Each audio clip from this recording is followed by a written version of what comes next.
Chapter 248. No pop-up window, free to read. Geniuses remember in 1 second. Love Go Go Little. We provide you with wonderful novels to read. The first idea that popped up in his mind was to create equipment that could defend against missiles. Han Xiao happened to know of a basic-level, purely defensive mechanical blueprint that was suitable for him. It was called the deployable mini-explosion-proof fortress. It would instantly form a metal cover to protect the target and resist the explosion and shockwaves. There were many kinds of defensive blueprints, the most well-known of which were the various kinds of energy shields. However, that required advanced energy knowledge, and the technical requirements for this small explosion-proof fortress were not that high. The blueprints could be fused with basic knowledge, and the defensive performance depended on the materials used. However, Han Xiao quickly rejected the idea of making one himself. He did not have a lathe when he was on the run, so he would not be able to complete any complicated manufacturing work. At most, he would modify the vehicles and weapons, dismantle the enemy's equipment, and make some simple things that he was familiar with. However, making a small explosion-proof fortress would be too much work. After eliminating this method, Han Xiao had a new idea. Missile defense. It still needs to be done by professionals. As soon as he escaped from the headquarters, the Germinal organization immediately mobilized. Under the orders of the leader, countless Germinal organization troops conducted a carpet search in the area of influence. Both the flying and ground forces were mobilized at the same time. The scale of the search was almost the same as a direct battle. An hour later, the Six Nations discovered the Germinal organization's movements. Since they did not know the details, they could only respond by increasing their vigilance to prevent the Germinal organization from having other strategic objectives. That night, they held an emergency joint analysis meeting to deduce the Germinal organization's intentions. The commanders of the various countries discussed intensely for more than half an hour. Through various signs, they finally came to an unbelievable conclusion. The Germinal organization was chasing after someone. That was strange. The Six Nations had already attacked the Germinal organization's base camp, and the Germinal organization still had the time to chase after someone else. The identity of the person being chased must be very special. Love Go Little Say Netq. The situation was still unclear, and the Six Nations were hesitating on whether they should stop the Germinal organization's operation. Although the enemy of their enemy was their friend, Raylan, Theseus, and Ordina were against rashly interfering to prevent them from falling into a trap. They felt that they should carry out their original strategy step by step. While the discussion was going on, the Star Dragon commander suddenly received a message from Division 13. Shock flashed across his face as he said, "Everyone, please stop for a moment. We have received important information. The target has contacted our intelligence agency. Please allow me to transfer his communication to the main channel." Everyone had different expressions. The screen flashed, and Han Xiao's face appeared on the screen. He was using his original appearance. The faces of the officers from the various countries changed. They recognized that he was Zero, who was wanted by the Germinal organization. The person who had been providing them with intelligence had finally appeared. Everyone was shocked. "You're the one that the Germinal organization is after. Why are you in the Germinal organization's territory?" Han Xiao said, "I infiltrated the Germinal organization headquarters and obtained key information from the mainframe.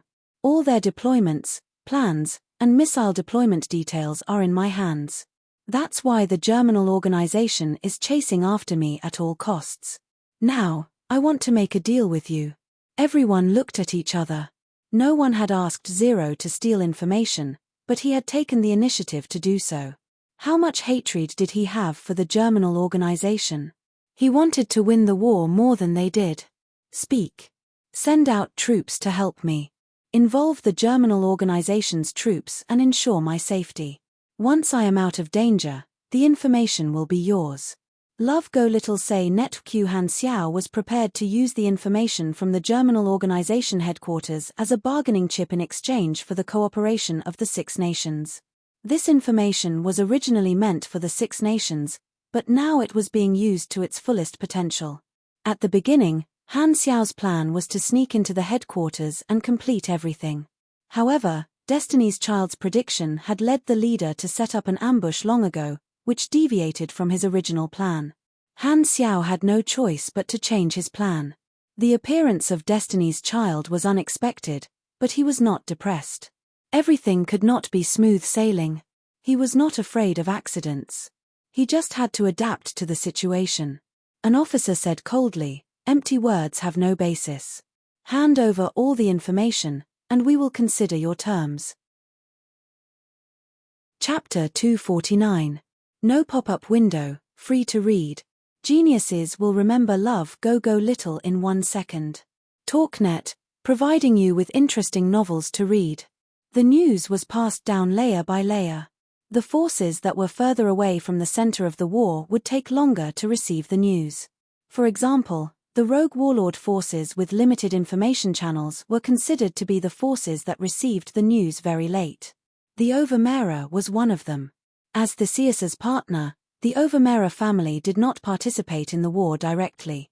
Instead, they were responsible for maintaining the stability of the northern continent. This was also an opportunity for the Overmera to develop. The Darknet Sanctuary plan inspired many warlords.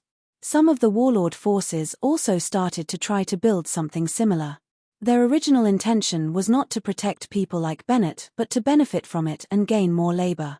Now that the Overmera family was led by the Xiao faction, Xiao Jin took the opportunity of Black Phantom's visit to do whatever he wanted. Xiao Hai admired his father's methods very much. Although sometimes when he thought of Black Phantom as his godfather, it was like swallowing a lump of tea. Black Phantom had not appeared for a long time, and this made Xiao Hai feel much better. In the study of the mansion, Xiao Hai finished reporting the recent events.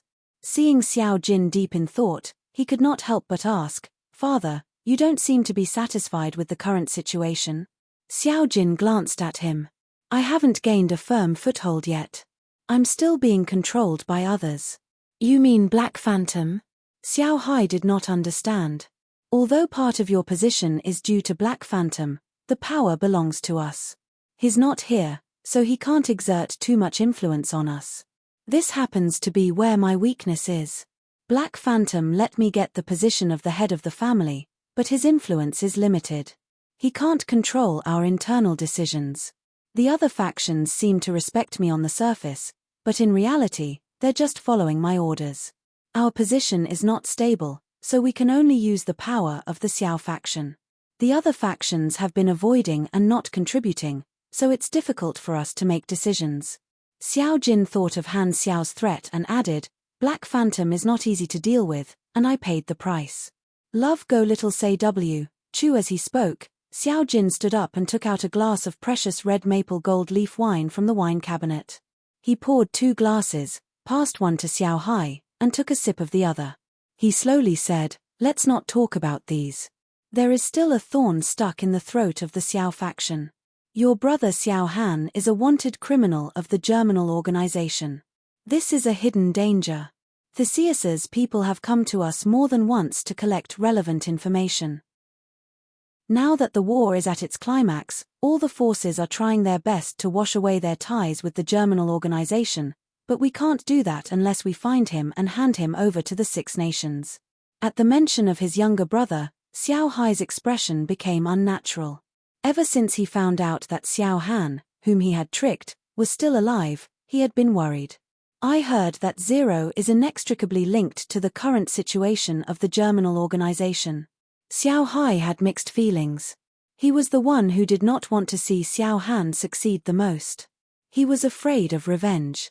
Although he had grown up with his younger brother and knew his weak personality very well, he could not ignore the possibility of his younger brother's personality changing drastically. What Zero had done was obviously not something that his cowardly younger brother could do. Thinking of this, Xiao Hai was very worried about revenge, although he still did not know what kind of person his younger brother had become. Knock, knock. There was a knock on the door. The assistant poked his head in and said carefully, "Leader, Sechi is here to visit." Sechi was the leader of the Overmera Red Island faction. He had always been unhappy with Xiao Jin being the leader. "Let him in."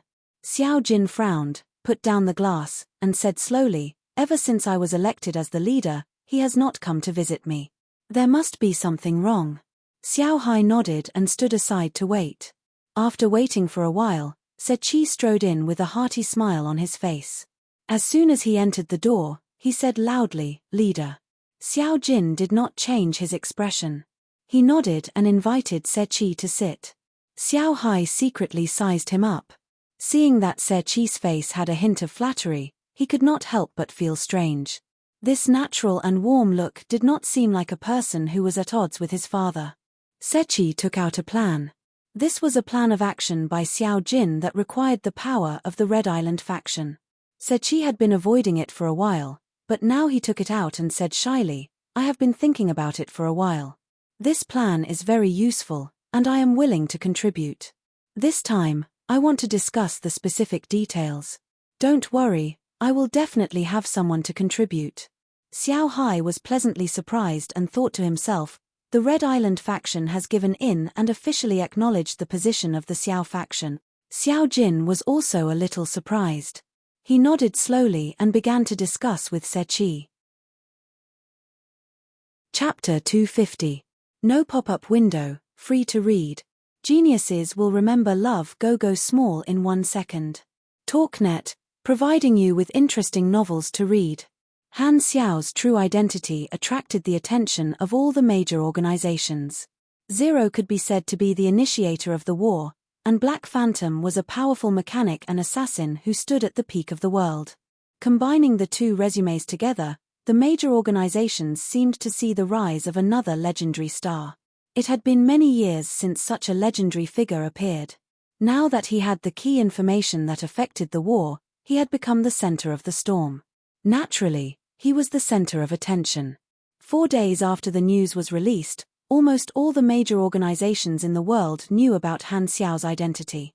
2 organizations received the most attention. One was the Overmera family, which was the birthplace of Han Xiao's original body. Many small organizations in the northern continent visited, and under Han Xiao's influence, the Overmera gained many new allies. At the same time, the news that Han Xiao had become the elder of the Xiao faction spread like wildfire. This ridiculous story became a stain on the Xiao faction that could not be washed away. Looking at everyone who was trying to hold back their laughter, Xiao Hai felt terrible and wanted to commit suicide. The other was the Dark Net. Han Xiao was now a high-ranking member of the Dark Net. However, the major organizations found out that the Dark Net had not done anything, and no one knew what their attitude was. In the blink of an eye, 4 days had passed. Looking down from the sky, the sandy yellow wilderness was filled with smoke. A ferocious-looking off-road vehicle was traversing the wilderness, dragging a cloud of dust behind it. A kilometer or 2 behind the vehicle, a German organization's search team was chasing after it. 4 days, this is the 13th team. In the passenger seat, Han Xiao was controlling the camera installed at the back of the car to observe the situation of the search team. He shook his head and said, "So few people, here to deliver parts again." Hella, who was driving, glanced at him. She was so tired that she didn't want to say anything. The two of them looked like polar opposites right now. They had been on the run for 4 days, and enemies were everywhere. There were high-intensity battles every day, and Hyla was not the great mechanic Han who used machines to fight. Her strength came from her own Esper ability, and her Esper ability consumed energy and stamina. Every battle was a tough battle for her, and she was completely exhausted. Her face was covered in dust, and there were dark circles under her eyes. However, Han Xiao was completely different. Using the modified Viper mech in battle, he was calm and relaxed. Moreover, most of the enemies chasing after him were crushed by him. In contrast, Hella could not deal with the enemies as easily as he could. As Hella drove, she felt like she was going to fall asleep at any moment. Even if she was tired, she didn't want to give the steering wheel to Han Xiao. One side was a cliff, and the other was an abyss. At least there was a bottom to the cliff. "Sis, do you want some juice?" Aurora, who was sitting in the back, looked out and passed a silver bag of liquid. "This is not called juice. It's a synthetic refreshment drink used to relieve fatigue and raise the spirit." "You can't." Han Xiao looked back and saw the empty bags in the back seat. His mouth twitched, and he said, "Drink more. But it's delicious." Aurora shrunk her head. When she was imprisoned, her daily food was the same nutrition paste. This refreshment drink was a new delicacy to her, and now, she was especially energetic. At the beginning of the escape, there was only one Han technician, and they had to rely on snatching resources. This kind of long-distance chase was the stage for mechanics to show their advantage. They could eliminate the pursuers, dismantle their equipment, and turn them into parts. Then, they could create their own weapons. In the Pro League, mechanics were highly sought after in survival matches where there were external factors. Other than military canned food and some energy drinks, there were also a lot of parts. Han Xiao modified their off-road vehicle. The internal engine, cylinder, and so on were all optimized, and it ran like a wild bull. There were traces of modification everywhere on the exterior, and it was very wild. The Germinal Organization's troops were restrained by the Six Nations, which reduced their pressure by more than half. The Six Nations also took care of the missile interception problem, so he did not have to worry about a missile being thrown at him if he fought in one place for too long. Han Xiao looked at the rearview mirror and said, "Turn around and deal with them. Little brat, lie under the seat and don't show your head." Aurora obediently did as she was told. Hela was expressionless. She took the drink, squeezed it hard, and drank it in one gulp. Then, she turned the steering wheel, and the off-road vehicle made a fierce tail sweep, stirring up waves of dust, and charged at the pursuers like a bull. Han Xiao quickly finished changing his equipment, and his appearance changed drastically. In order to adapt to the chase battle, he modified Viper and added a lot of long-range weapons, such as triple cannon on both arms, grenade launchers on both shoulders, extra magazines on both legs and back, and yellow bullet belts that wrapped around his body like ribbons. These were all taken from the enemy. Chapter 251. No pop-up window, free to read. A genius will remember love go small in 1 second. TalkNet, providing you with interesting novels to read. In the car, Han Xiao smoked a cigarette as he repaired his mechanical suit. At the same time, he opened the players' forum. The Germinal Organization player that he had just killed had posted a post. Mission target discovered. Han Xiao's coordinates are, the Germinal Organization has released a new tracking mission. 8 missing 2 requesting to form a team. Location, Ossen Fort. Depart in 20 minutes. Upon seeing this, Han Xiao chuckled. The Germinal Organization players also participated in the tracking mission. As the mission requirement was only to discover his tracks, it would not lower their favorability with him, so the players accepted the mission without worry. Although Han Xiao had not given any benefits to the Germinal Organization players so far, with the players from the other 3 continents as examples, the Germinal Organization players still loved him. Ever since Han Xiao's identity was exposed, the players were very enthusiastic about him and actively participated in missions related to Han Xiao. However, they had no other choice. The Germinal Organization's current strategic focus was completely on him. Basically, all of their missions revolved around hunting down Han Xiao. Logically speaking, an enemy that could be resurrected should cause a lot of trouble, but Han Xiao was glad that the players participated in the pursuit. In addition to tracking, the Germinal Organization also estimated his location based on the tracks and set up an encirclement in advance. However, Han Xiao would always break through a weak defense gap before the encirclement was fully formed. This was not a coincidence. The posts shared by the Germinal Organization players on the forums were his source of information. The players did not know that an NPC could see their forums, and the Germinal Organization did not know about the existence of the forums, so Han Xiao was in the middle. He pieced together the movement of the Germinal Organization's troops from the information on the forums and saw through the Germinal Organization's deployment, but the Germinal Organization did not know where the information was leaked from. The Germinal Organization did not know that this time, they had been tricked by their own inhuman, and the leader had no doubt that Han Xiao had the ability to foresee the future. Han Xiao was not worried that the Germinal Organization players would not post anything. Recently, his popularity had been extremely high. He had almost dominated the Blue Star section, and the players showed great enthusiasm for him.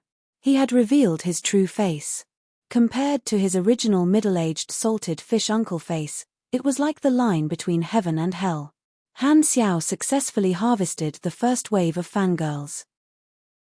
Under the hot post that revealed his identity, there were a bunch of shocked replies such as "What the F***ck? Who are you, handsome, and there's no harm without comparison." There were also a bunch of kisses and love from female players. A behind-the-scenes, boss-like character turned out to be a fresh young man.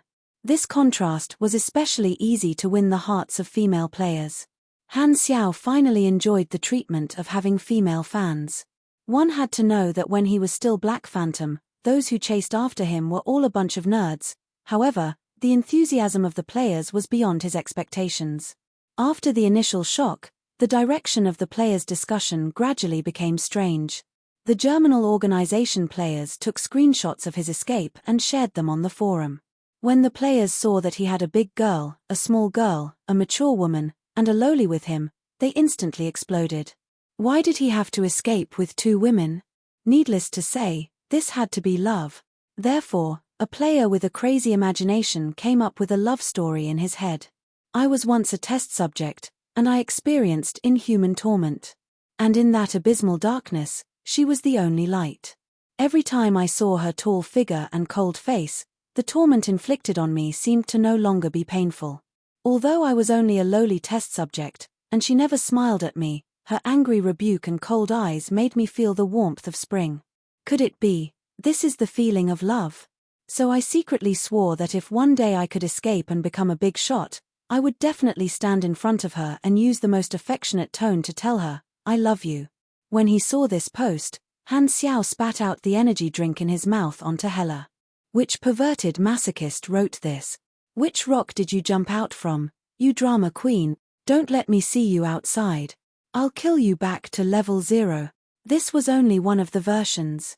Some people imagined that Han Xiao and the red-haired mature woman fell in love at first sight, so the mature woman gave up her faith and eloped with him, taking a little girl with them. Chapter 252. No pop-up window, free to read. A genius will remember love go small in 1 second. You will be able to read a lot of interesting novels. These things can last you about 5 days. Eat sparingly. If you hear the Germinal organization's search team nearby, don't make a sound, Han Xiao reminded her. Aurora nodded timidly. She buried her head between her knees and stared at the 2 of them as they left. Suddenly, she said, "Sister, I'll wait for you to pick me up." Hella paused for a moment. She took a deep breath and steeled her heart before walking out. Han Xiao disguised the entrance of the cave and left a GPS tracker. He let Hella drive while he cleaned up the tracks behind the car. The Germinal organization's people would not be able to follow this route through the tracks. After returning to the main road, Han Xiao returned to the car. Hella turned around and looked at him with burning eyes. "Are you really confident?" Han Xiao nodded. "I don't joke about my life." Hella was silent for a while. Suddenly, she said, "If I die, I'll leave my sister to you. With your strength, the chances of you escaping alone are higher than mine. If you use that tone to say a few more words, you might really die." Han Xiao stared at her with his eyes that had disappeared for a long time. Although he complained, he understood Hella's feelings. For her, every step she took now was full of danger. She was not as strong as he was, and she did not know what the future would be like. She only had her sister. She put her heart and soul into Aurora, and was even willing to sacrifice her life for her sister. Therefore, she became pessimistic about her own fate. However, saying these words also meant that Han Xiao had completely won Hella's trust. This was the goal he had set when he first got involved in this matter. "I've contacted the reinforcements from the 6 nations. They're already nearby. I've agreed on a location with them. If we fail to break out tomorrow, we still have reinforcements. If everything goes well, we don't even need reinforcements to break out." "I hope so." Hella looked at Han Xiao and did not say anything. An hour later, the car stopped at a secluded hill. There are still 10 hours until the agreed time. The direction of the breakout is to the east. The plan is like this.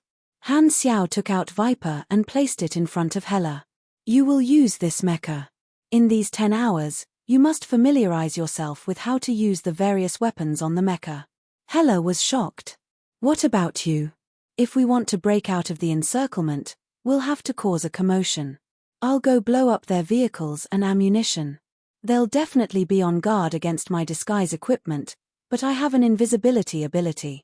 Han Xiao was naturally referring to the Dion character summon card that he had used once at the headquarters. Hela understood. That's why I used the mecha to disguise myself as you to attract the enemy's attention. That's because you're their most important target. Han Xiao nodded. This tactic made use of inertial thinking and sneaking around. It wasn't brilliant, but it was effective. He adjusted the mecha, gave Hela access, and taught her how to put it on. After putting on the mecha, it was a whole new experience. Looking at the outside world through the display screen, it was as if a door to a new world had been opened. Hela tried to move her arms and legs, and found that there was extra strength. Following Han Xiao's instructions, she called out the various controls of the mecha on the built-in screen. It was very complicated and dazzling. So complicated, did you make all this? Hela's tone was slightly surprised. Did it fall from the sky? Han Xiao said in annoyance. Han Xiao guided Hela to familiarize herself with Viper's controls. Hela knew that time was tight, so she put in a lot of effort to learn. Han Xiao did not need her to familiarize herself with the mecha. He only needed her to be able to hold on for a while under siege. The night faded and the sun rose. Time passed quickly during the training. The two of them did not sleep the entire night. Han Xiao looked at the sky and said, "It's about time. Don't take off the mecha. Remember the plan and don't make any mistakes." Chapter 253. No pop-up window, free to read. Devin tested the waters carefully, and after a while, he realized that Black Phantom did not crush him like he had expected, so he gradually relaxed. So, the legendary Black Phantom is not that strong. I was worried for nothing. The rumors were all exaggerated. Devin was energized, and his confidence surged. He was no longer afraid and started to attack ferociously. The bone-armored giant fought with the mecha warrior, and the sound of fists colliding with the mecha was endless. The executive officer who followed him was originally wary of Black Phantom, but now, seeing that Devin was able to exchange blows with Black Phantom, he was very surprised. When did the captain become stronger? No, it seems that Black Phantom has become weaker. After escaping for so long, it's impossible for him to maintain his peak condition. He's at his weakest now. The executive officer's morale was greatly boosted, and they were no longer afraid. They all rushed up to attack. According to the importance that the leader placed on him, if they could kill Han Xiao, it would definitely be a great achievement. Kill him while he's weak. As the supers attacked, the surroundings were damaged by the aftershocks and became full of holes. The army was not idle either, and they threw cannonballs at Hela like they were free. Hyla was in a precarious situation, retreating step by step. She gritted her teeth and endured the endless waves of attacks.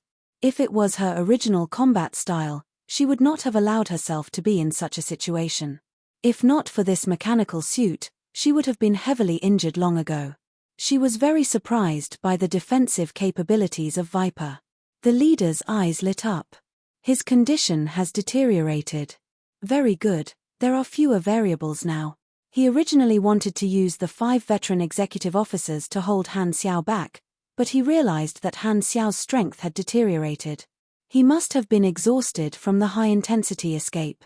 The leader was very surprised. At this time, Black Phantom was held back by Devin, and he was in a quagmire. Who is this executive officer? He has great potential, the leader said. The assistant quickly checked the information and said, his name is Devin. His resume. There's nothing special. The leader scolded, we're at war now, and every strong person is an important resource. It's a serious dereliction of duty to miss any one of them. Hela attracted everyone's attention. While the battle raged on, Han Xiao snuck into the troops and secretly planted bombs on the chassis of the various vehicles. No one saw him. Dean's special ability was very useful. Even if Han Xiao stood in front of a soldier, he would not be discovered. However, Han Xiao was still very careful. Once he entered combat mode, his stealth would disappear. This Esper ability is indeed suitable for being a cat burglar. No wonder Dean was able to steal secrets. He probably went to many good places. Damn it. Han Xiao was a little envious. When he was in his teenage years, he liked to fantasize about having an invisibility ability. It was once one of his 33 goals in life, but he only crossed it off after he experienced more. In the invisible state, Han Xiao's perception of his surroundings was completely different. It was as if everything around him was covered with a layer of fog, making it appear unreal. This reminded him of an old movie that he had watched in his free time. The plot of the movie was about an invisible ring, and the feeling of wearing it was very similar. The movie seemed to be called The Ring of the King or something. This troop had limited vehicles, so Han Xiao finished planting the bombs very quickly. He left behind a few vehicles for escape. There are still 2 minutes left. When the explosion happens, I just need to grab one of the vehicles to escape. So far, everything was going smoothly. Han Xiao returned to the vicinity of the battlefield. Hyla was currently being surrounded and had almost no strength to fight back. Just by relying on the mechanical suit that she was not familiar with, she could not block the attacks of a group of executive officers and super soldiers. Han Xiao took out the communicator connected to the mechanical suit and whispered, "I'm about 80 meters north of you. There will be a big explosion soon. Come over and switch with me immediately. There's an armored off-road vehicle nearby." Although Hela could not see Han Xiao, she heard his order. She counted down the time. 10 seconds, 5 seconds, 3 seconds. At this time, Han Xiao pressed the trigger button. Chapter 254. No pop-up window, free to read. Only when he wore Viper would he be the real Black Phantom. The sudden change caused the troops to fall into a temporary state of chaos. Han Xiao seized this fleeting opportunity and jumped into the car. Hyla stepped on the accelerator, and the armored off-road vehicle charged forward like a runaway bull, breaking out of the encirclement. The Germinal troops still remembered the mission from their superiors and did not dare to delay. They quickly gave chase. Han Xiao had already equipped his long-range weapon and fired at the troops chasing after him. Most of the vehicles were blown up by him, and there were only a few troops chasing after him. The rest were all left behind. With a clear path ahead, Hela rushed out of the encirclement.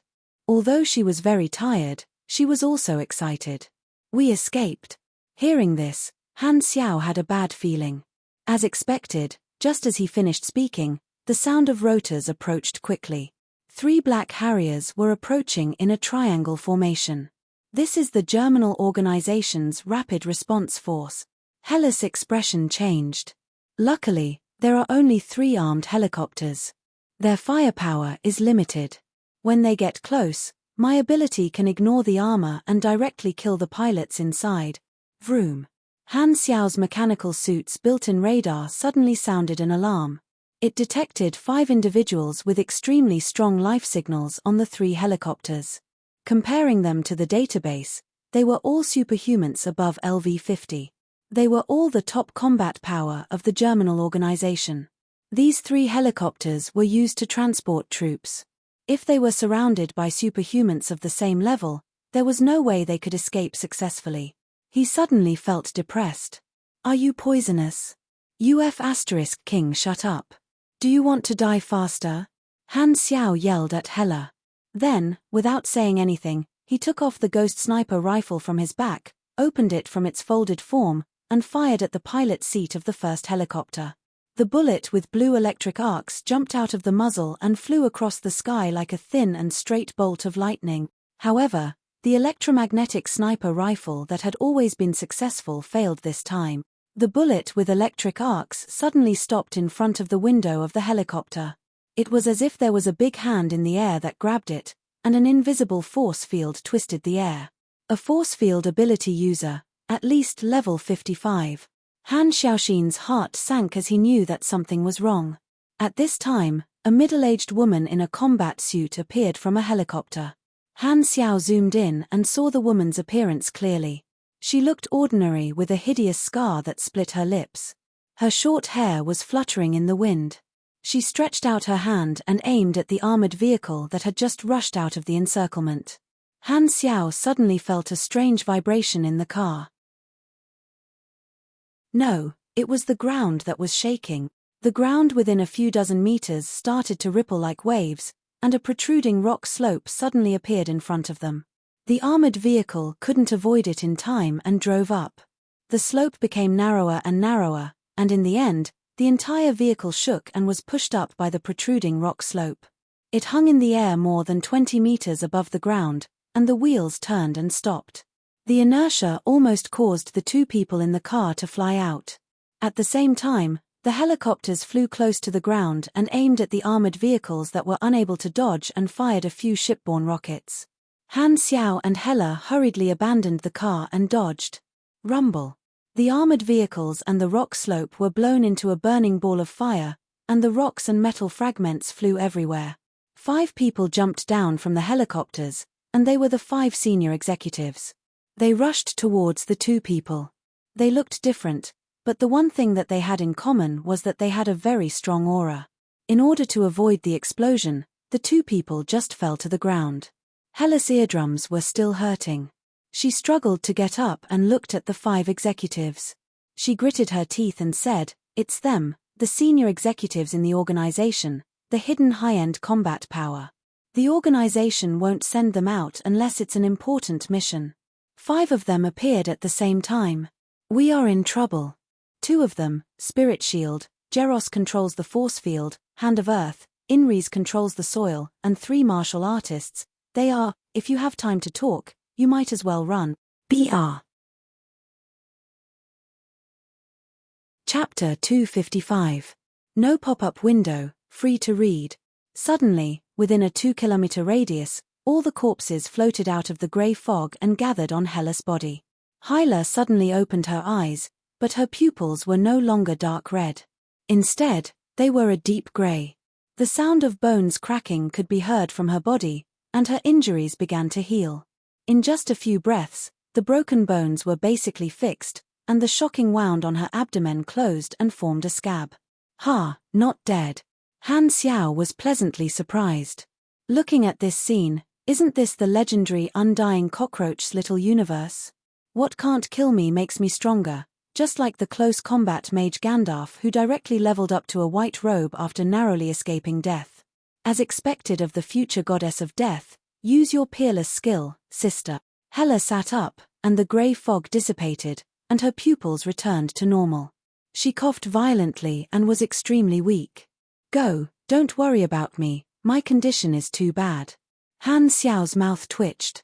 Damn, so she didn't use her peerless skill after making such a big commotion?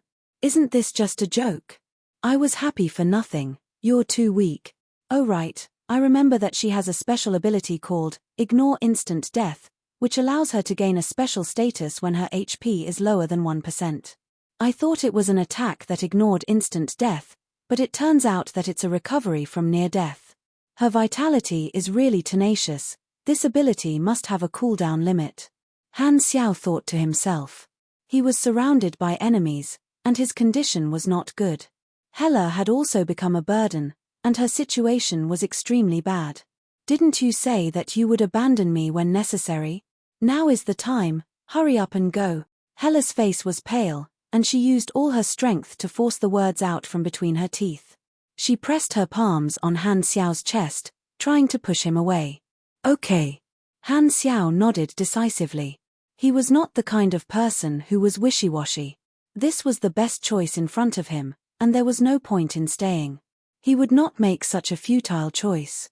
Even if Hela was a potential stock that he wanted to win over, if necessary, he would not hesitate to give up Hela. Seeing that Han Xiao didn't waste any time, Hela heaved a sigh of relief. "I'll leave my sister to." However, at this moment, a strange voice sounded from Han Xiao's communicator. "Hey, I see you guys. Wait for me." Han Xiaoshin sensed something and looked to the south, only to see 3 black, unmarked heavy-armored off-road vehicles appear at the side of the battlefield, driving at high speed in a triangle formation. The Germinal organization's military helicopters flew over and welcomed the group of uninvited guests. Han Xiao zoomed in and saw the window of the off-road vehicle in the front rolling down.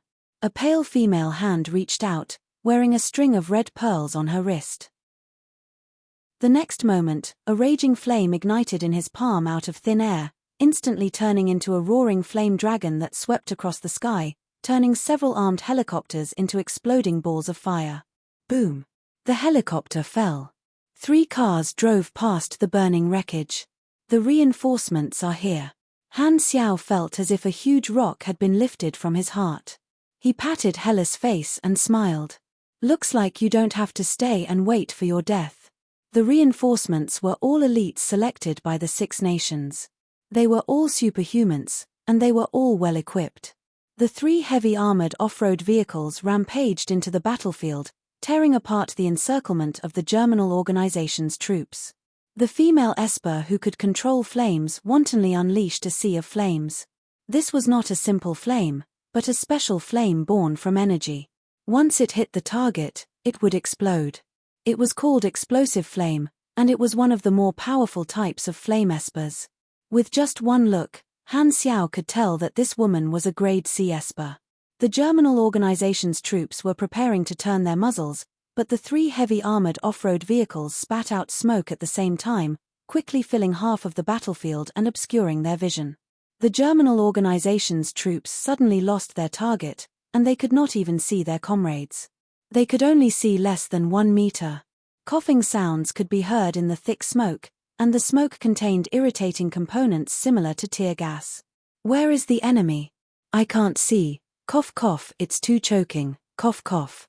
A new enemy has appeared, requesting instructions. Blag, requesting instructions. Radar is disrupted. The enemy has electromagnetic interference. The Germinal organization's troops were in a mess, and the 4 veteran officers made a prompt decision. They followed the memory before their vision was obstructed and ran toward the most important target, Han Xiao, but found that Han Xiao was no longer at the same spot. Oh no, he's running away. Jeros was shocked. Who can sense his location? The 3 martial artists stared at each other in bewilderment. Chapter 256. No pop-up window, free to read. An ambush. How? Tang Tang was shocked. T. Could it be that the Germinal organization discovered us long ago and did not make a move because they wanted to numb us and wait for this opportunity to kill us all? What's the use of hindsight? Dina said angrily. After the rescue team infiltrated the Germinal organization's territory, they had not been attacked. They thought that their whereabouts had not been discovered, but they did not expect this to be a trap. The situation suddenly took a turn for the worse. More than 10 hours ago, the leader secretly transferred some of the troops from the west, north, and south of the encirclement to this desert in advance to lie in ambush. If Han Xiao successfully broke through the encirclement from the east of the new stone wasteland, he would lie in ambush on the only way. Han Xiao did not get any information about this operation from the forum because there were no players in the troops. The leader remembered Cyberlow's guess. If Zero was an inhuman, perhaps there was a special communication method between the Inhumans. In order to be safe, the leader did not use any mutants this time, and by a stroke of luck, they managed to hide the operation. The temporary command center of the leader was not the headquarters but here. They had been waiting for a long time. On the sand dune in front of them, the leader stood with his hands behind his back. His long windbreaker danced with the sand, and his expression was hidden under the mask as usual. Behind him, dozens of executive officers lined up in a row, like hunters waiting for their prey to fall into a trap. Their eyes locked onto each other from afar. They finally met. The leader's cold voice sounded again from the communicator. "Didn't you want to fight me? I'm right here. Do you dare to come?" Han Xiao sighed. Well done. The leader's move was both unexpected and reasonable. During the call with the leader last night, he was not the only one testing the leader was also testing him. Both of them had their own agendas. As the role of the prey, it was very difficult to make a flawless plan in the enemy's home ground. It was impossible to completely control the enemy's reaction. What Han Xiao was facing was almost an all-encompassing net, and his conditions were limited. It was already very difficult for him to achieve this step. After tricking the leader so many times, he had finally gotten back at him. If it were not for the fact that he was the victim, Han Xiao would have applauded and whistled for the leader. How difficult was that? It was too touching. There was no such thing as a foolproof plan. There would always be unexpected situations where one could not escape and could only be reckless. Strength was the only thing one could rely on. The goal of Han Xiao's plan was to obtain power. He was now standing at the upper limit of version 1.0 and was only one step away from breaking through to level 60. The current situation was both dangerous and an opportunity. About 10 Grade C supers versus thousands of well-equipped soldiers plus 50 executive officers. Isn't it just a head-on clash? Come on. Han Xiao's expression was calm as he turned off the communicator. There was still a few dozen seconds of buffer time before the battle started. He checked his own status.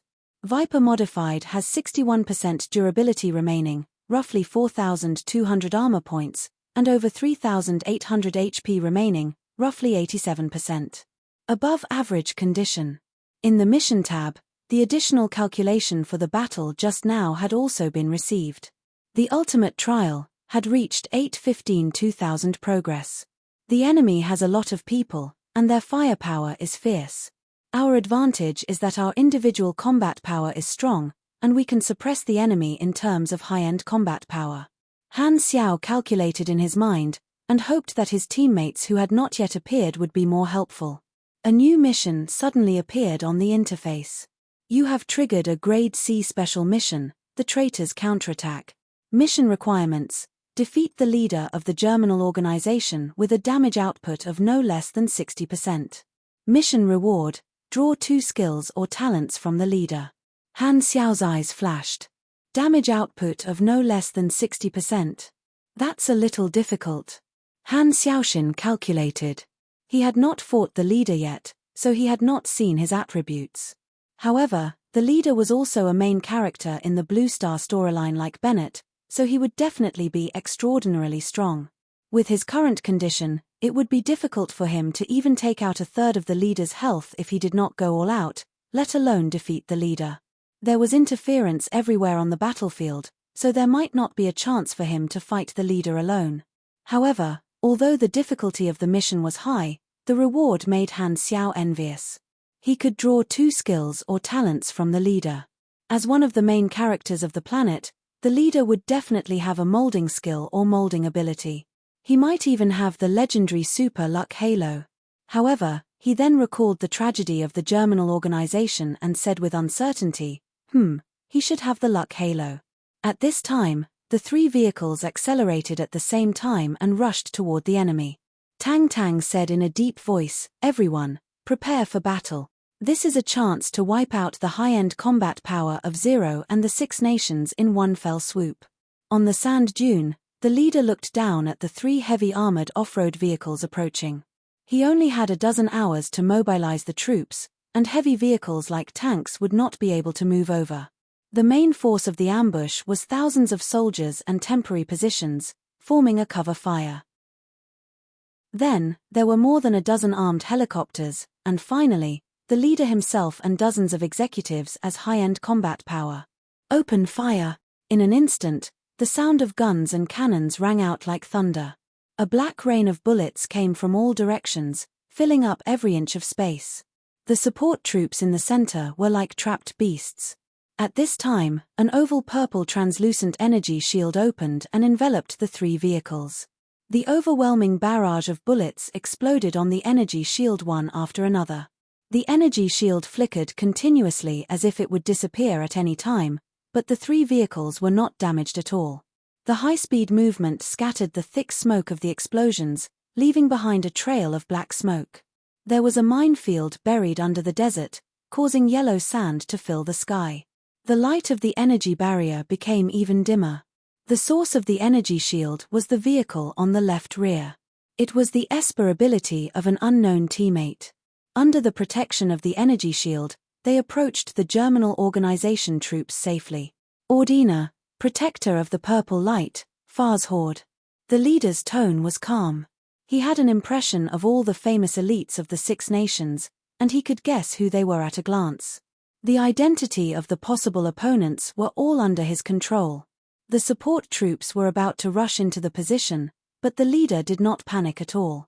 He adjusted the formation of the troops to avoid the frontal assault and used the tactic of attrition.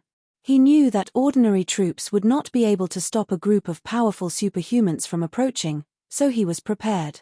The support troops rushed into the position as if they were in a quagmire. The leader's eyes flashed. "Let me see, who else?" Chapter 257. No pop-up window, free to read. The shockwave from the collision hit them head-on. When the dust settled, a circular sandpit was formed where the two of them were standing. Bennett's fivefold critical hit was earth-shattering, but the two of them shook at the same time. Neither of them had the upper hand. The two of them exchanged punches, and their movements were dazzling. It was like a black and purple python tearing at a white dragon. Wherever they passed, be it friend or foe, they all retreated in fear. What the F***ck, so reckless. Han Xiao clenched his teeth. Both of them were pugilists, and they had all kinds of talents and skills. They were both from different pugilist schools. Bennett had a sense of just right, showing off his combat experience to the fullest. The leader's style, on the other hand, was violent, wild, and cruel, just like the color of his flames. The combat strength of these two beasts was obviously half a level higher than other high-level supers. They had multiple templates and rare talents, and they were both boss-level supers. As expected of the main character of the planet. Han Technician's eyes suddenly sparkled. Bennett used Flaming Will to deal fivefold damage. Since the leader was able to block it, he definitely has a similar powerful skill. Thinking about the reward of Traitor's counterattack, Han Xiaoshin felt his head heat up. He knew that many hidden missions could give powerful skills and talents, but this mission was the simplest and most brutal. As long as he won, he would have a chance to eat fatty meat. It was very cost-effective. Han Xiao cooperated with his teammates to deal with the other enemies while calculating the combat strength of the leader. The result was not optimistic. First of all, he had been through many battles, and his current condition was average. He only had Viper left. As a mechanic, not having enough equipment meant not being in good condition. If it's a one-on-one battle, with my current equipment, even if I perform a little better, both of us will be heavily injured at most. Plus, Bennett won't let me do that. If I attack the leader with Bennett, I won't be able to deal more damage than Bennett. Bennett also has Flaming Will, and it's even better than mine. Han Xiao was helpless. He thought for a moment. The best thing to do now was to maintain the current situation and let Bennett wrestle with the leader alone. The two of them were evenly matched. Although they were fighting fiercely, their HP dropped very slowly. Both of them were able to parry each other's attacks, so the outcome of the battle would not be decided in a short time. Moreover, no matter friend or foe, no one had any intention of interfering in the fierce battle between Bennett and the leader. As expected of a legend. Our leader is stronger than any of us. Only Bennett can hold him back. We can't interfere in the battle there, Tang Tang said through the communicator as he waved a gust of wind, creating a sandstorm to control the situation. Bennett was the strongest link, and everyone tacitly agreed on this point. Even if they were arrogant, they were very convinced by the famous Bennett. The army is fighting a war of attrition with us. Right now, we are in a stalemate. Our strongest forces are restraining each other. Whoever wins will break the balance and change the entire situation. Fulchard, who was releasing the energy shield, said. Everyone else agreed with this point of view. Han Xiao heard this, and his mind turned. He saw a turning point in completing the mission. He thought to himself, since the situation is in a stalemate, it's equivalent to squeezing out some time for me. This is the key to completing the traitor's counterattack. The turning point is the advancement mission, the ultimate trial. As long as I advance, I will be able to defeat the leader. With so many helpers around him and so many enemies, it was the best opportunity to gain trial point. Furthermore, Han Xiao had found the correct method. After the battle ended, he would gain extra trial points based on the difference in numbers between the two sides. Therefore, according to the previous statistics, he could roughly calculate how many extra trial points he had gained from killing enemies. Then, after leaving the battlefield once, he would be able to reach 2,000 points in the post-battle calculation. Defeating the leader meant successfully breaking out of the encirclement, which did not conflict with this mission. Han Xiao knew how to grasp the opportunity. If he missed this opportunity, there would not be another one. The two sides were in a fierce battle. Han Xiao's high-end forces were crushing the Germinal organization. From time to time, there were executive officers who were injured and vomiting blood. Han Xiao was coordinating the overall situation through the combat information on the interface. He was sneakily taking advantage of the situation and even snatching kills from his teammates. His efficiency in harvesting trial points was unprecedented. If players were there, they would be able to tell at a glance that he was snatching kills. However, these teammates were not players. Seeing that Han Xiao was only sneaking around and shooting, they thought that Han Xiao was tired and was not in his best condition. They thought that Han Xiao would be a powerful helper, but now it seemed that he would not be of any use. This mission had become a babysitter. Diana, whose temper was as hot as a superpower, directly assigned the mission. Black Phantom, you are of no use here. Don't worry about the supers. You go and deal with the small fries. Since Black Phantom was not in his best condition, the best plan was to let him deal with the small fries. Diana's decision was not a problem in the eyes of the others, but Han Xiao just said a few perfunctory words and continued to do his own thing, not listening to their orders. Everyone's expression changed. Han Xiao was not willing to listen to orders. Could it be that he thought that he was a protected target and watched them work for him? They were all teammates and should be fighting side by side. Furthermore, they were here to provide support, but he did this. Everyone looked unhappy. Diana wanted to scold him, but she was attacked. She quickly blocked the attack and did not say anything. Humph, he is a traitor of the Germinal organization. He hides here and there to poach people, instigating a war behind the scenes. He is indeed a despicable person. Chapter 258. No pop-up window, free to read. 1 second to remember. A web novel with no pop-up window. The drifting dust was like a yellow fog, covering the sky with a layer of gauze. When the dust settled on the ground, the vision became clear. In the wind, a figure struggled to get up and half knelt on the ground. Drip, drip, blood dripped from the corner of his mouth. The leader covered his face and slowly stood up. At that moment, the air seemed to freeze, and the battlefield fell into a strange silence. Both friend and foe could not help but look over. The leader of the Germinal organization always wore a black metal mask. His identity was extremely mysterious, and almost no one had seen his true face. To be able to lead such a huge force, he should be a famous figure. The intelligence agencies of various countries had many guesses about his identity. The Germinal organization was established during the War of the Old Era, so the most likely guess was that the leader was an expert from the Old Era who changed his appearance. Han Xiao could not help but look over. In his previous life, until the Germinal organization disappeared in the river of history, the players did not discover the identity of the leader, so he did not know the true origin of the leader. The leader put down his hand, and what appeared in front of everyone was an ugly face with crisscrossing scars, as if there were centipedes crawling under his skin. These scars were irregular in shape, as if they had been bitten and scratched by fierce beasts. This was a completely unfamiliar face. Although the appearance was terrible, the outline was still recognizable. Han Xiao was sure that he had not seen this face in the backlog of information. He looked at the strong people of the Six Nations and Bennett, and they were all confused. No one knew the leader. Bennett frowned. He was a legend from the Old Era. He had an impression of all the powerful beings from the past, even those who had died in battle or of old age. However, he had no impression of the leader's face at all. There were only 3 possibilities for this. First, the leader also wore a mask. Second, he had undergone plastic surgery to hide his identity. Third, He was not an active, strong person of the old era and had been keeping a low profile.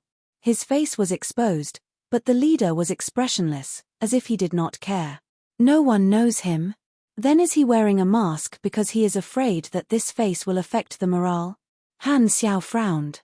The leader's appearance was so ugly that it could make people cry. If he didn't wear a mask, he would probably have a morale -20 debuff aura. The battle was not over yet, so Han Xiao tossed his doubts to the back of his mind. There were still 30 seconds before Viper's last breath. Without wasting any time, he dragged his war hammer and sprinted. Using the inertia, he swung the power war hammer horizontally. Bang bang bang. The fist wrapped in black and purple flames clashed with the war hammer crazily, and the muffled sound of iron being struck rang out continuously. The leader's eyes were sharp. He could tell that Han Xiao's mecha was on the verge of breaking down and would not be able to hold on for long. A mechanic without a mecha and equipment was like a tiger without teeth and claws. Drag. He switched to a defensive stance and allowed Han Xiao's warhammer to dance vigorously. Under the fierce beating of the storm, he was as tough as a reef. His body, which had been tempered countless times, collided with the sturdy metal warhammer. The strong wind blew up dust and sand like waves. Crackle. 30 seconds later, Viper let out an ominous sound. Pieces of components fell to the ground one after another like withered petals. The entire mecha had broken down. Han Xiao had revealed his true form. Ha! The leader roared and instantly switched from a defensive stance to a frenzied attack. The strength that he had accumulated exploded, and he hit Han Xiao's abdomen with his full strength. He had already used his armor-piercing skill, and the force behind it could penetrate through his organs. Bang! Boom! This attack caused two sounds. The palm hit Han Xiao's body, and the first sound was muffled. The second sound passed through Han Xiao's body and created a shockwave behind him. The sound was like the explosion of a cannonball, causing one's eardrums to buzz. The shockwave was 10 times louder than the first sound. The sand behind Han Xiao was plowed into an inverted triangular-shaped pit that went from deep to shallow. The impact was huge, but Han Xiao's body only swayed a little. He did not even take half a step back. He actually managed to withstand the attack. How did you? The leader was shocked and extremely surprised. How could a mechanic withstand his fist with his body? Chapter 259. No pop-up window, free to read. The leader was heavily injured, and the Germinal organization was in a mess. The situation suddenly changed. Some of the troops rushed over to protect the leader, while others were still fighting with the reinforcements. The situation suddenly became chaotic. The experts of the Six Nations seized the opportunity and worked together to create a gap in the encirclement. They drove 3 cars and broke through the blockade. "Get in the car quickly," Tang Tang shouted. The convoy was about to pass by Han Xiao. This was the best opportunity to get in the car. Han Xiao looked in the direction of the leader. The reinforcements were blocking the leader behind them. On one side was the leader, who had 14% of his health left and could not be killed in a short period of time. On the other side was the convoy that was about to break through the enemy's formation. The opportunity to end this operation was fleeting. If they delayed any longer, they would be caught again. Han Xiao was not afraid. With his current strength, he could defeat the Germinal organization alone. However, other than Bennett, the reinforcements were all injured. If they continued to fight, there would definitely be deaths. He was the target of the reinforcements' protection, but now, he was the one protecting these helpers. Han Xiao did not know whether to laugh or cry. He changed his mind and made a rational choice. The traitors' counterattack mission has been completed. My job is done. As long as I give the information to the Six Nations, let them worry about what happens next. He did not want to kill the leader anymore. It did not matter to him whether he killed the leader or not. The convoy passed by, and the door opened. Han Xiao immediately jumped into the car and drove away. The Germinal organization's troops were completely left behind this time. They were gradually shrinking in his vision. It's over. Han Xiao finally heaved a sigh of relief. The leader had missed this opportunity and could not stop him anymore. This time, it was really over. In this operation, he had brought Aurora and Hella out of the headquarters, stolen a mechanic class advanced knowledge, and obtained a bunch of crucial information that could decide the outcome of the battle. He had fought his way out and revealed his true colors. His legendary points were basically stable, and he had refreshed the player's impression of him. He had killed countless Germinal Organization supers, successfully broke through the limit of version 1.0, and finally defeated the leader. He was about to obtain 2 of his abilities. Although he had encountered danger time and time again, he had earned a lot.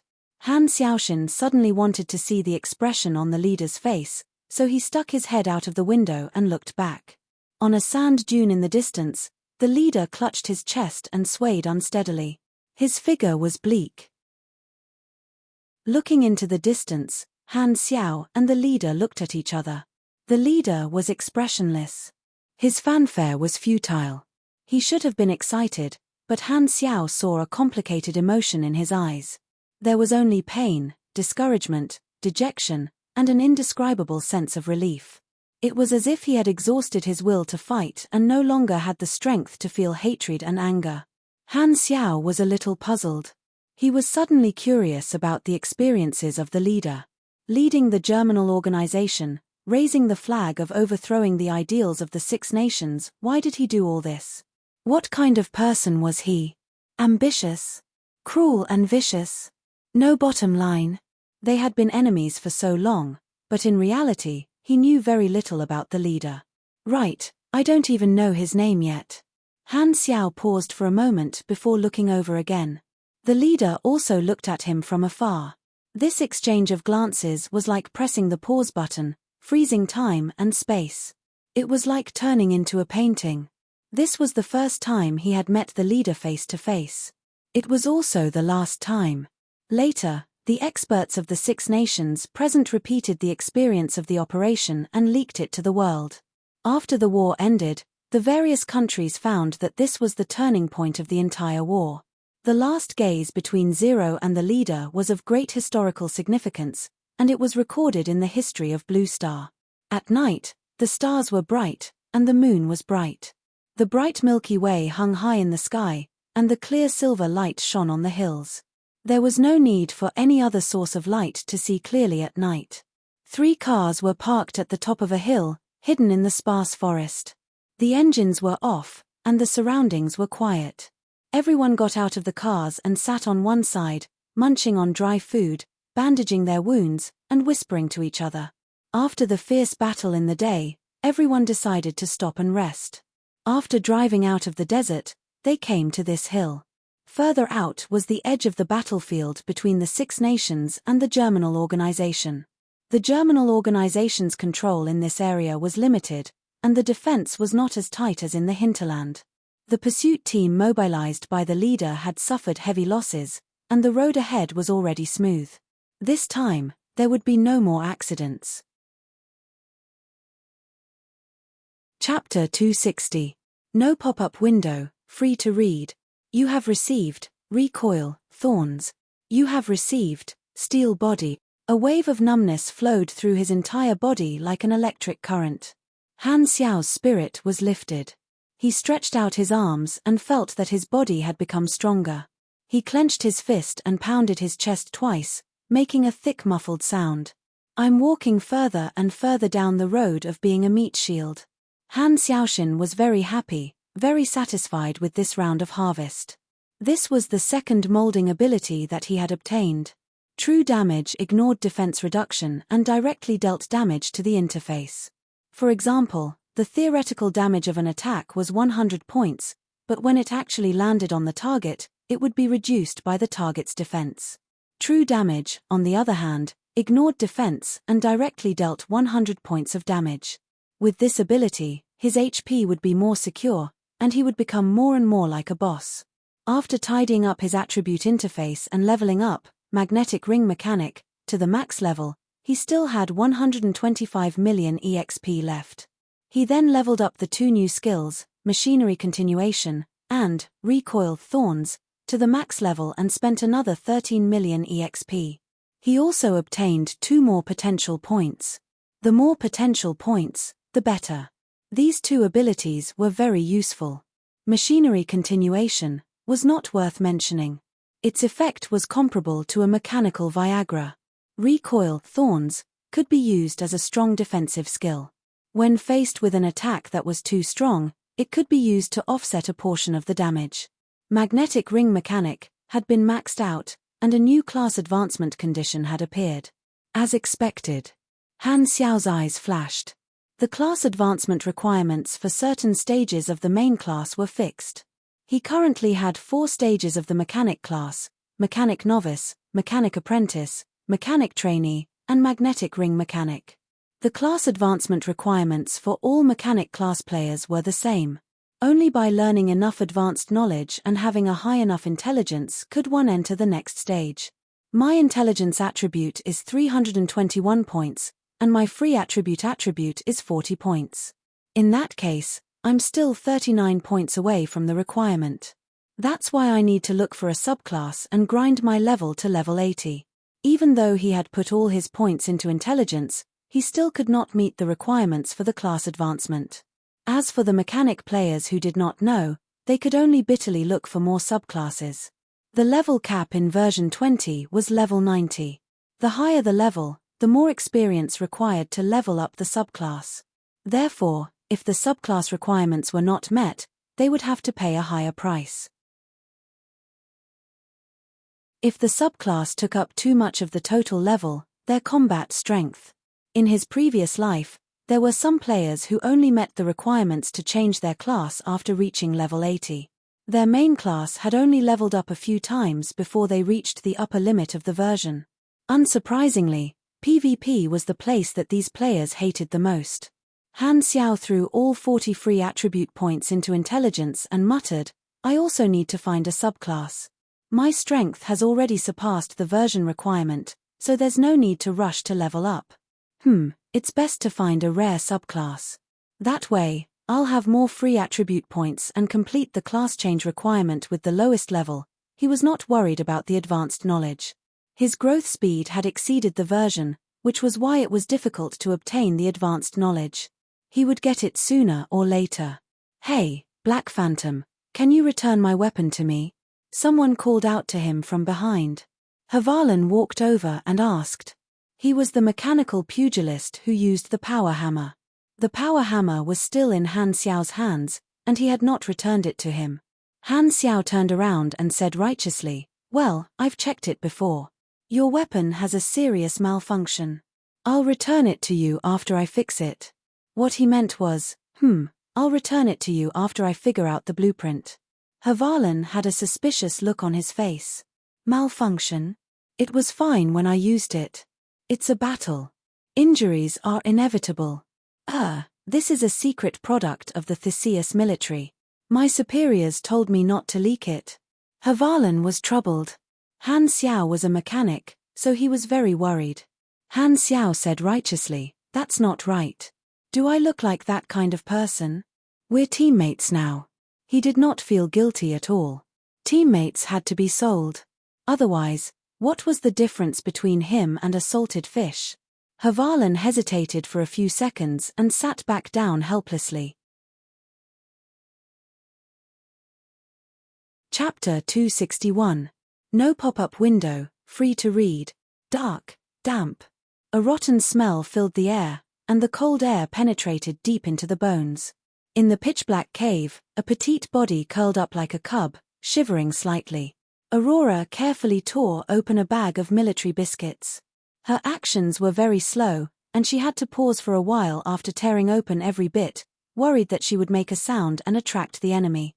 After opening the package, she took small bites of the hard biscuits, and it took her a long time to finish them.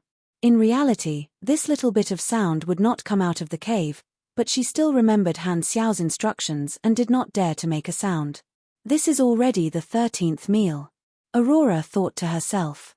She did not know the passage of time in the cave, so she ate when she was hungry. She could only judge the time by the number of meals she ate. A pair of bright eyes were hidden in the darkness, looking in the direction of the cave entrance. In the cave, there was only a pile of supplies, the sound of breathing and heartbeat, and the weight that could not be seen. A few days later, at the Star Dragon frontline on the battlefield south of Andrea. The fleet stopped inside the camp, and everyone sat or stood, waiting in boredom. Little Spark spun between her fingers like a fairy. After playing with it for a while, Anna asked impatiently, "We've been waiting for 22 days. We've been here for 22 hours. How much longer do we have to wait?" "Don't worry, it should be soon." Han Xiao puffed on the cigarette in his mouth. After breaking through the leader's ambush, there were no more accidents along the way. They successfully passed through the Germinal Organization's territory and arrived at the Six Nations territory. Their original destination was a temporary base of the Six Nations on the battlefield south, but Han Xiao suddenly requested to stop at this camp, saying that he was waiting for someone. Since they were already safe, the experts of the Six Nations naturally had no objections. The reason why they did not leave was because they still had a mission, which was to supervise Han Xiao to hand over the intelligence to the Six Nations. Because this was a very important matter, the Six Nations had to be prepared for any eventuality. On the side, Hela anxiously paced back and forth, looking at the entrance of the camp. The soldiers who passed by all looked at them with reverence. Normally, they would not see so many big shots. Suddenly, there was a commotion at the entrance of the camp. Hela stopped in her tracks and looked over nervously. The soldier on duty opened the door, and a man wearing a hooded robe slowly walked in while holding the hand of a little girl. The little girl's face was pale due to lack of nutrition. She looked around curiously, and when she saw Hela, she could not move her eyes away. They were Dean and Aurora. Hela strode forward and pulled Aurora into her arms. She hugged her tightly for a while until Aurora was almost out of breath. Then, she squatted down and touched Aurora's face. She carefully looked at her. Seeing that Aurora was unharmed, she immediately breathed a sigh of relief. Then, she saw Aurora's pale face and said apologetically, "I'm sorry, I will never leave you behind again." Aurora wiped her eyes with the back of her hand and revealed a big smile. His contagious smile seemed to brighten up the entire world. "I knew that you would definitely come and get me." Seeing that her sister was safe, Hela felt relieved. Suddenly, she felt that the wind was so gentle, and the sun was so bright. The aura of freedom. On the other side, Dean found Han Xiao and said, "I did not disappoint you." Dean's stealth ability was the best for sneaking into all kinds of dangerous places. According to the coordinates given by Han Xiao, he found Aurora and brought her out. Ever since the failure to ambush Han Xiao, the Germinal Organization's alert level had plummeted, so the two of them were not in danger. "Thanks." Han Xiao nodded and smiled. "I'm sorry for making you take such a risk. I owe you one." "It's okay. You saved me once. Consider it my repayment." "It's nothing." Dean waved his hand. "And compared to you sneaking into the Germinal Organization's headquarters, this small matter is nothing." Han Xiao chatted for a while and got down to business. "Have you prepared the goods I asked for? According to your request, I have ordered my subordinates to pick up the goods from the warehouse and ship them directly to Southern Continent. You can get them when you go back." "Okay, I will settle the payment when the time comes." After chatting for a while, Dean left. Danny said helplessly, "Can we go now?" "Wait a moment." Han Xiao walked toward Hyla and Aurora. The two sisters were still talking, but when he got closer, he suddenly heard Aurora ask a question. "Sister, where are we going next?" Aurora had a hopeful look on her face. Hela suddenly paused. Chapter 262. No pop-up window, free to read. The intelligence included the location of all the nuclear warheads of the Germinal Organization. If he dismantled these nuclear warheads, the Germinal Organization's Hand of Death system would be useless. When he stole the intelligence from the Germinal Organization headquarters, he wanted to hand it over to the Six Nations. The sooner the Germinal Organization was destroyed, the sooner his grade A main mission, Dust of the Sleeping Seeds, could be completed. His current progress was 36.2%. Handing over this intelligence would deepen his role in the war to destroy the Germinal Organization. The only intelligence he kept was the class advancement knowledge. Han Xiao was planning to sell this to the players to make a fortune. He was very familiar with controlling the source to monopolize the market. The representatives of the 6 nations stood up excitedly. It's all top secret. With this intelligence, we can end this war early. Well done. This intelligence would bring unimaginable benefits to the 6 nations. It was like 2 people playing cards. If one could see through the other's hand, the advantage would be obvious. The outcome of the war would change with this piece of intelligence. And the initiator of all this was Han Xiao, who was sitting at the end of the conference table, digging his ears. The representatives of the various nations looked at each other, and the atmosphere became silent. Han Xiao was very understanding and said, "Okay, I've given you the intelligence. It's up to you what you want to do. I'll leave first." He got up and left. After pushing open the door, he suddenly stopped and turned around. Seeing that everyone was indifferent, he could not help but say in disappointment, "Is there really no ambush?" The representatives' mouths twitched. "Ambush? How strong are you? Don't you have any idea? We still want to live until we retire, bastard." Jiu Hui wiped the cold sweat off his forehead. "Your intelligence is very important. You've helped us a lot. We need to have an emergency meeting, so you should leave quickly." The situation of the expedition war changed drastically in just a few days. The troops of the 6 nations advanced by leaps and bounds as if they were on steroids. They defeated the enemy again and again like the autumn wind sweeping away the fallen leaves, obtaining great victories. In the 4 battlefields of the east, south, west, and north, the Germinal organization was at a disadvantage.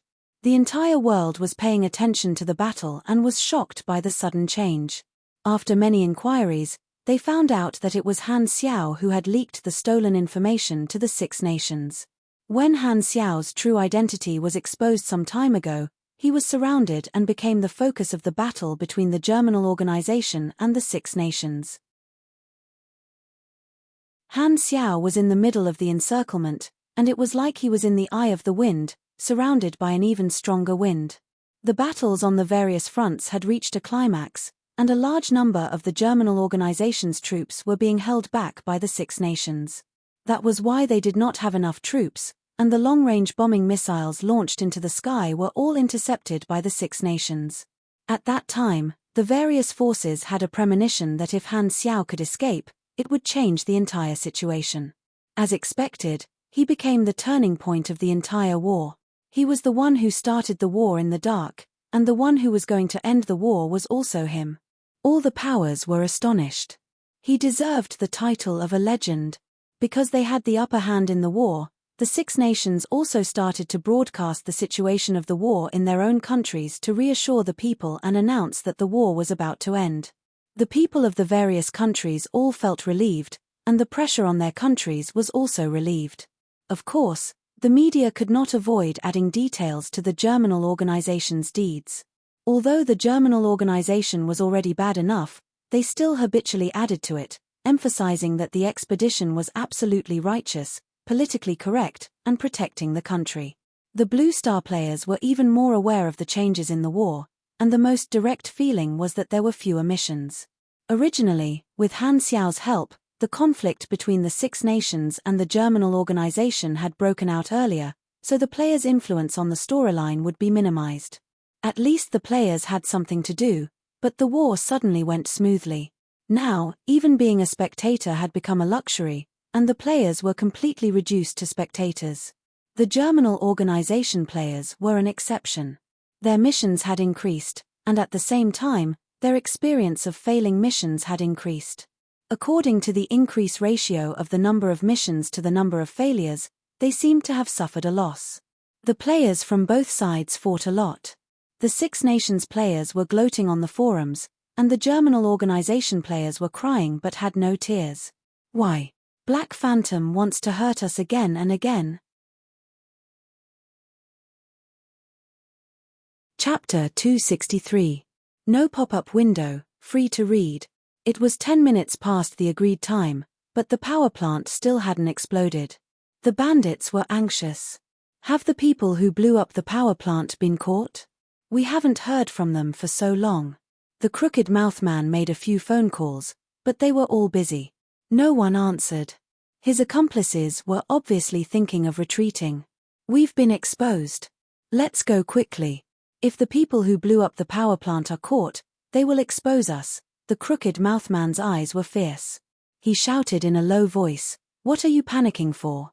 Wealth comes from danger. How can we come here for nothing?" This was obviously a group of low-level bandits, but at the same time, they were extremely daring. After waiting for a while, they finally found an opportunity. The patrolling guards crossed each other, and there was only one guard left at the gate. The crooked mouth man pointed at one of his men. "You, go and assassinate that guard." The man who was pointed at stepped out unwillingly. He tiptoed and carefully approached the patrolling guard. His hand was holding the handle of the dagger behind his waist. He was trembling nervously, and the tip of his nose was sweating.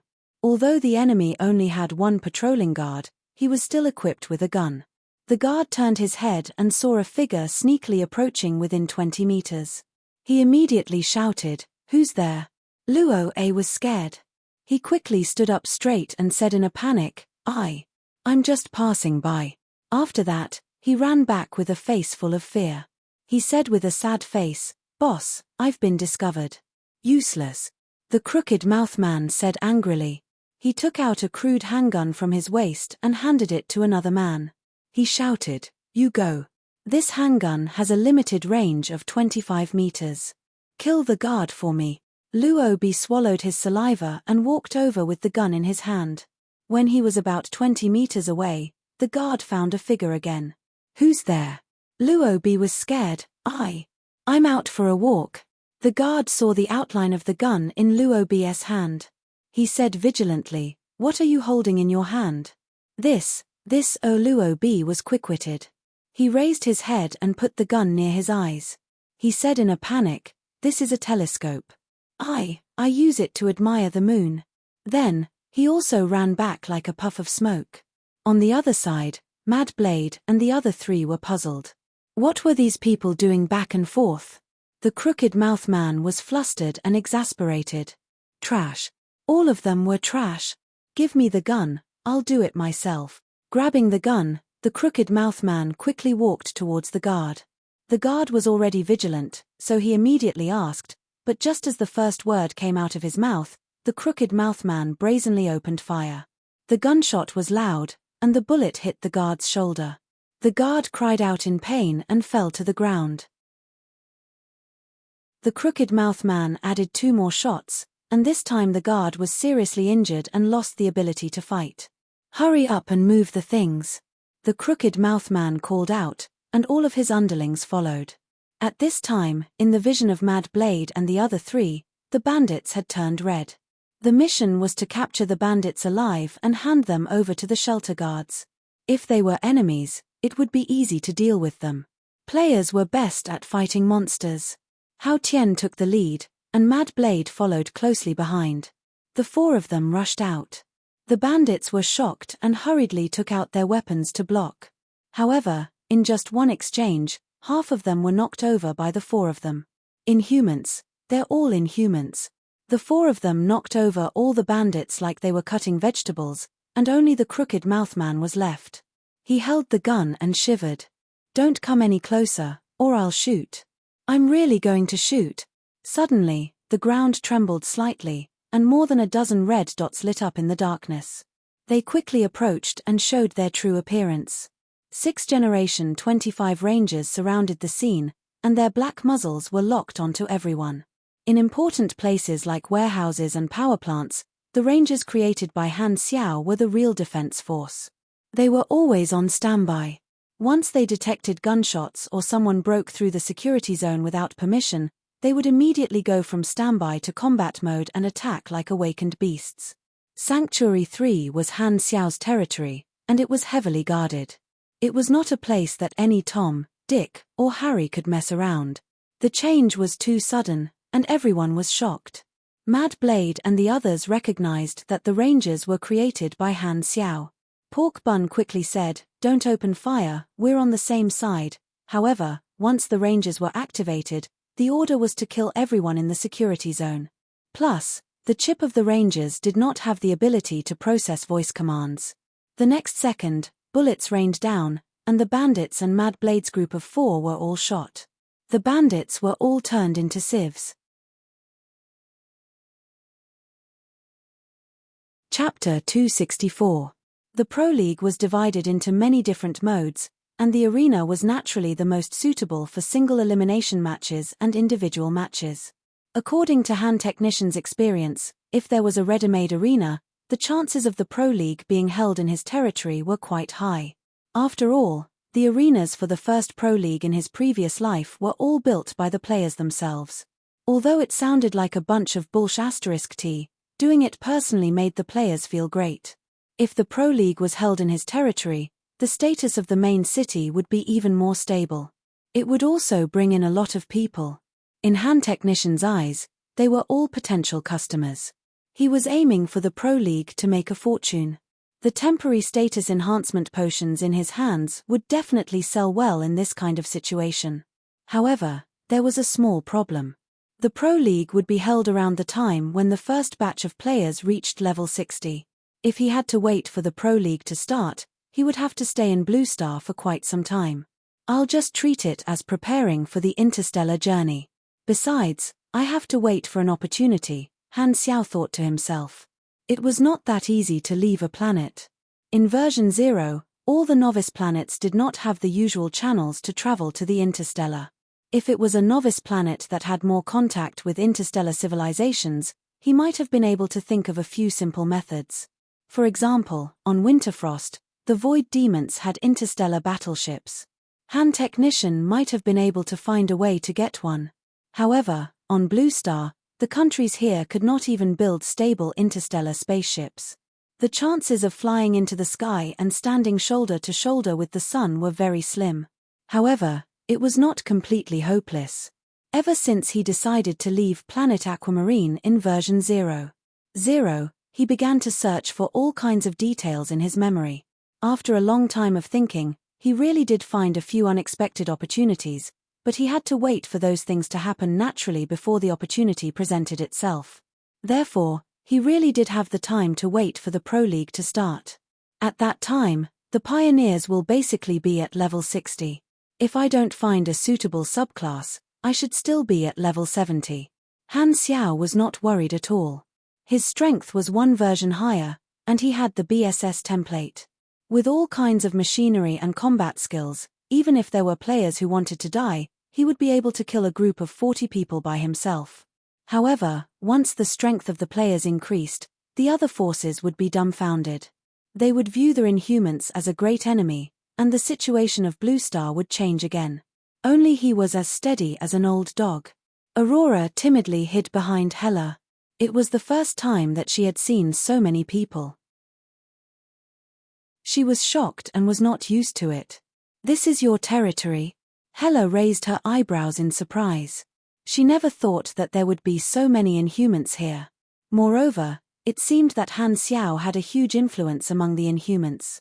She found it hard to understand this point. Because Han Xiao had been in the limelight recently, the Blue Star section on the forums was in full swing. The players in the sanctuary all wanted to see him up close. Along the way, there were players everywhere, and there were eager and thirsty gazes from all directions. He inexplicably felt like he was on a parade. If it weren't for the guards clearing the way, he always felt that these hungry players would have pounced on him together. When they returned to the upper level of the sanctuary, it was finally quiet.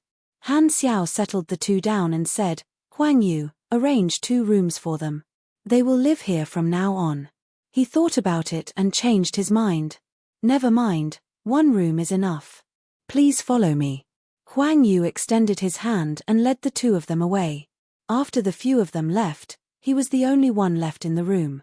Han Xiao laid on the bed to rest for a while, then closed the door and windows, locked himself in the study, picked up a pen, and wrote down the focus of his next move on a piece of paper.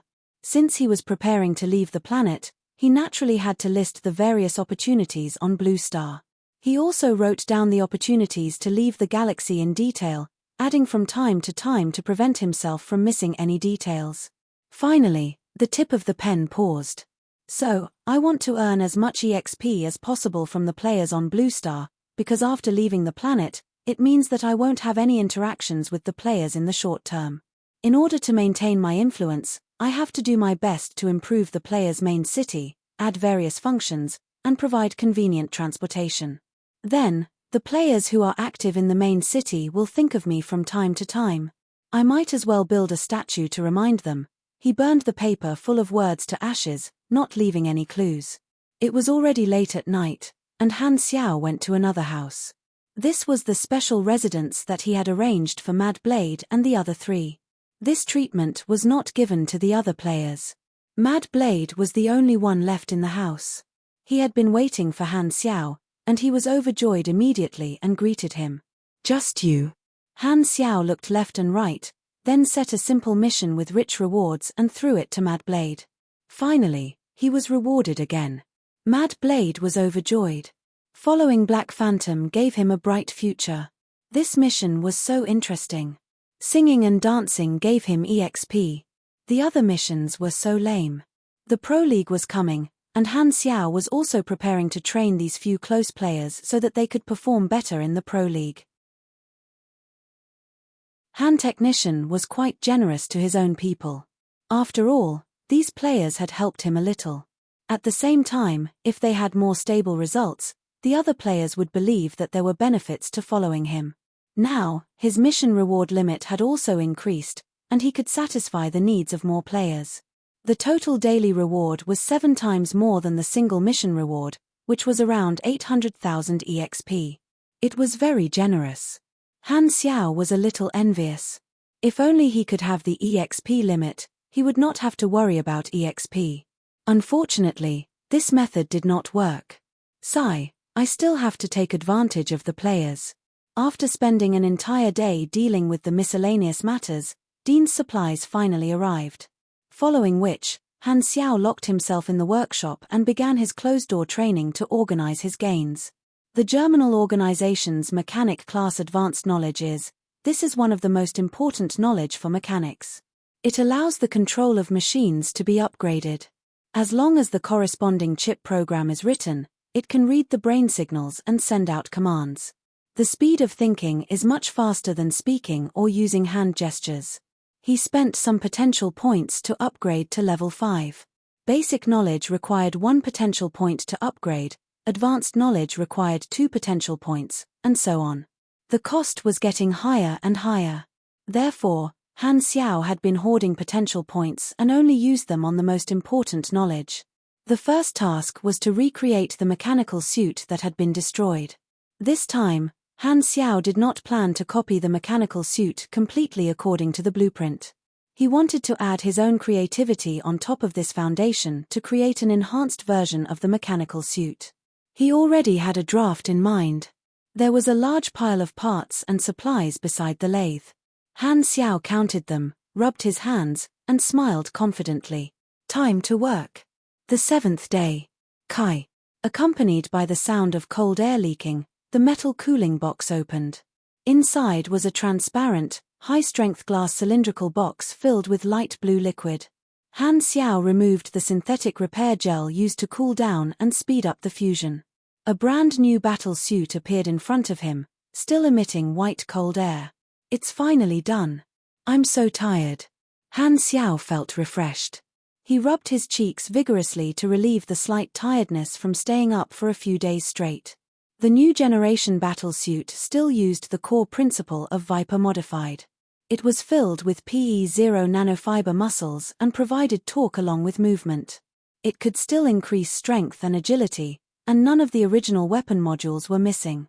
The outer appearance was the same style as Viper modified. The dark suit was dotted with blue energy transmission pipes.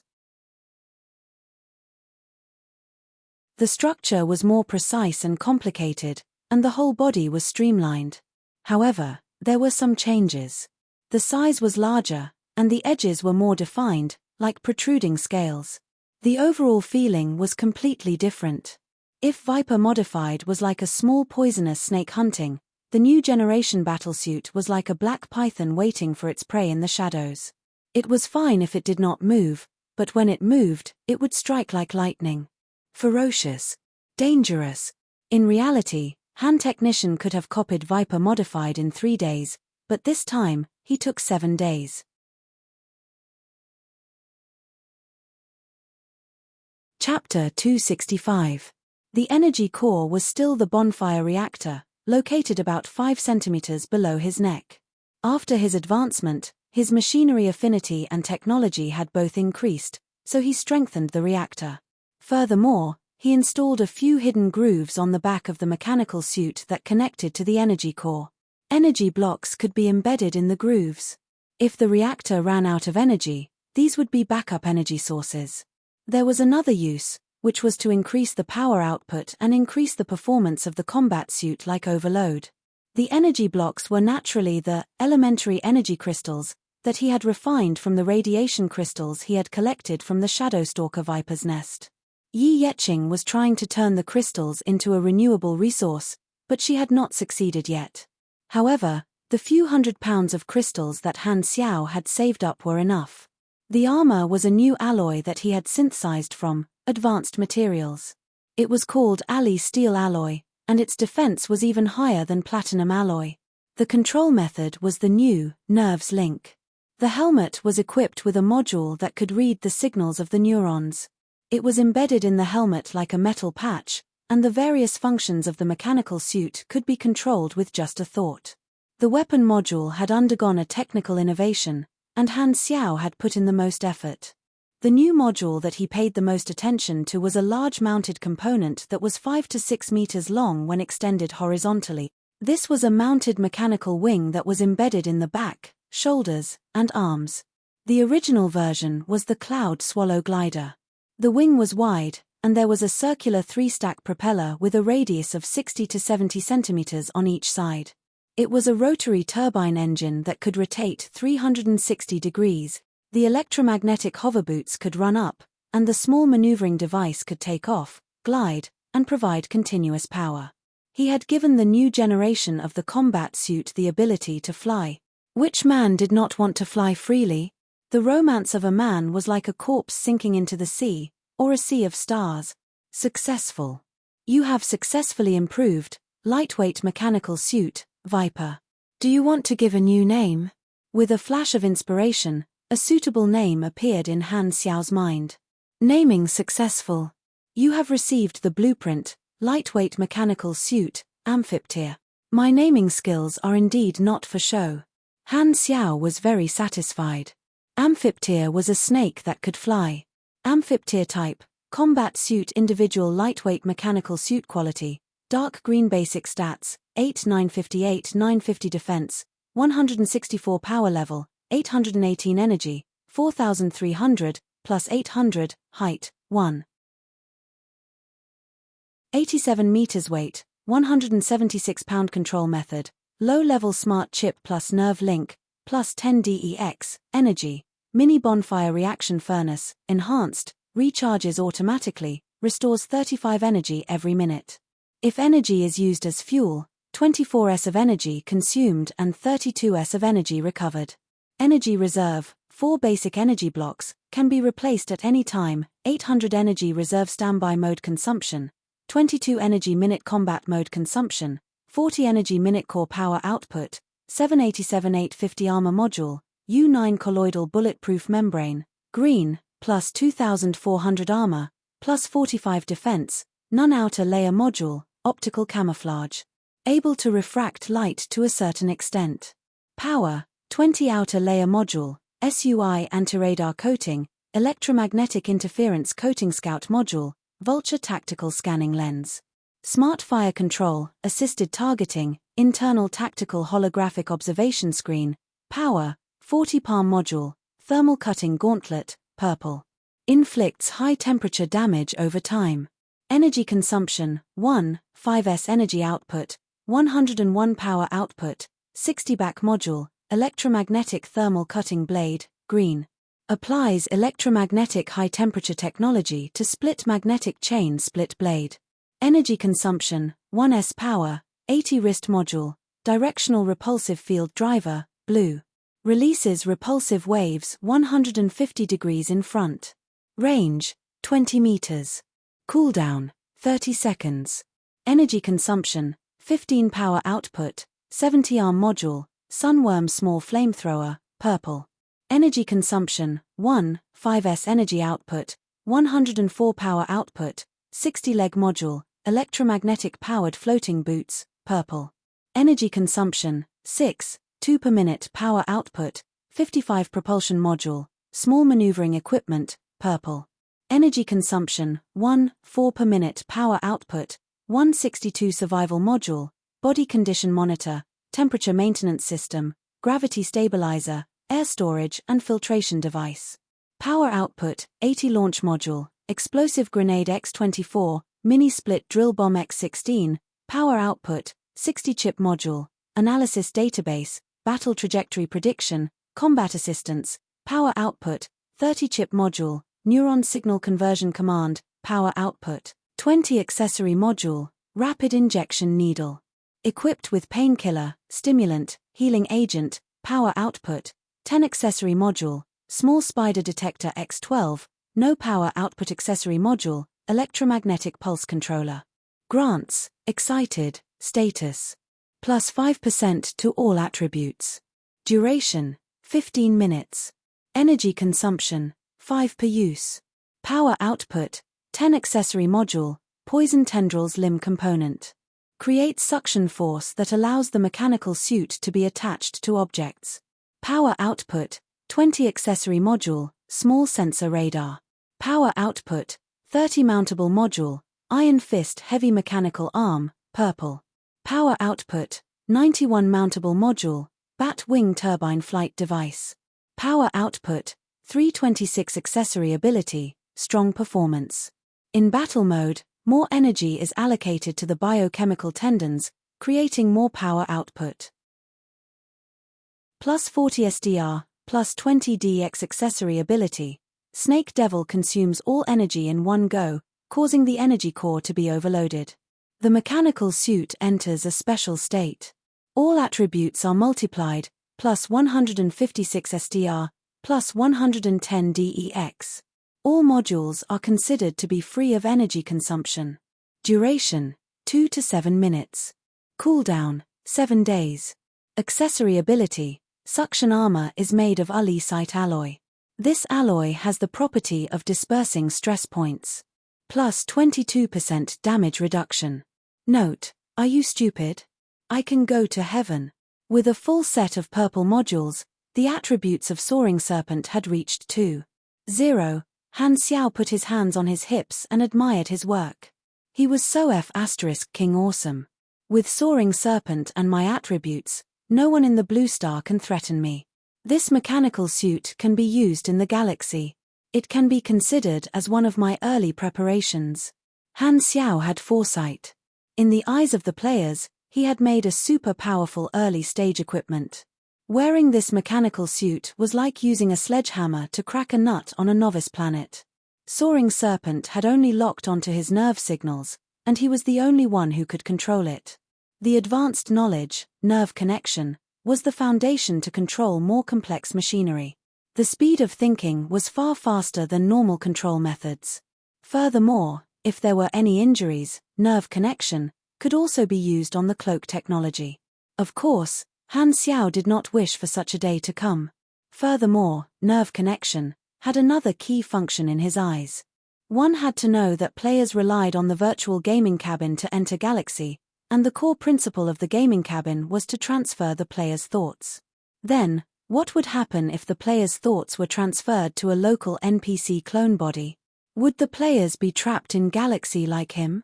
Would they be resurrected after death? If they could be resurrected, would they use the original player body or a new body? Or, could there be other phenomena? From his perspective, he could feel that everything here was real. However, he had never let go of his doubts and kept paying attention to the forum. He wanted to see if his account in his previous life had appeared, but he did not find anything. What is the reason for this? Is it the butterfly effect? Did the previous me change my account? It's not unreasonable. I just casually created the account back then. Or is there another possibility? Han Xiao's eyes flickered. To be honest, He was looking forward to interacting with his previous self face to face. It would definitely be a novel feeling. He did not understand. If I want to understand the truth, I still have to start from the players. Nerve connection alone is not enough to create a gaming cabin or a mind transfer device. I need more knowledge. Han Xiao suppressed the doubts in his heart.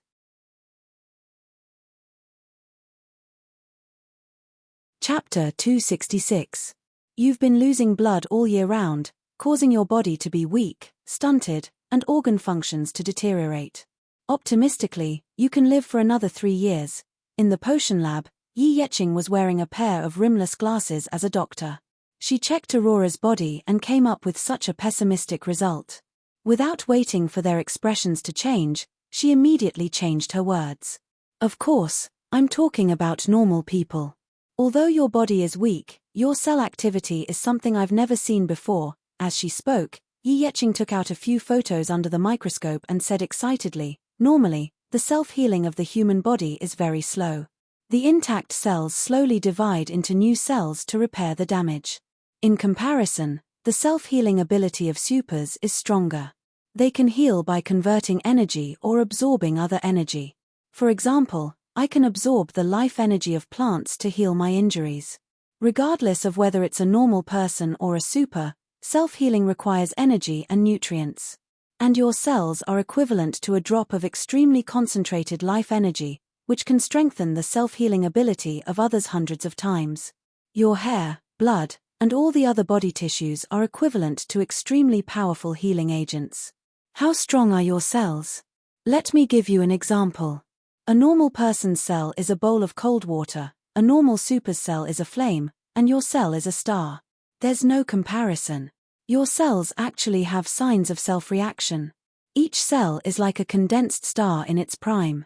Its activity is automatically increasing at every moment. However, such terrifying activity is not corrosive at all. It only has a beneficial effect on life forms. It is simply inconceivable. Emerald Grass's heart was itching unbearably. Her eyes lit up as she stared at Aurora. The burning gaze made Aurora shrink closer to Hela. She recognized this gaze. All the white coats of the Germinal organization looked at her like this. I want to collect some of your blood as an experiment material. Do you know? No. Hela rejected decisively. Her eyes were not friendly, and she was ready to attack at any time. Aurora was her reverse scale. She would not allow anyone to violate it. Han Xiao crossed his arms in front of his chest and sat at the table next to him. He interrupted helplessly, I admire your attitude. Science is about continuous improvement. You must always have the ambition to master the core technology. But this is a patient, not for you to do research on. Besides, I don't think you can beat this redhead. Yi Yeqing pursed her lips and turned around to pack up the diagnostic equipment. She casually said, she doesn't need to see a doctor at all. Her superpower has been suppressed for too long and can't be used effectively. As long as she doesn't die, her superpower will gradually recover and let her return to normal. Forget it.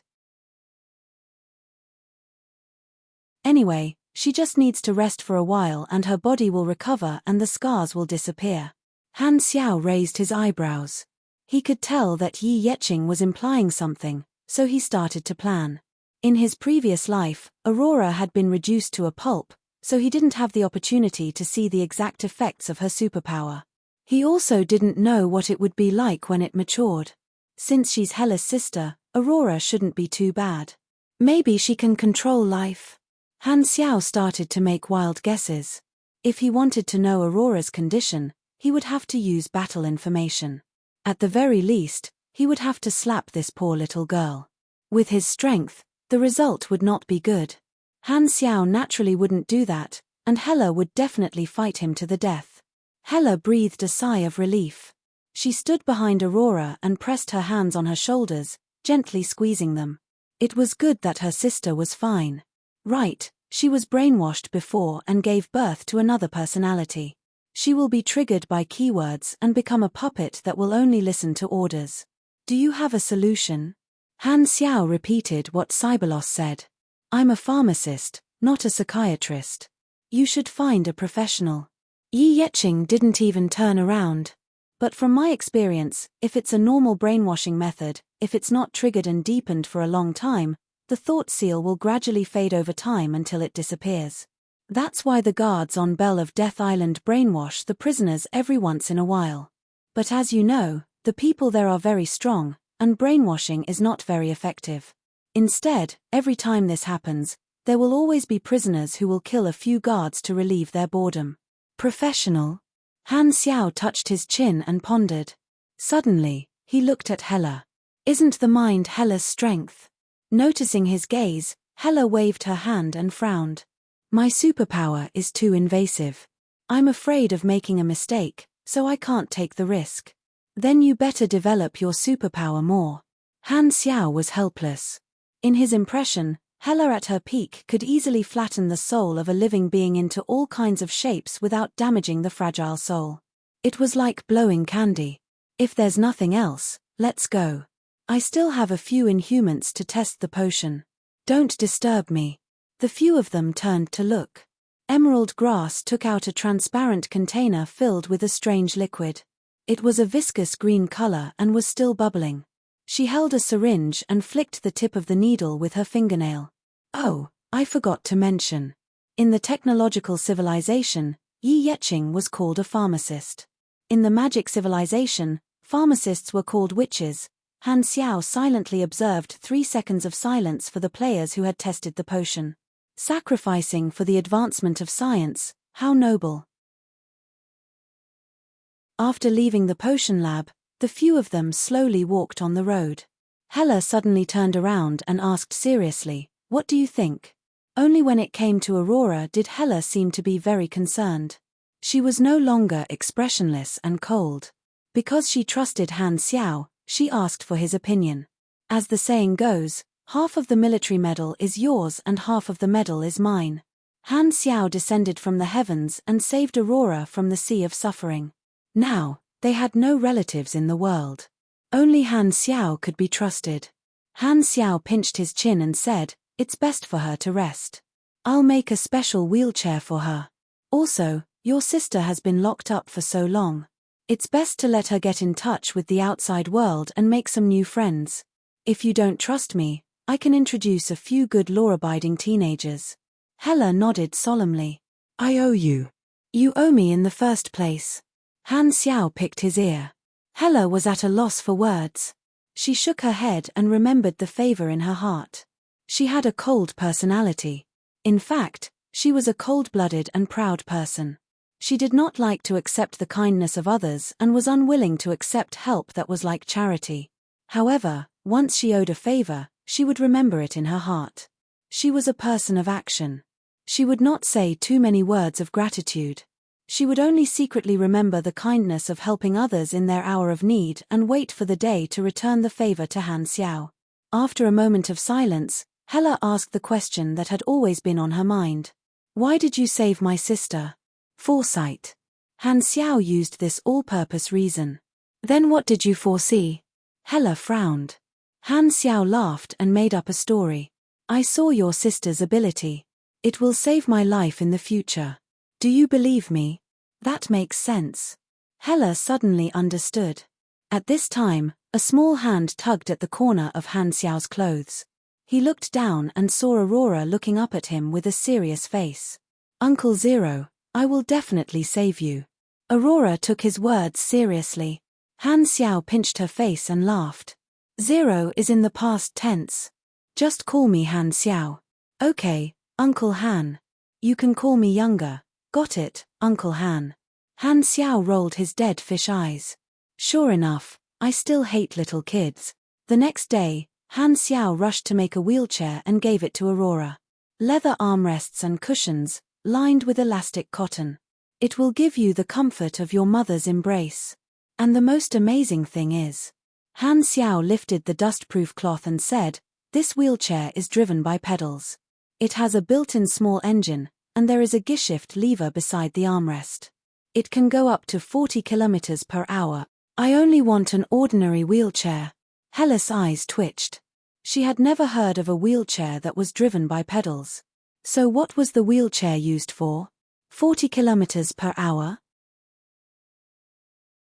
Are you planning to hold a wheelchair rally race? Are you crazy? If I don't modify it, what kind of mechanic am I? Han Xiao picked his nose and looked at her from the corner of his eyes. Hella felt the disdain of a professional from his eyes. Aurora liked the wheelchair very much, as if she had gotten a new toy. At this time, Mad Blade and the others walked over from afar. Han Xiao called them over to play with Aurora and gave them a bunch of missions. He was worried that there was no suitable mission to train them. It was not like they could all sing and dance like Mad Blade. Playing with a little girl was much more reliable than singing and dancing. The 4 players were also very curious about the missions. The rewards were unbelievably generous. They thought that this was some kind of hidden mission and had a lot of fun doing it. Aurora got along the best. After a few words, the bear cub changed hands. It lay on Aurora's lap and rolled around on its belly, making Aurora giggle. The scene was full of warmth, as if the sun had coated it in a warm yellow color. Hella's eyes softened. She stepped aside and watched her sister play with her new friends. For the next few days, Aurora's smile became brighter and brighter, and her complexion improved at a visible rate. After settling Hella and her sister, the expedition war was getting better and better. The arena in the sanctuary was built during this time, so Han Xiao's attention immediately turned to business. He had 2 priorities. One was to prepare for leaving the planet and accumulate all kinds of resources. The second was to improve the player's main city and deepen his position in the hearts of the players, indirectly increasing his influence. He also planned for the Pro League, which was a huge business opportunity in his eyes. The similarity between the two was that he wanted to squeeze benefits out of the players. Heh heh heh. A creepy laughter echoed in the sealed room.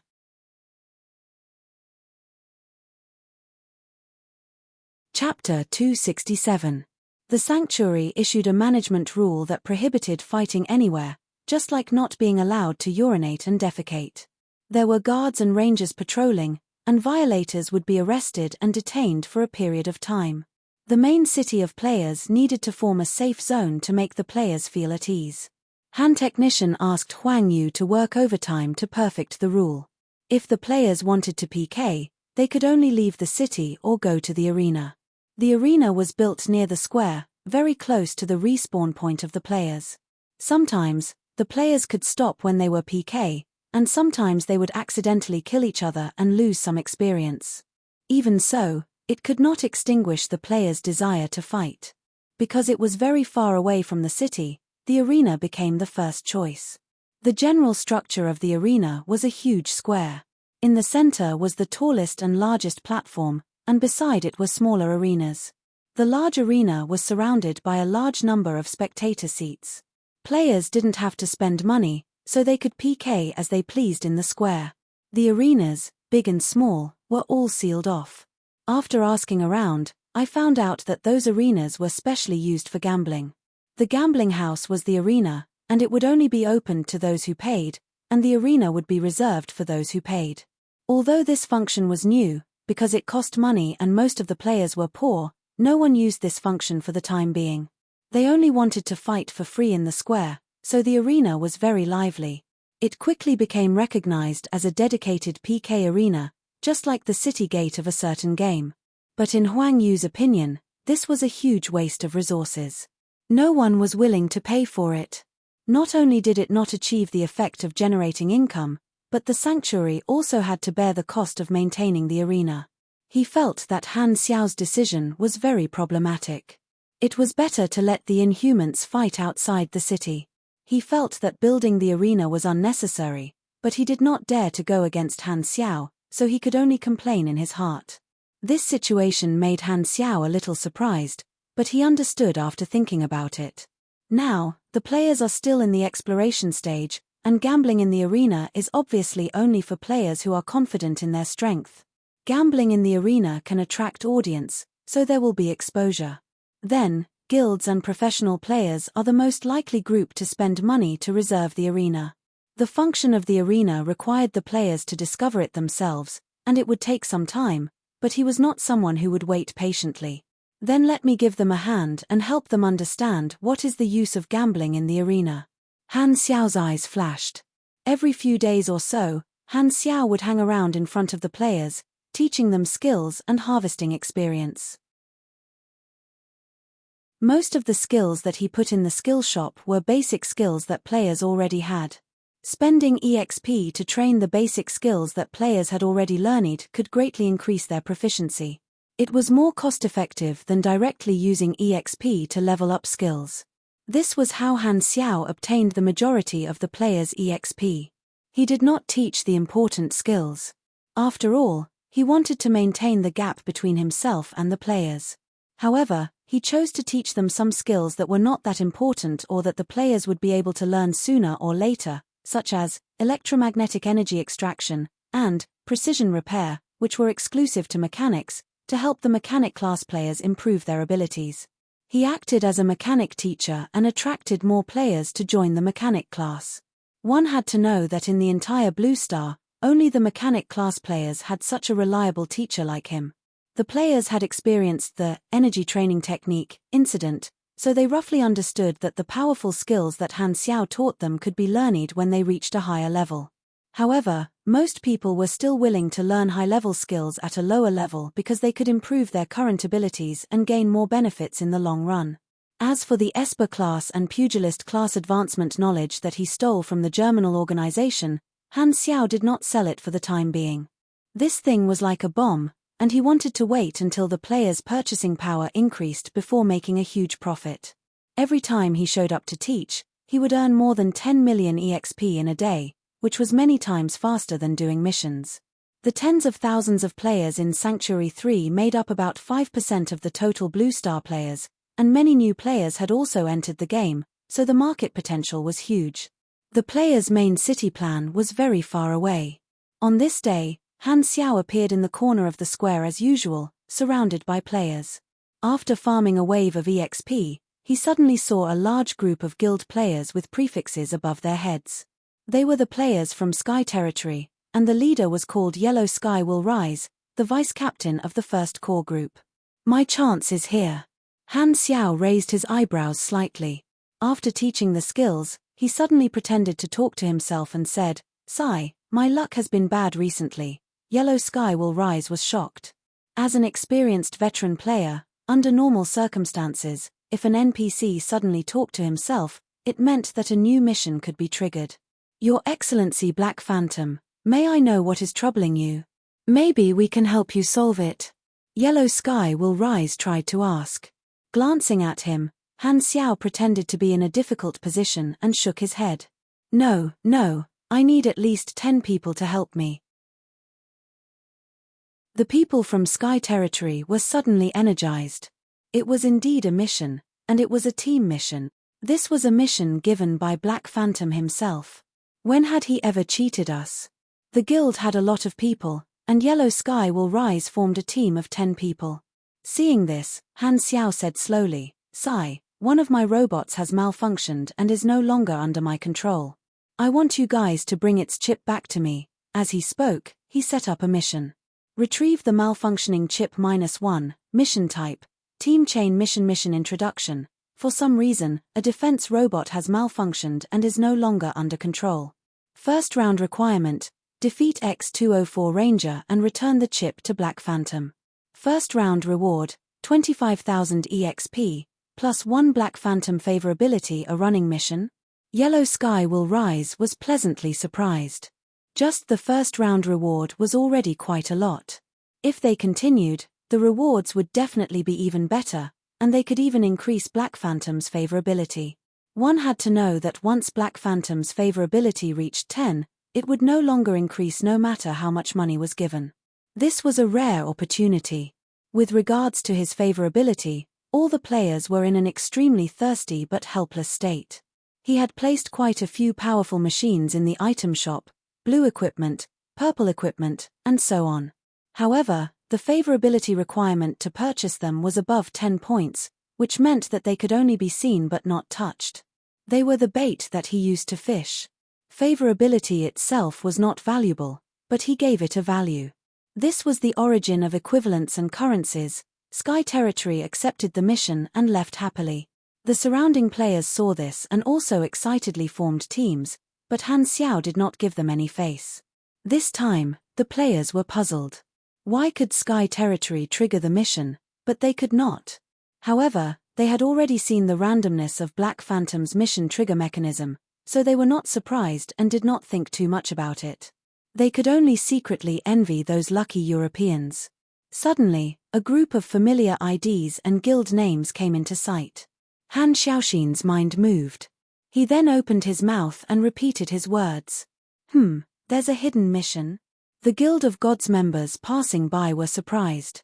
The newcomers were the Guild of Gods, the official guild of the Temple of Gods Club. Han Xiao was very familiar with them, which was another target he was looking for. After Han Xiao's identity was exposed, the Guild of Gods and the others found out that the zero they were looking for was Han Xiao. It turned out that they had missed their target time and time again, so the mission naturally failed. Guild leader Jupiter was so angry that he could not eat or sleep well. He was so depressed that he almost had constipation. However, there was no other way. Han Xiao had too many benefits. In order to not fall behind the other guilds, the Guild of Gods could only come to the sanctuary no matter how depressed they were. All the other guilds had teams gathered in the sanctuary. This mission is not bad. Jupiter was overjoyed. He could even find a hidden mission while walking on the streets. This was his luck. With a wave of his hand, the Guild of Gods formed a team and accepted the mission.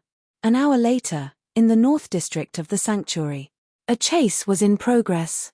A 10-man team from Sky Territory was panting as they chased a speedy ranger.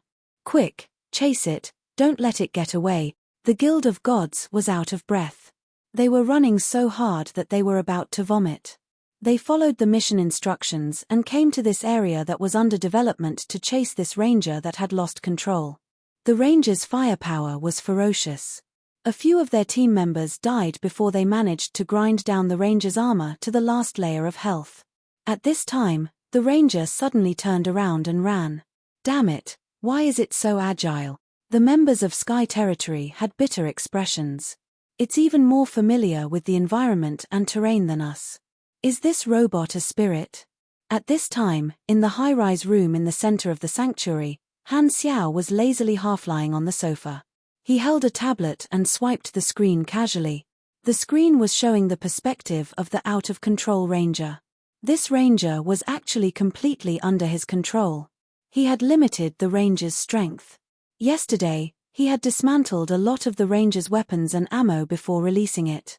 In fact, it was a weakened version, so that the members of Sky Territory would have a hard time winning. If the complete Generation 2.5 Rangers were to unleash their full power, they would have killed more than half of the players in a single exchange. Of course, the Sky Territory players would not know this. They would think that it was because of their great teamwork that they managed to kill this out-of-control robot. This was the misconception that Han Xiao wanted to give them. Out of control? It didn't exist. We're about to catch up. As the distance closed, Sky Territory forced themselves to focus and prepare for the final attack. Han Xiao looked at the radar map and suddenly smiled evilly. He controlled the ranger that was about to be destroyed to suddenly accelerate. After a few turns, it immediately shook off Sky Territory and rushed toward the Guild of Gods, who were searching for the mission target. As soon as the ranger appeared, Jupiter and the others were shocked and overjoyed. It's the target. Focus fire. After a round of attacks, the ranger fell apart. Its parts fell all over the ground. The members of the Guild of Gods were confused. They had not even done anything yet. How did this robot explode? Suppressing his doubts, Jupiter picked up the mission item from the pile of parts. Chip of the out-of-control ranger. At this moment, the Sky Domain finally arrived. Seeing this scene, they were immediately enraged. Damn you Guild of Gods, how dare you steal our kill? Yellow Skies Shall Stand was furious. They had chased after their mission target for more than a dozen streets.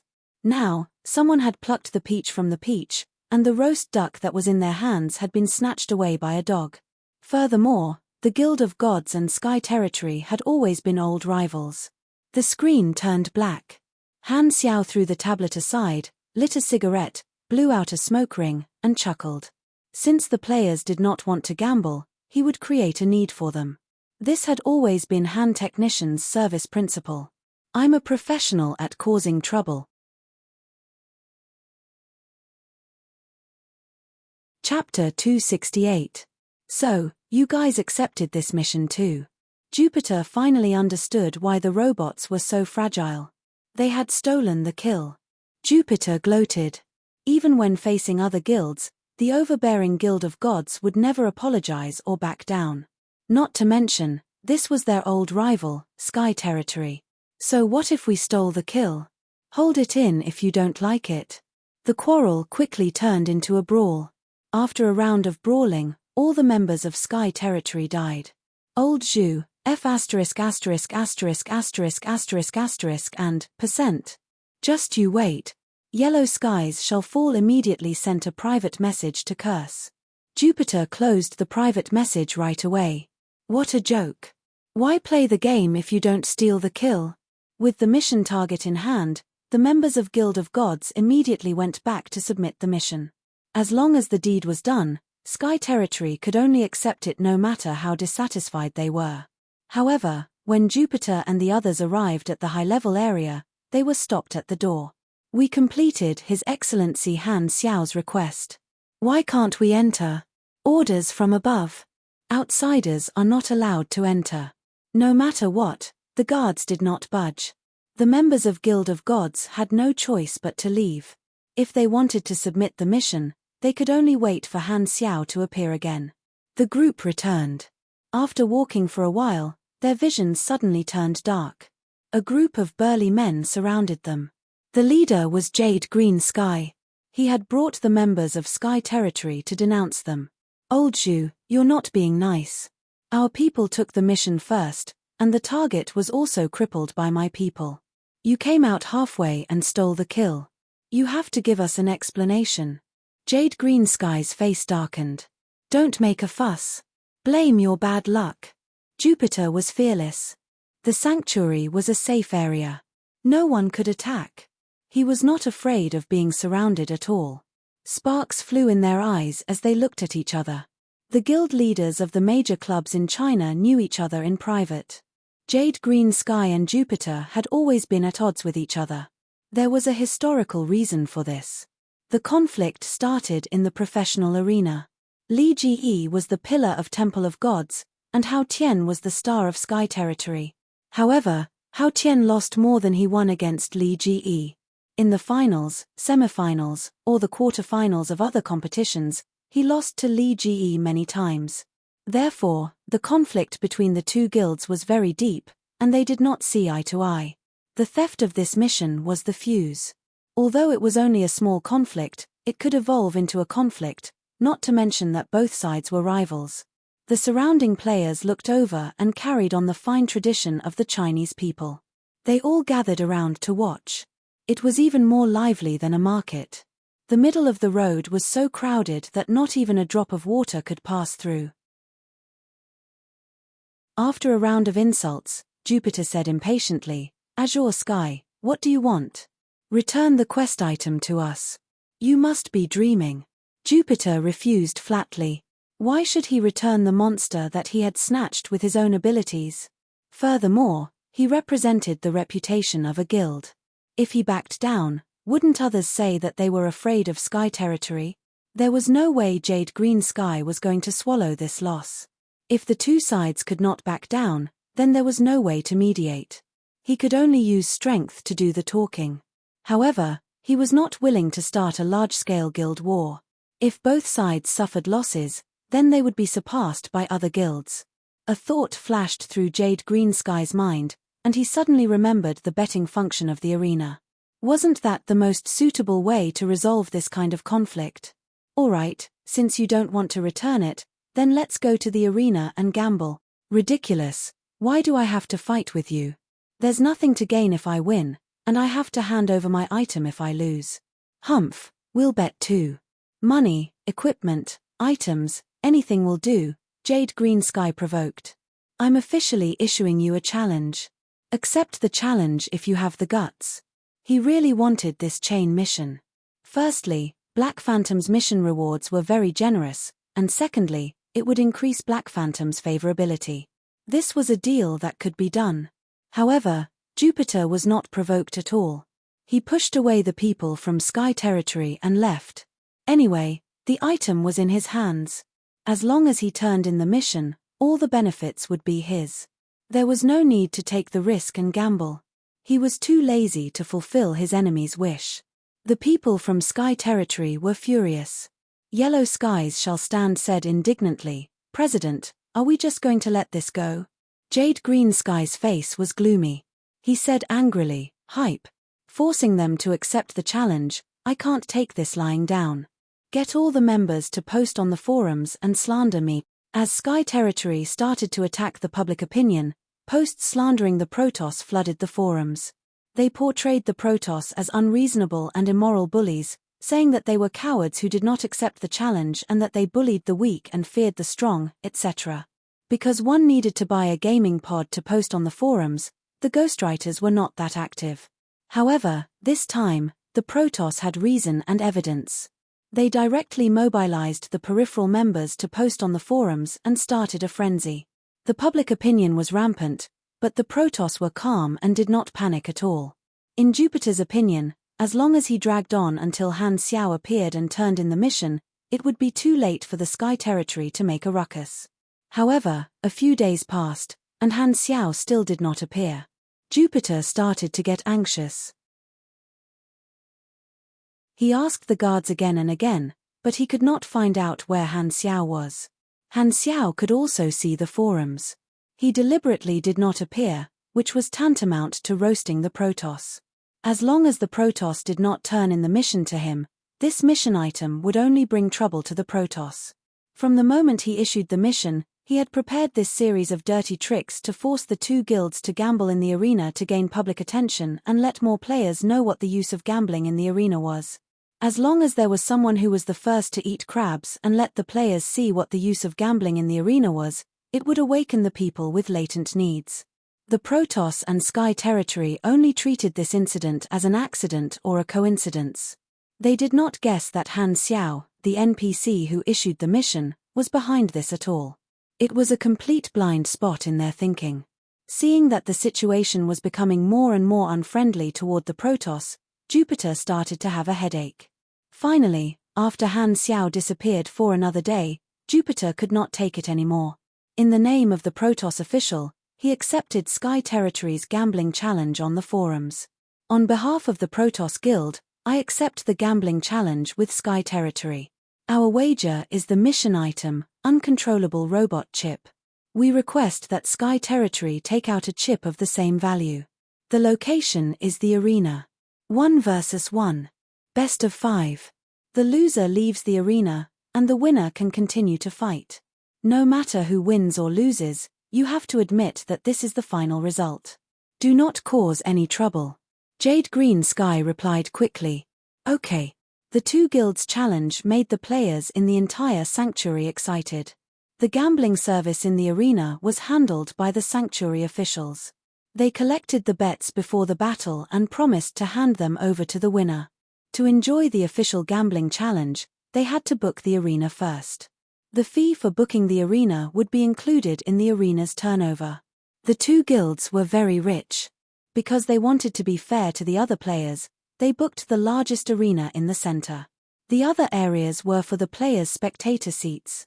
It was very high profile. On the day of the challenge, all the players in the sanctuary gathered in the arena. It was bustling with activity. Who do you think will win? Definitely the Protoss. Sky Territory is far from it. Actually, the Protoss is in the wrong this time. It's very immoral. You must be joking.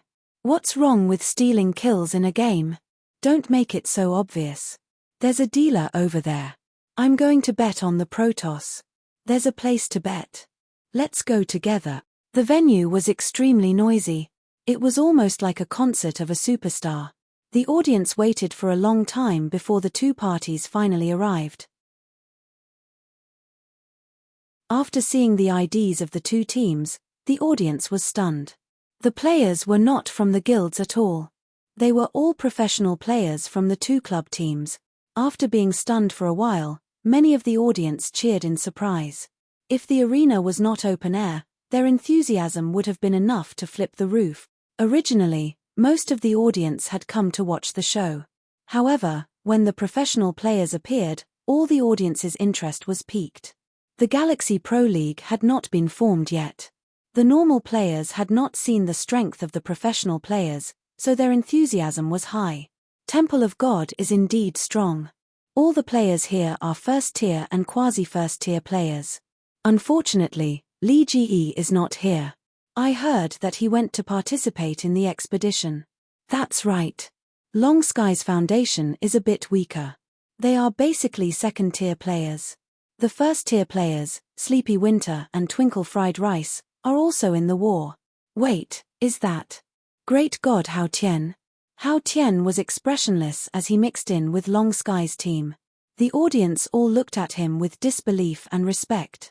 Wherever he passed, the audience subconsciously slowed down their discussions. It was as if there was a steady aura around him. As the pillar of Long Sky, Hao Tian was naturally pulled over by Jade Green Sky. His fame and strength were far beyond the first-tier players. He was the most eye-catching professional player in the arena. Facing such a god, the players of Temple of God immediately felt pressured. The two guilds belonged to the clubs, so they invited their players over to help without any prior communication. Seeing the members of the other side, Jade Green Sky and Jupiter broke out in cold sweat. At the same time, they thought, luckily, I also pulled in a professional player. Damn it, I almost got tricked by that old sly bastard. The central ring was very wide and hexagonal. The square in the middle was the battlefield, and the triangles on both sides were the waiting area. The people of Sky Territory and Guild of Gods were waiting in the waiting area. The audience below the ring whispered and waited excitedly. Some of the players had different thoughts. It seems that gambling in the ring can increase the exposure. Some of the spectating guilds thought to themselves, if we guard the ring, we can spar with players of various factions and even earn bets, some of the players who liked PK said to themselves. The spectating professional players nodded. Not only does guarding the ring increase the exposure, but it can also train our skills. This function is not bad. Seeing the grandeur and effect of the gambling in the arena with their own eyes, many of the players saw the benefits and entertainment in it. Han Xiao invited the two guilds to fight because he wanted the other players to experience the function of this function so that the players could use their creativity and expand the functions of this function to satisfy different needs.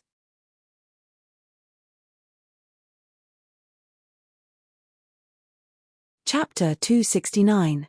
Hao Tian was the face of Long Sky, a top-tier god. His PK skills were superb, and his level was way above average. With these two advantages, he was the first to enter the stage. His punches and kicks were violent, and he defeated 3 Protoss players in a row. The combat power of the pugilist class was displayed vividly. The audience thought that they would see a fierce battle, but they did not expect it to be a one-sided battle. The whole battle did not even last more than 5 minutes. This shock was like a wild horse that had unleashed a wild and unrestrained move, ruthlessly stomping on everyone's hearts. After being stunned for a few seconds, deafening cheers and applause erupted, reaching the cloud. Awesome. This was the audience. God Hao Tian. God Hao Tian. This was the fanatical audience. F***CK Tian Tian, I'm cheering for you. This was Hao Tian's diehard fan. Hao Tian's performance refreshed the audience's understanding of the upper limit of the current level of combat power, and he gained a large number of fans. Although this was a private bet, the audience's enthusiasm and excitement made people think that this was a professional match. I won. Hao Tian's eyes moved slightly. He did not expect to win so easily. It was as if he had walked a long way and suddenly turned around and realized that the people behind him were all noobs. His combat power had unknowingly exceeded that of a normal professional player. In the beginning, Hao Tian only saw Han Xiao's hidden quest as a chance to test his luck. After he was lucky enough to win it, he did not treasure it and only saw it as a short-term springboard. Hao Tian's professional instinct was to plan his own development from a long-term perspective. Black Phantom was a mechanic, and he was a pugilist, so he felt that he could not follow Han Xiao forever. Just in terms of skills, he had to find a new mentor somewhere else. However, it was not until now that he realized how much he had gained, and he could not help but value Han Xiao more.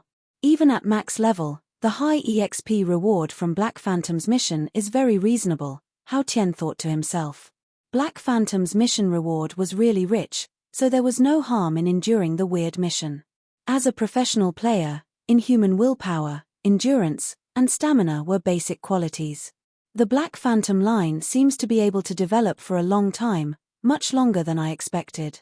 The agreement was to win 3 out of 5, and Hao Tian would end the bet with a 1 versus 3 victory. The other Long Sky players were just there to watch, looking at Hao Tian like fanboys. In the Long Sky Club, Hao Tian, who had been in the pro scene for many years, was everyone's idol. He was quiet, focused on techniques, and won many trophies for Long Sky. He was one of the founding members of Long Sky and had already been tied to the name Long Sky.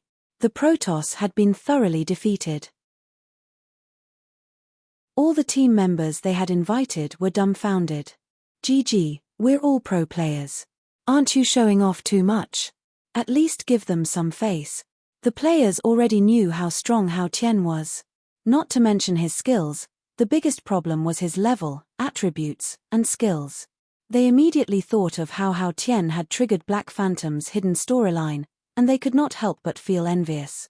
I wonder what kind of missions he usually does for Black Phantom to level up so quickly. The Temple of God players were envious and jealous. They also wanted such treatment, but Black Phantom did not give them any face. Everyone's levels are not high now, so the gap is huge. When the Pro League starts, everyone's levels will be higher, and he won't be able to beat us as easily as he did today. The gap will shrink sooner or later. A Temple of God player cheered everyone up. The team members were only pulled over to help, so winning or losing was not important to them. However, Jupiter was so angry that his face turned green. He wanted to smash Jade Green Sky's smug face with his head. Under the official notarization, the mission item was returned to Sky territory. The audience that had left excitedly discussed Hao Tian's outstanding performance. The conflict between guilds was always a hot topic. Losing the bet was only a temporary loss of face for Guild of God. They were still a powerhouse, so many people in the guild felt it was unfair. If our great Li Ge was here, Hao Tian would have been beaten to a pulp. Long Sky is just lucky. What's there to be proud of? When the dust settled, Han Xiao finally arrived the next day. The people of Sky territory handed in the mission immediately. Seeing this, Jupiter was filled with regret.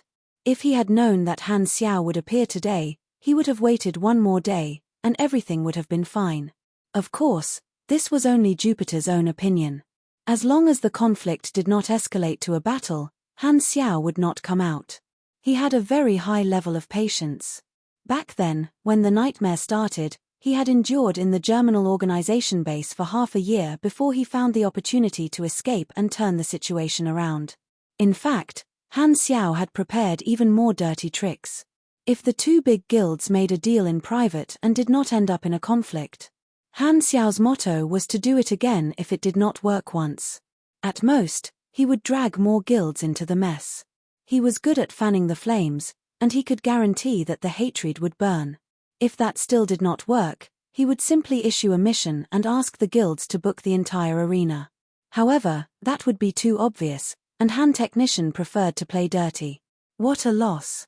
Jupiter wanted to cry but had no tears. This time, a private message notification sounded. He took a look and saw that it was from Li Ge. He quickly picked it up.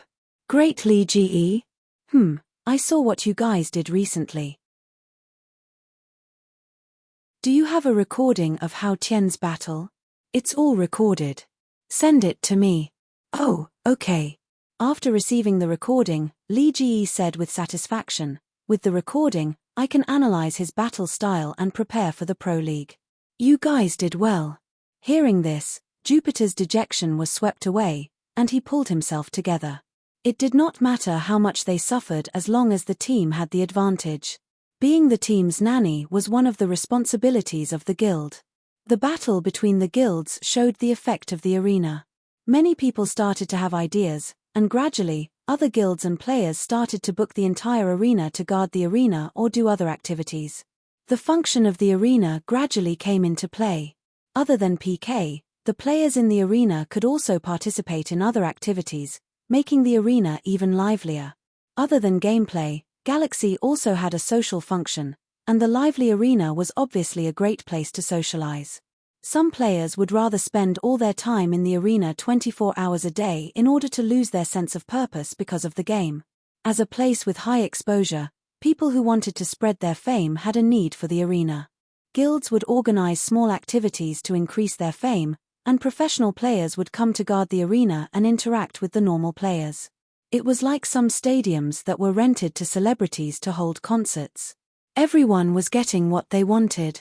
According to Han Xiao's experience, not only guilds, but even some companies would book the entire arena to hold small activities.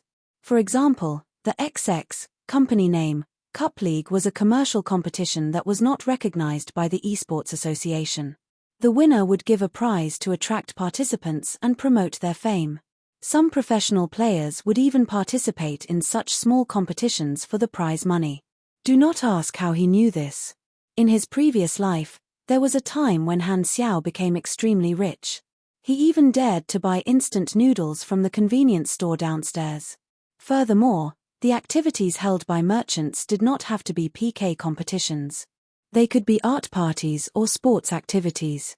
There had always been an audience for small games in the game, as Galaxy was extremely realistic. Other than not being able to excrete, there was a lot of freedom. The players could use their own imagination and use their superhuman qualities to play other sports, such as superhuman basketball, pugilist soccer, mechanic racing, and so on. Han Xiao had seen all of these in his previous life, and such creative and fun activities were very popular among the casual players. Galaxy also slowly formed a virtual interactive community because of this. It was very strange and lively. The current players had only just come into contact with Galaxy, so they had to follow the rules and not do any weird activities. Han Xiao had provided a platform to guide the players to explore the entertainment aspect of the game. There would always be rich people who bought the arena and came up with all kinds of gimmicks. The arena was like an activity program to attract players. Normal players could watch the activities while fighting each other for free, so it was easy for them to form a habit and tradition. Think about it. If you went for a walk every day, the park you walked in would often hold all kinds of activities. Over time, even if you did not participate, you would gradually become curious and guess what kind of activities you would see next time you walked. Therefore, when the arena became a common facility, it would increase the sense of belonging of the players to the main city in the long run. After all, interest could be cultivated. In other words, it was the same principle as training. You had to let them get used to it before they would like it and take the initiative in the end.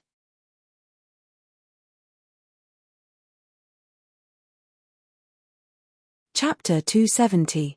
The attractiveness of the arena as a main city would allow the players to spread the word of the arena and attract more newcomers. This was the benefit that Han Xiao really wanted.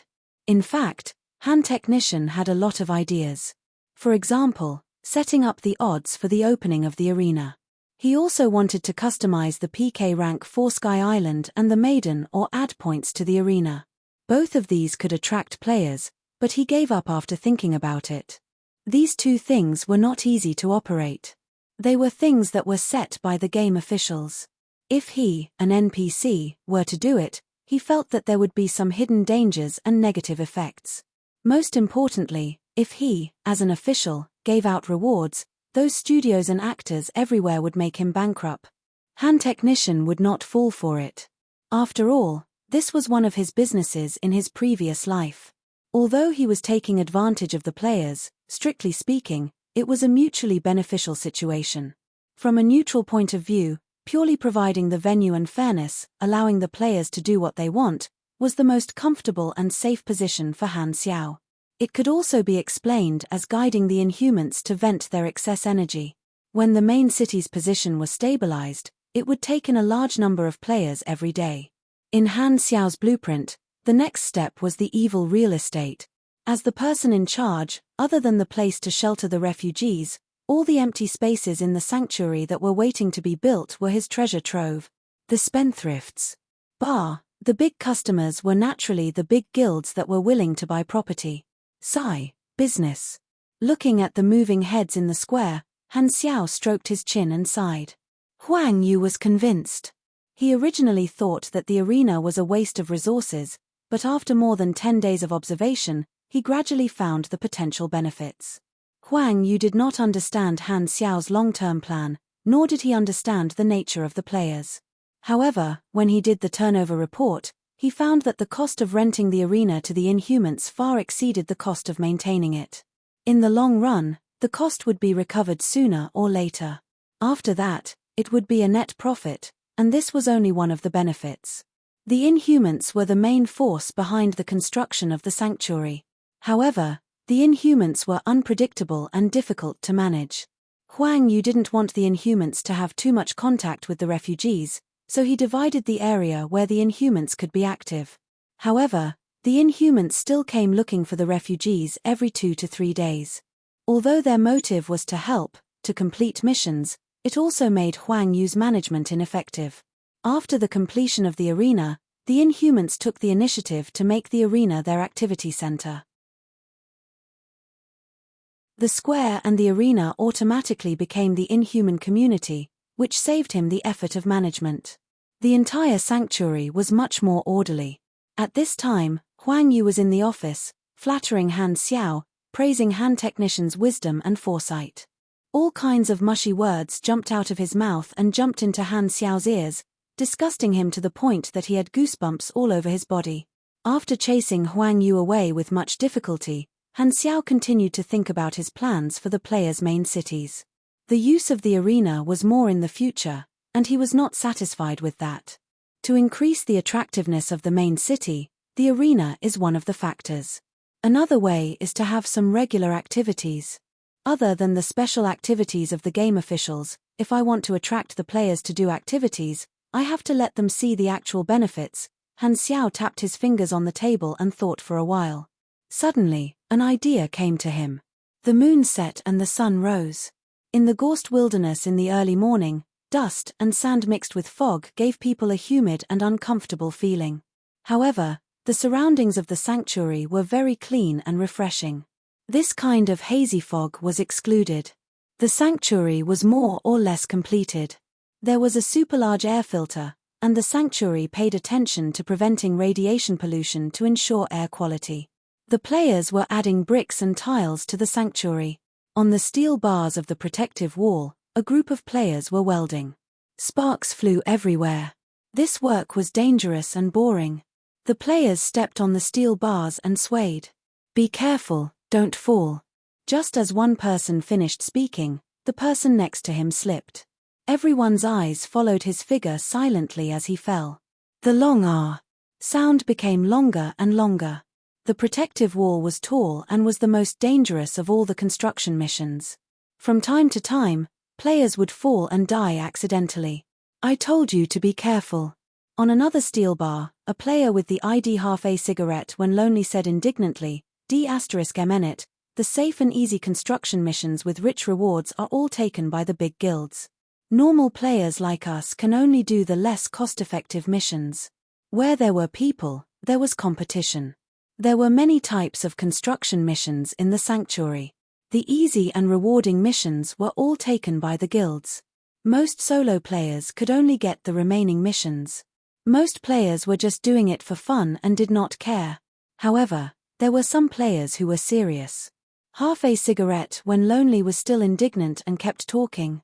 Those big guilds took all the resources. They are rich and overbearing. We lost at the beginning. How are we going to fight in the future? Someone beside him laughed. It's just a game. Don't be so serious. Playing a game is to be the best. Otherwise, what's the point of playing?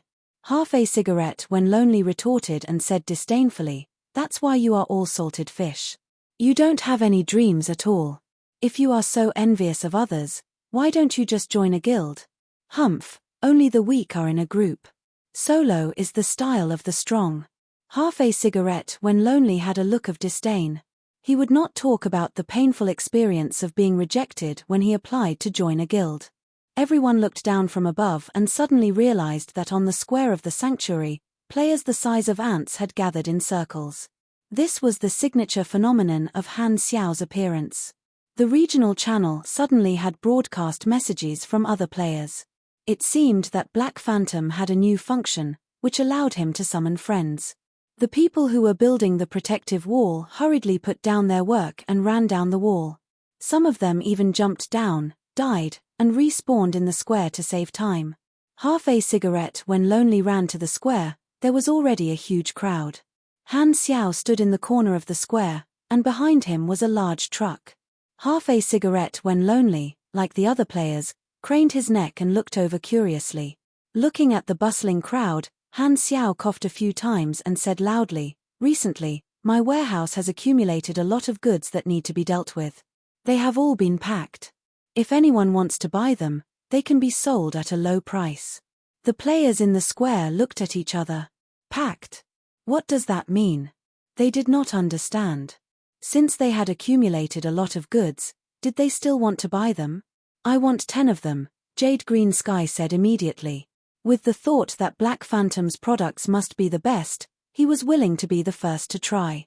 No matter what the new function was, he would know after trying it out. 3,000 aquamarine coins for one box. So expensive? Jade Green Sky was shocked. He forced himself to buy it and spent all the money he had. Although he was the president, he did not just keep the guild's funds with him. These were all his personal assets. After taking the money, Han Xiao took out 10 boxes from the truck. Jade Green Sky opened 9 of them, and his face darkened. The boxes were filled with broken parts and cheap mechanical materials. The players around saw this and shook their heads. What kind of goods are these? They're more like accumulated trash. These pieces of junk take up space even if they were given to me. Only an idiot would buy this kind of thing. When Jade Green Sky heard this, he turned around and glared fiercely. He opened the last box gloomily without any hope. However, as soon as the box was opened, Jade Green Sky's lazy eyes suddenly froze. He stared blankly at the contents of the box. A retractable knife lay quietly in the box. In his field of vision, the name of the saber was in purple. This was a piece of purple equipment. Everyone saw his expression and became curious. They stood on their tiptoes and gasped when they saw it clearly. Cries of surprise spread out like ripples. Until now, the players had never seen a piece of purple equipment. This was the first one that appeared in front of the players. Jade Green Sky opened his mouth wide. Looking at the 10 boxes in front of him, he suddenly felt a sense of familiarity and reacted immediately. Wait, this gameplay, isn't it just opening boxes?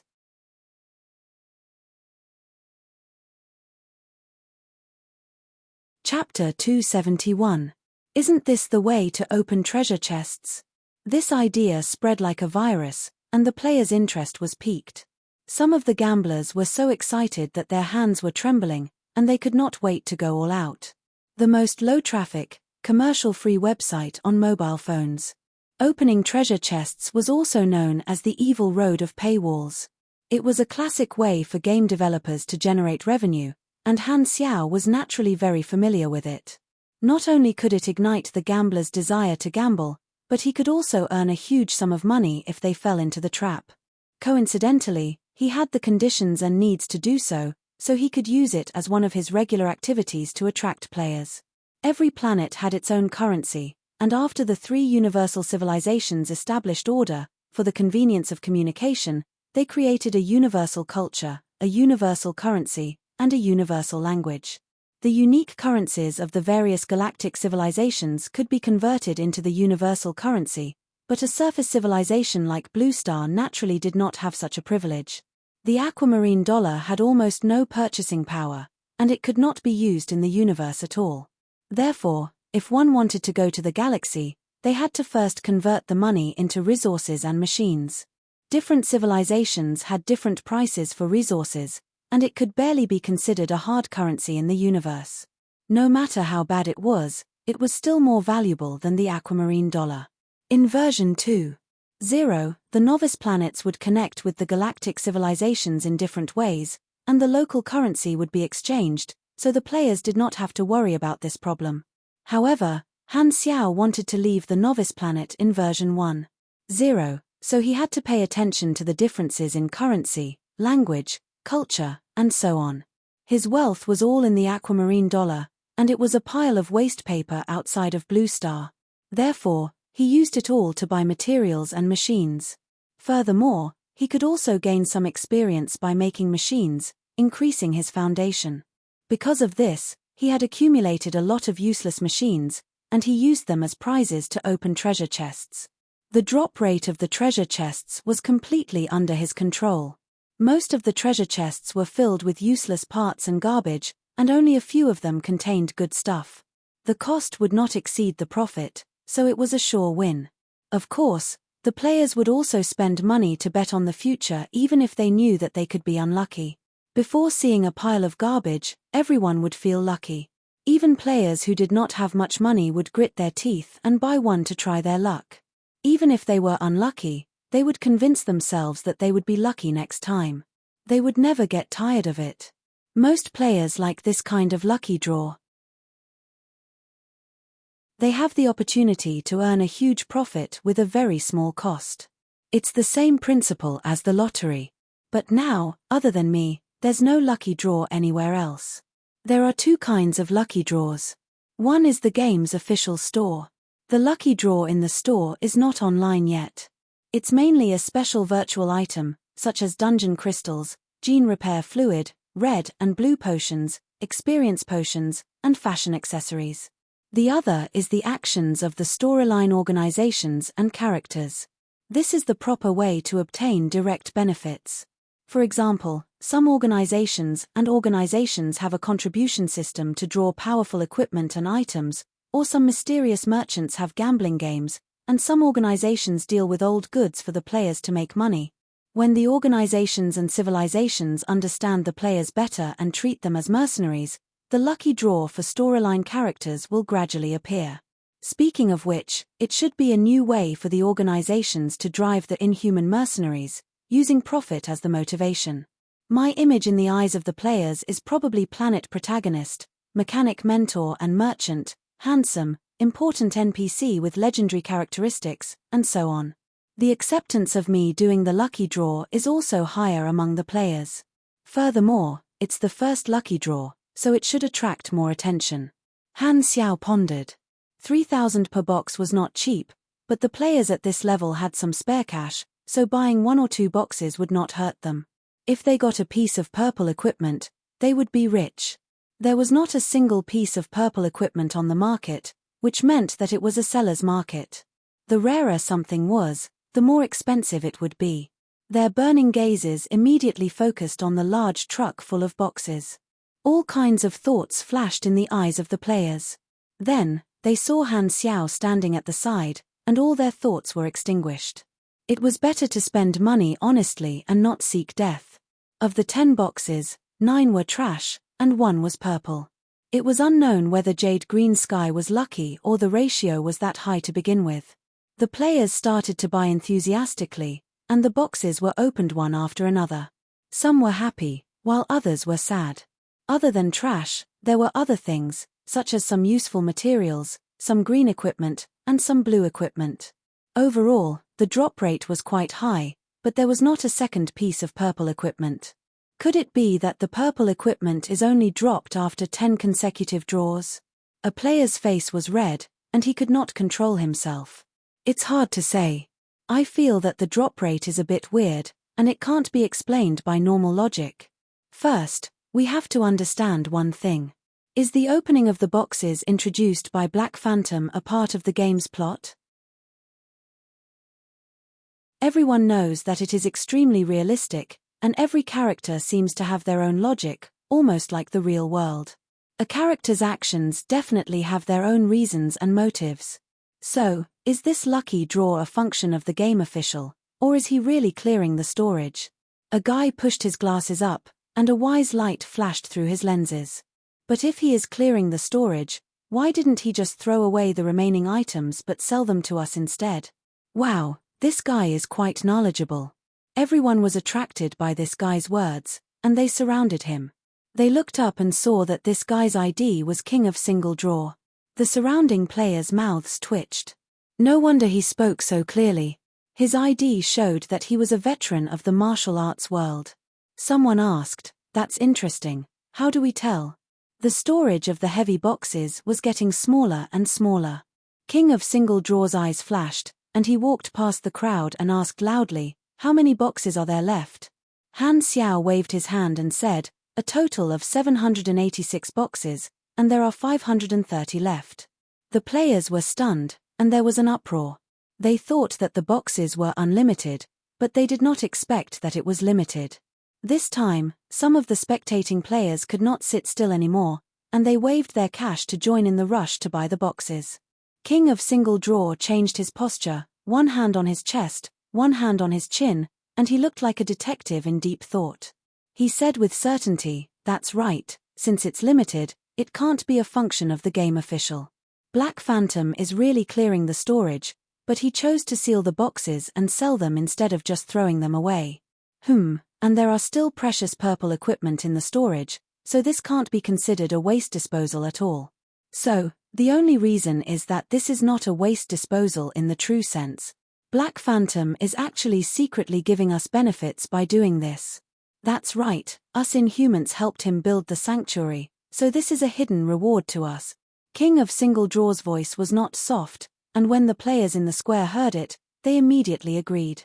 What he said was reasonable, and it was convincing. If it's a function of the game official, then the game official will definitely announce the drop rate, but if it's a part of the game's plot, then it's up to the players to experience it for themselves and summarize the hidden drop rate. King of Single Draw's eyes flashed. For the sake of balance, the game official will definitely not draw anything too awesome, but if it's Black Phantom's reward lottery, it's different. You might really be able to get something good, which means that these mechanical boxes might drop some earth-shattering godly equipment. His words made everyone's blood boil. They gasped for breath like oxen. They were incomparably excited, and the crowd was in high spirits. Han Xiao, who was beside him, was dumbfounded. He was completely confused and confused.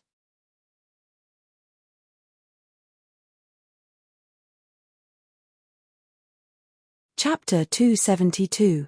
There were some who drew a single draw, and some who drew 10 in a row. However, there was no difference. Han Xiao only controlled the overall cost of a batch of chests, and he did not care about the exact time when the chests were sold. It all depended on the player's luck. There was no such thing as under-the-table manipulation. He wanted the players to feel the warmth of home. The most low-traffic, advertising-free site on mobile phones. If there was a guarantee for 10 consecutive draws, more people could be attracted. However, he was using a limited purchase model.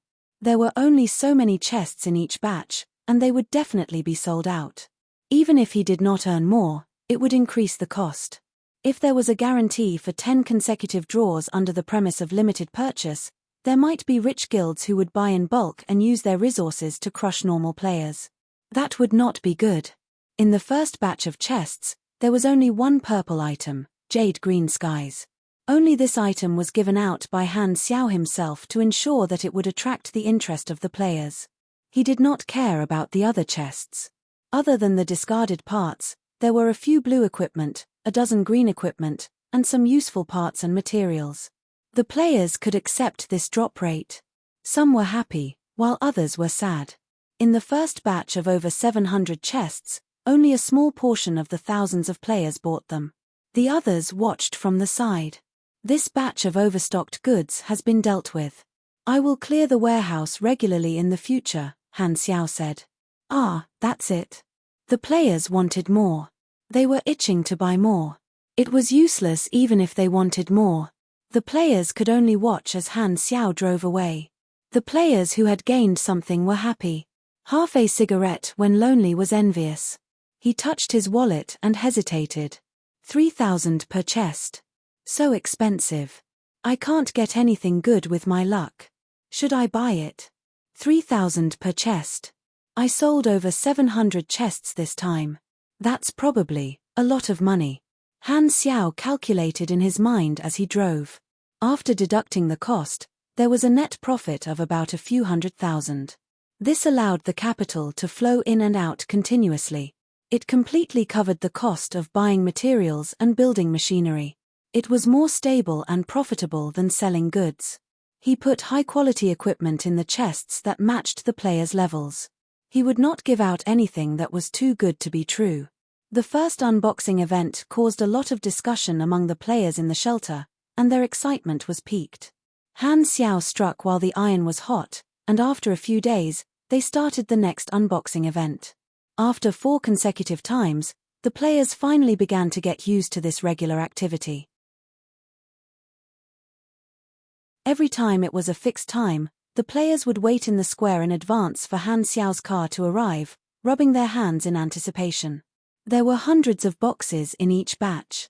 In the beginning, it took 20 minutes to sell them all, but by the 4th time, they were all sold out in just 6 minutes. This showed that the players' acceptance and love for this event had increased. Han Xiao's goal of organizing this event was a success. The Blue Star section of the forums was spreading this news. Almost all the players had never seen a purple equipment before, and they didn't know where to get one. At this critical moment, Han Xiao's open treasure chest event had appeared out of nowhere, and it was the only way to get a purple equipment. Naturally, it received a lot of attention, and its influence gradually spread. Han Xiao saw that the forum was bustling with noise and excitement. A few players who had drawn purple equipment had posted to show off, and there were many envious and jealous replies. Greetings to the big boss in the purple suit. Sigh. Gambling doesn't change what's wrong, Shen doesn't change fate, Europeans eat our African giant. Another round of 10. Don't pull me, I'm not crazy. I'll definitely get a purple this time. My intuition won't be wrong. I thought this game was different from those flirtatious B** keys outside, but I didn't expect you to betray the revolution too. This day, the Africans finally remembered the fear of being dominated by bloodlines. Content caused discomfort, reported. BGM, we're different. 10 consecutive draws, no guarantee, single draw is a miracle, I've learned something new, shoot filth, Guild of Gods buying purple equipment, price negotiable, private message. Sky Territory buying purple equipment, price higher than Guild of Gods, private message. 9 draws all black, silently watching the OP show off. 13 draws all black, passing by, laughing and touching the head of the dog above. 18 draws all black people are crazy, F***CK, I'm going to rob Black Phantom's warehouse tomorrow. Highest respect to the brother above, you're a fighter for liberation, you're the flame of revolution, I'll take care of your wife and daughter, don't worry, have a good trip, salute. Salute +1. Keep the formation below. Salute +2. Salute +2, 3. All the players were complaining non-stop, and it was very lively, spontaneously giving Han Xiao a name for his lucky draw, always leading the trend, never being surpassed. With a large amount of money in his account, Han Xiao did not care about the price and bought materials and parts in bulk, spending most of his time in the workshop building machines, converting the aquamarine dollars into valuable materials and machines, and at the same time gaining a lot of manufacturing experience. He also created low-grade purple equipment as prizes, so he was way ahead of the players. The machines that he did not use were rare equipment to the players, and his development was not in vain. It was now the season of harvest. The sanctuary was on the right track, and Huang Yu took care of the miscellaneous matters, so Han Xiao only needed to sign the documents. Hella was accompanying Aurora in her rehabilitation training, Mad Blade, Maple Moon, Pork Bun, and Hao Tian received missions from Han Xiao to play with Aurora, and the Han technician was basically in a semi-free mode for them for the time being.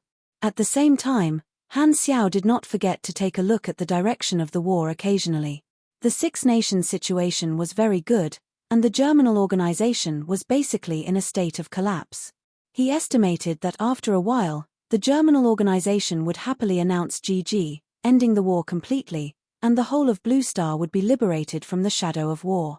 The last time he browsed the information on the darknet, there were 20 to 30% fewer wanderers than before the war, and they had joined various forces to seek protection. This made Han Xiao feel strange, as if the war had promoted the establishment of order, and the free people in the wild returned to the arms of the ruling class because of fear.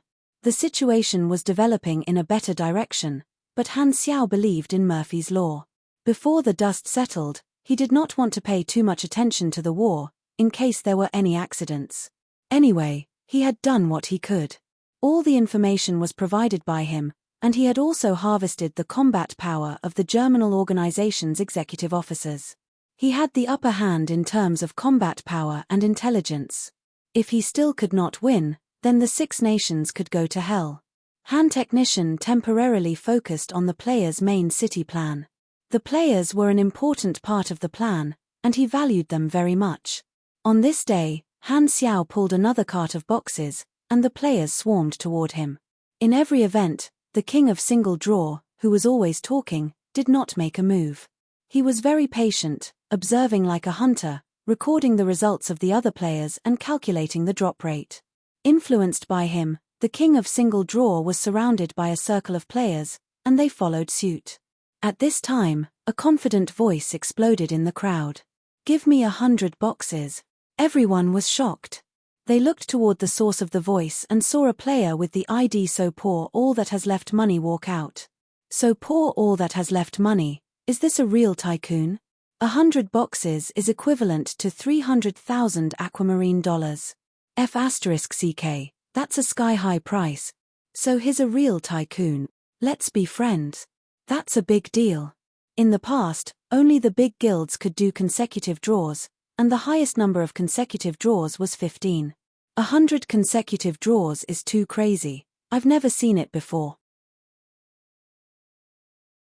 Han Xiao raised his eyebrows. Such an arrogant ID was like a big leak walking in front of him.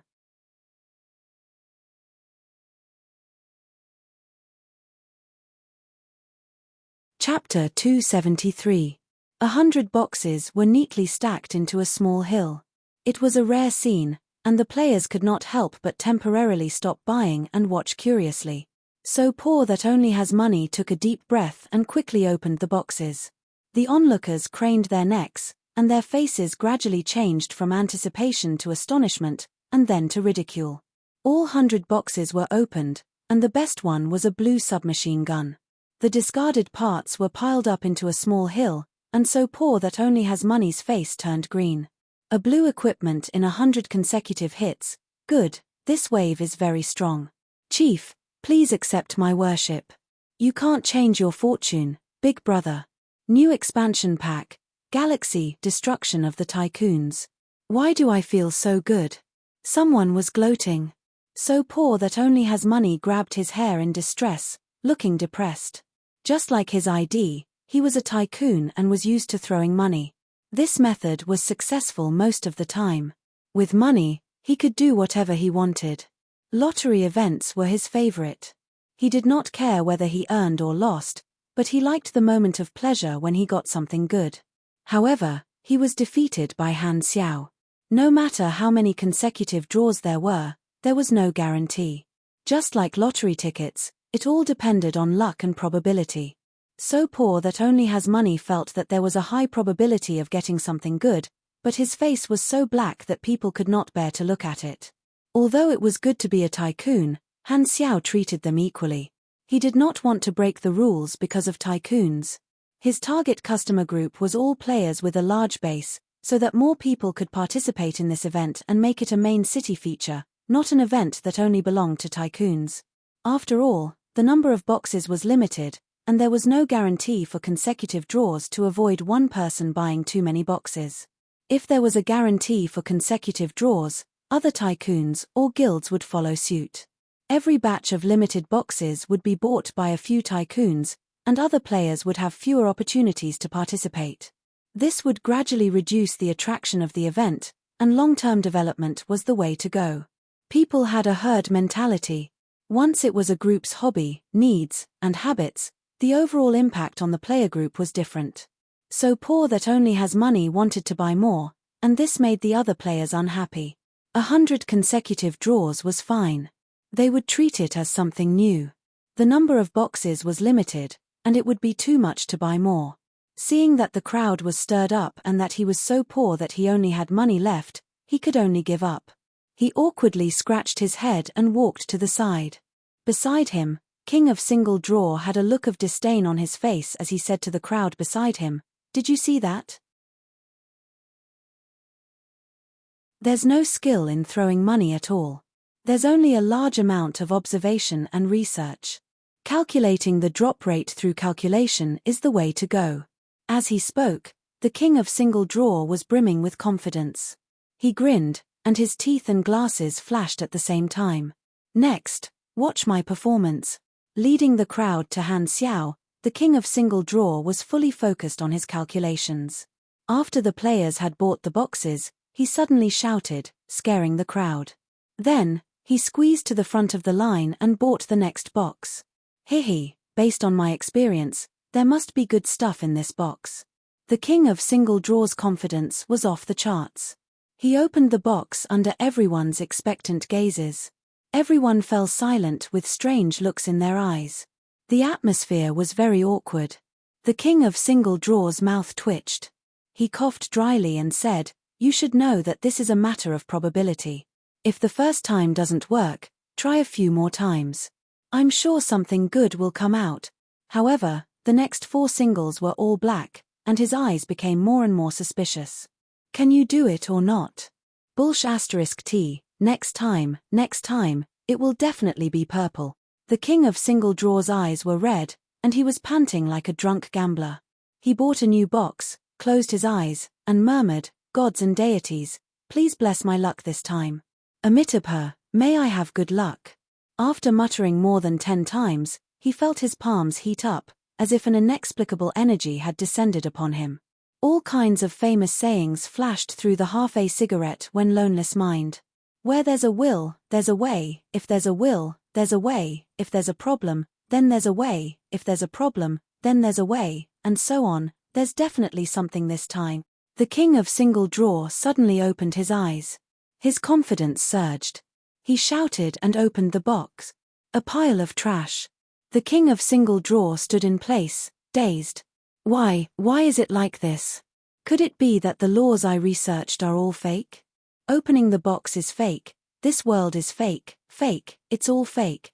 In the crowd, half-a cigarette when it's lonely touched his wallet. It was finally his turn. He hesitated for a while and said, "I'll buy one." This was the first time he bought one. He was hesitant the previous few times. Although $3,000 aquamarine dollars was not a lot, he was just a normal player. His wealth was hard to come by, and he was reluctant to spend it. However, many players had obtained good equipment through this event, and he was tempted. In the end, he decided to buy one box. Half-a cigarette when its loneless goal was very low. He would be satisfied with just green equipment.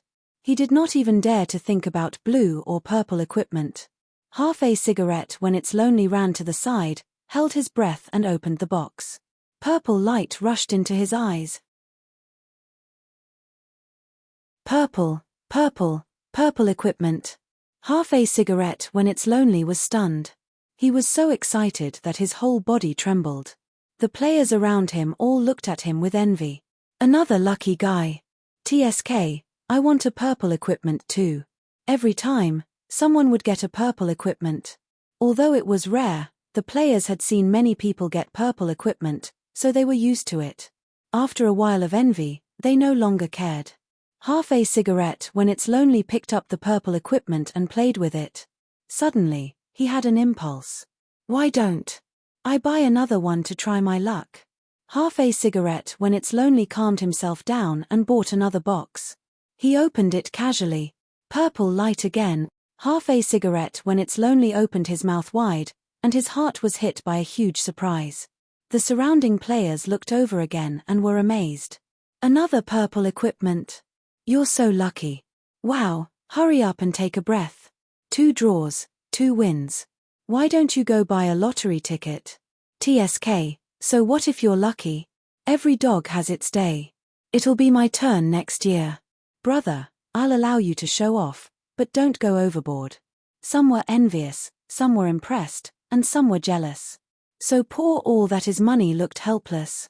His 100 consecutive draws could not compare to 2 random draws. What kind of world was this? Where did the privilege of being a tycoon go? King of Single Draw gritted his teeth. He was on the verge of breaking down. He screamed in his heart, I must have let him take the hit. The purple equipment was originally mine. Why don't I buy another one? Half a cigarette when it's lonely touched his wallet. He had just over 3,000 left. He made up his mind and bought another one.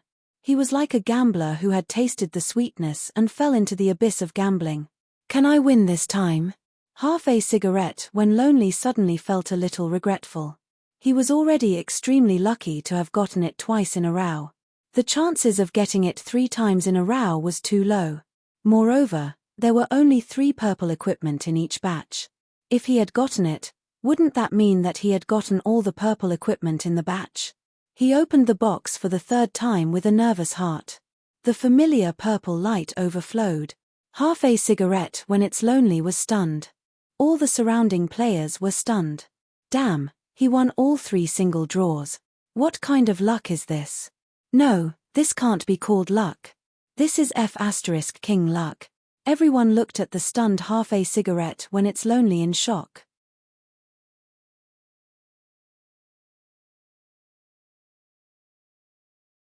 Chapter 274. 3 consecutive draws, my knees are hurting. Wife, come out and look at God. There are no ads. Han Xiao was shocked. He had only put 3 purple equipment in this batch, and he did not do anything behind the scenes. However, all of them were picked by one person. This luck was unbelievable. He almost wanted to skin half a cigarette when lonely to see if it was Bennett hiding inside. Half a cigarette when lonely was in a daze. At this moment, So Poor That Only Has Money walked over with admiration. Do you have some kind of trick? Teach me, I can pay. So Poor That Only Has Money's eyes were shining. What trick? I'm just lucky. Half a cigarette when lonely quickly waved his hands. King of Single Draws blacked out. In front of luck, all metaphysics was **T. After selling the chests, Han Xiao left. Half a cigarette when lonely was immediately surrounded by players. Some believed that he had a special trick to open the chests, and some had bad intentions. However, the main city was a safe zone, so they did not dare to act rashly. Friend, are you selling purple equipment? The price is negotiable. Not selling. Half a cigarette when lonely subconsciously answered. He turned around and saw that it was a male player who spoke. When he saw the other party's ID, he suddenly took a deep breath. Guild leader, Morning Snow Twilight Frost. The 4 biggest esports clubs in China were Temple of God, Long Sky, Dynasty, and Fried Eggplants with Fish. Ancient Dynasty was the official guild of Dynasty. Temple of God's Li Ge was ranked 2nd in the official Chinese player rankings, and the first was Dynasty's signature. Ancient Dynasty followed the club's low-key style, and they were considered an exception among the top clubs. However, no one dared to look down on them. I see. Morning Snow Twilight Frost scratched his chin and casually said, Do you want to join our guild? Half a cigarette when lonely was pleasantly surprised and quickly agreed. Morning Snow Twilight Frost directly sent the guild invitation over. After half a cigarette when lonely agreed, a new guild title appeared on his interface. Half a cigarette when lonely felt that joining a top club so easily was unreal. He said that he hated guilds because he had applied to join some guilds but was always rejected. However, those small guilds were nothing compared to the Chenyu dynasty. Now that the guild leader of a major guild had personally invited him, half a cigarette in the loneliness felt his depression dissipate. His whole body was relaxed and he felt as if he was floating on air. The guilds monopolize the resources, but this kind of lucky draw is a chance for normal players like us to make a comeback. This is the only way we can get high-level equipment with very little capital. Black Phantom's mechanical box is a blessing. Half a cigarette when lonely was secretly happy. The popularity continued to rise, and the Blue Star forums were discussing this enthusiastically. Players posted all kinds of posts, and some of them gave examples to calculate the drop rate of the chests. Below that, there were players who used the King of Single Draw as a negative example, lashing out at the King of Single Draw's scarred heart. Even so poor that all that was left with money did not escape this kind of treatment. His story of getting 100 blue equipment in a row was shared by the players gloatingly. Half a cigarette when loneless godly luck was mentioned. After a few more chests, half a cigarette when loneless luck was still as good as before. He got 2 more purple equipment, which attracted a lot of envy. With so many purple equipment in his hands, his combat power would definitely not be weak. Everyone also realized that he had joined the Qianyu Dynasty Guild, and they could only be envious. The other guilds all regretted that they did not make the first move. Han Xiao was tempted and wanted to pull half a cigarette when lonely into the team, but he gave up after thinking about it. Luck was something that could be good and bad at times was not reliable. Half a cigarette when loneless standard did not meet the recruitment criteria that he had set. Compared to illusory luck, Han Technician preferred real ability. Other than the posts on the forums, there were also people calculating all the items that had been dropped from the chests so far, such as mechanical equipment, useful materials, and parts. As a scientific introduction post, the large number of good items attracted even more players. Players from all continents were very envious of the chest's opening event in Sanctuary 3. More players from the southern continent came over because of the reputation. The players who were recruited by the expedition team could not wait to return. They thought that there would be many missions and opportunities in the war, but the situation changed completely. After Han Xiao stole the Germinal organization's secrets, the Germinal organization did not even put up a decent fight, so the players could not even do anything. The players from the Western continent and Northern continent hated that they were not born in the Southern continent. They wished that they could grow wings and fly to Sanctuary 3. Because of the war, cross-continental flights were temporarily closed, so they could only look but not touch. The players from Andrea were the unluckiest group of people. It felt like nothing good had happened to them ever since they had created their character. The chest's opening event was a huge success, so Han Xiao started a new event to strengthen his position.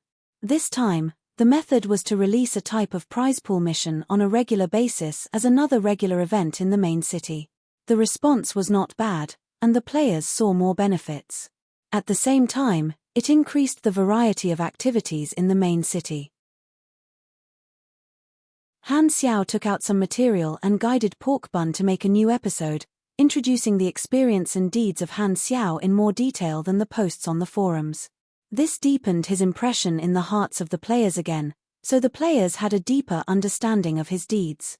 It also indirectly promoted Sanctuary 3. Han Xiao valued the response of the players, so he paid attention to the forums in his free time. In the eyes of Hella and the others, he seemed to be in a daze.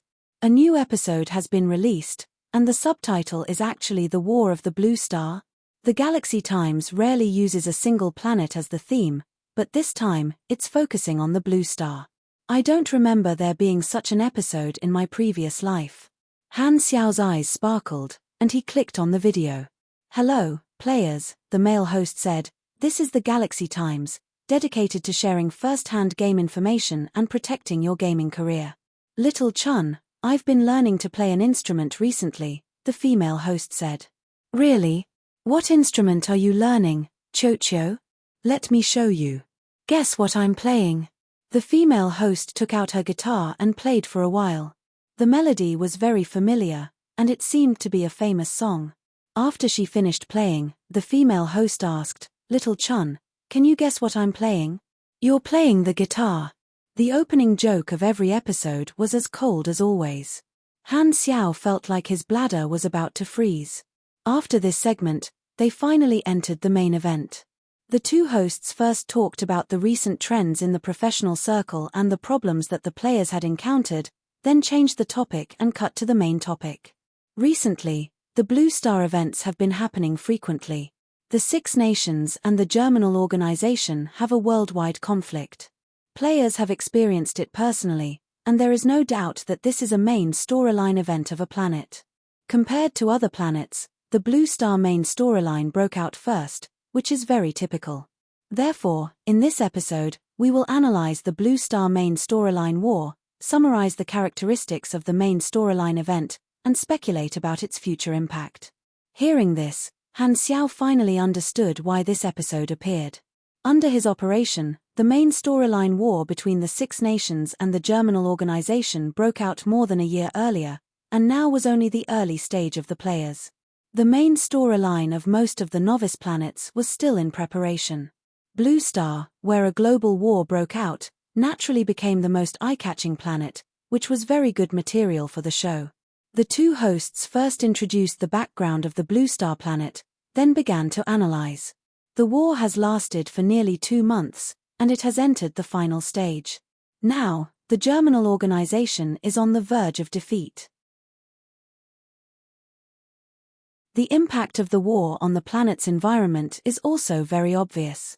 The power structure has changed, and a large faction of players is facing the crisis of destruction. The players of the Germinal Organization are in a worse situation. There are a few possibilities as to what they will do after the war. Maybe they will become the remnants of the Germinal Organization, join the Six Nations, or leave the faction and become wanderers. From this incident, we can see the characteristics of the main storyline. It has major changes, a large scale, far-reaching impact, and so on. However, although the Blue Star players participated in the war main storyline, their role was not obvious. They played the role of ordinary soldiers, and their impact on the events was limited. Of course, we also saw more possibilities. The average level of the players is low now, but it should be different when their level is higher. Therefore, players from other planets can look forward to their own main storyline events. Because the participation of the players was not high, we suspect that the Blue Star main storyline was too rushed. From the perspective of the players, it was more like an interlude. Based on this idea, our program team summarized the information dug up by the players on the forum and found an interesting phenomenon. Please take a look. These are the two possibilities that we have concluded for the development of the Blue Star main storyline. At this time, 2 tables appeared in the video, with different content written on them. They wrote about the transformative events before the expedition war began. Han Xiao raised his eyebrows. One of the tables had his deeds, such as escaping from the Germinal Organization, leaking information that caused the Germinal Organization's base to collapse, and so on. These were all in the current storyline.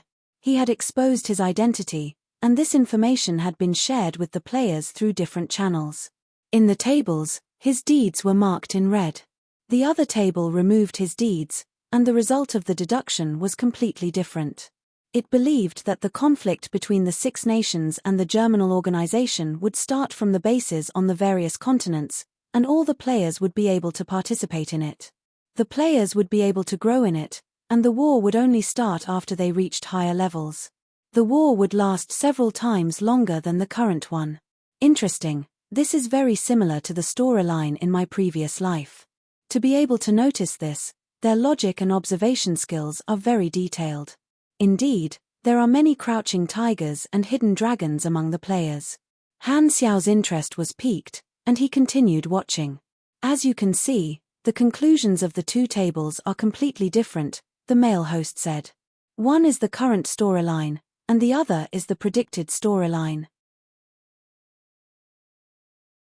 However, the predicted storyline seems to have more characteristics of the main storyline. So, what caused the difference in the results?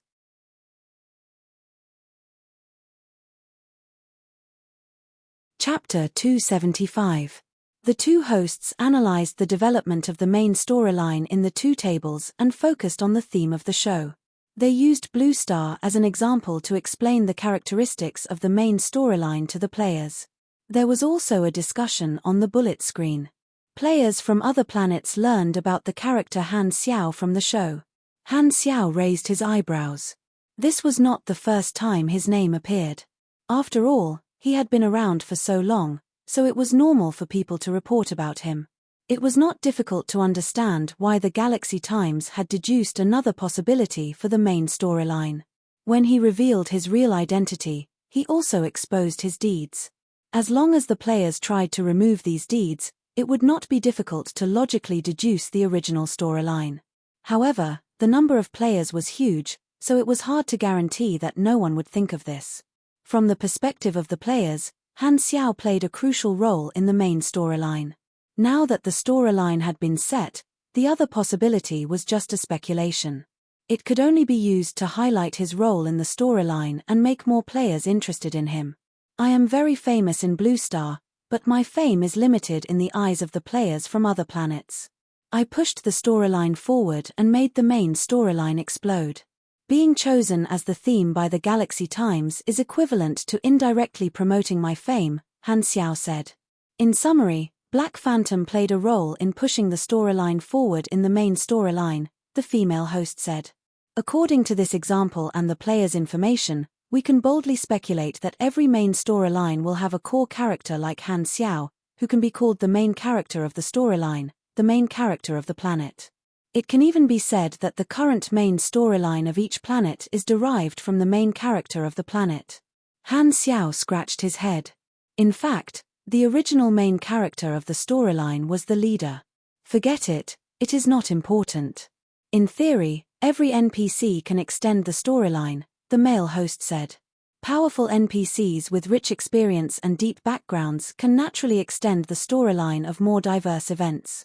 The male host changed the topic. So, the limitations of the storyline characters are the limitations of the layout and the map. Take Black Phantom for example. He is the main character of a planet's main storyline, but will he still have other main storyline scenes in the future? Obviously, the probability is not high. His range of activity is limited to the novice planets. When the interstellar map is opened, the once important people will eventually disappear into the crowd. As for those NPCs who have stepped into the stars, they would be able to extend to greater and more events. In comparison, the novice planet with the most potential is naturally the Void Demon's Winterfrost planet, which is closely connected to the galactic faction. There is a high chance that a new storyline of a larger scale will be seamlessly connected with the changes in the version. As for low-level surface civilizations such as the Blue Star and the Longsong planet, the prospects are not very optimistic. All sorts of comments flashed through the video. Some agreed, some disagreed. After analyzing Blue Star's situation, the next segment was an interview with a professional player. Han Xiao didn't continue watching. He thought that the show was praising him, but he didn't expect that it would end up being used as a negative example to step on him. However, this analysis made sense. It was just like how the bosses in the beginner's village abused the players many times in the early stages, but when the players reached a higher level, these bosses were not even as good as a high-level monster. Han Xiao knew that Blue Star was indeed a novice planet with a low starting point. However, understanding was one thing, this was another. Thinking of his plan, Han Xiao smiled playfully. Let's wait and see. Bang! The twisted door of the potion room was smashed into the room, smashing all the instruments on the two tables. Yi Yeqing, who had her back to the door, turned around in surprise. At the door, a figure with long red hair, Hela walked in with a cold expression. What do you want? Yi Yeqing was vigilant. She flicked her finger, and green buds spread out from the cabinets around them, turning into tough and slender vines. They swayed slightly like poisonous snakes that were about to pounce on them. Hela's body was surrounded by a dark red aura, and her eyes flashed red. She said coldly, "Hand over the things." Yi Yeqing frowned and took a step to the side, revealing a row of test tubes on the table. They were all filled with bright red liquid. She shook her head and said, "You mean these potions? These are all strong healing potions cultivated from your sister's cell tissue. Do you want to try them? The effect is pretty good." Hela did not hesitate. She raised her hands, and a dark red light shot out. Yi Yeqing cursed in her heart and hurriedly protected the potions, controlling the plants to block. Bang! The dark red light was as sharp as a blade, and the vines were cut cleanly. The juice splattered everywhere. Yi Yeqing hurriedly dodged. The wall beside her was cut open, and dust sprayed out. Lunatic! Yi Yeqing gritted her teeth and blocked. The dark red light and the green plants kept colliding. The potion room was torn apart by both parties. Dust filled the air, and the floor was a mess. The guards outside were shocked. They raised their guns but did not know who to shoot. "Go and inform His Excellency Black Phantom," the captain of the guards hurriedly moved. Just as he took 2 steps, he saw a figure approaching quickly from the end of the road. It was Han Xiao. Han Xiao was monitoring the potion room at all times. When he saw Yi Yeqing and Hela fighting, he immediately rushed to the scene and shouted, "Stop!" Yi Yeqing was sweating. Her esper ability was not as strong as Hela's, and she was worried that she would be injured if she stopped. "I will stop if she stops." Hela's face was cold. She was determined to kill Yi Yeqing. Han Xiao frowned. His blue mechanical force gathered on the sole of his foot. He stomped his foot, and the mechanical force seeped into the ground. The ground suddenly rumbled, and the ground in 8 directions of the potion room cracked open. Buzz! 8 metal drills broke out of the ground, making mechanical clicking sounds. They quickly expanded into small turrets, and the barrels all turned to aim at the 2 of them. The trap-type portable turret was a new type of machine buried in the important areas of the sanctuary. It could be activated through the chip program and the user's mechanical force. "I think you forgot whose territory this is," Han Xiao said in a deep voice. Hela clenched her teeth, retracted her hand, and stepped back. Her eyes were cold. Yi Yeqing heaved a sigh of relief. She rubbed her temples in pain. She had been hit by Hela's mental shockwave a few times, and her head was hurting. "You didn't keep your promise to protect my sister." Hela suddenly turned around and stared at Han Xiao. Han Xiao sighed helplessly. "You overreacted." Yi Yeqing snorted, took out the potion, and said, "These are the potions I collected from Aurora's hair. This is called making the best use of everything. I didn't hurt your sister. Why are you so anxious?" "That won't do," Hela said coldly. Yi Yeqing's behavior was too similar to the germinal organization's. She was worried that the similar scene would remind Aurora of her painful experience. The 2 of them did not back down. Han Xiao had a headache. It was not easy to solve a conflict between his own people. At this time, Aurora rushed over in her wheelchair. Bear Cub was lying on her lap, bouncing up and down. At this time, her complexion was much better than it had been a month ago. Her dry hair had become soft and smooth again, and her shriveled body had begun to gain weight. Her expression was radiant, and her face had become healthy and lustrous. The ability that had been suppressed for a long time had begun to take effect. In just a short month, Aurora had returned to the physical condition of a normal person.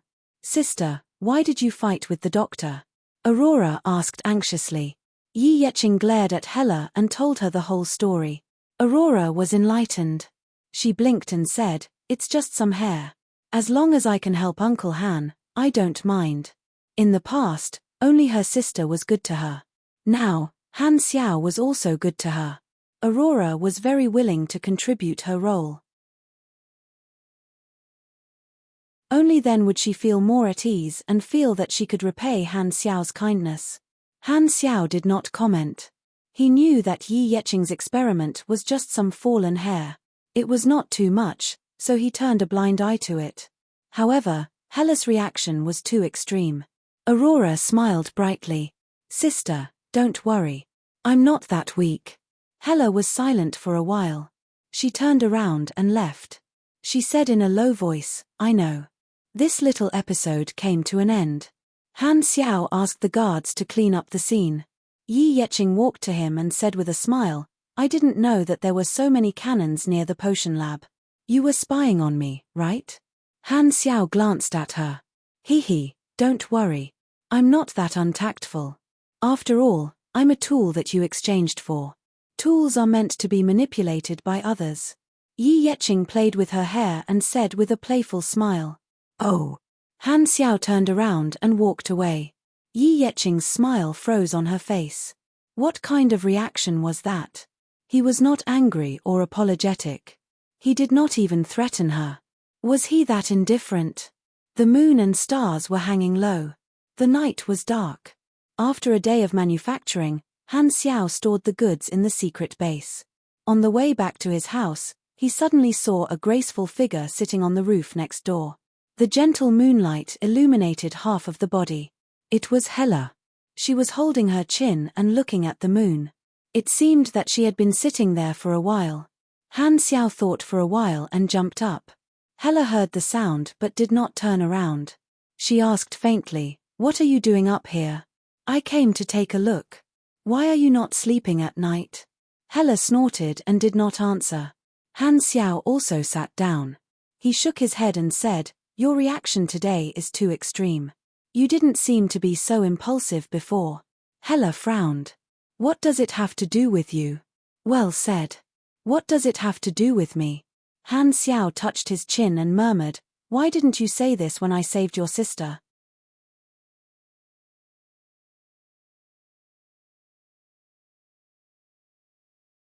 Chapter 276. Confused. Han Xiao took out a cigarette, put it in his mouth, and took out a lighter from his pocket. "That's easy to solve. You can bring your sister back to the germinal organization, and I guarantee that you won't have this kind of boring feeling again." Hela glared at him, paused, and said to herself, "I didn't take good care of my sister in the past and let her go through so much torture. It's all my fault. In order to protect her, I kept training myself. Even when I think about the killings in the past, I have never regretted it. The more blood on my hands, the more relieved I feel. Only then can I wash away the guilt I feel toward my sister and prove that I am protecting my sister. When I was in the germinal organization, my sister and I could only see each other once in a while. I knew that she yearned for a life in the outside world, so every time we met, I would tell her stories and share my experiences. Now that she has a new life, new friends, and a pet, she doesn't need my stories anymore," Hela said softly.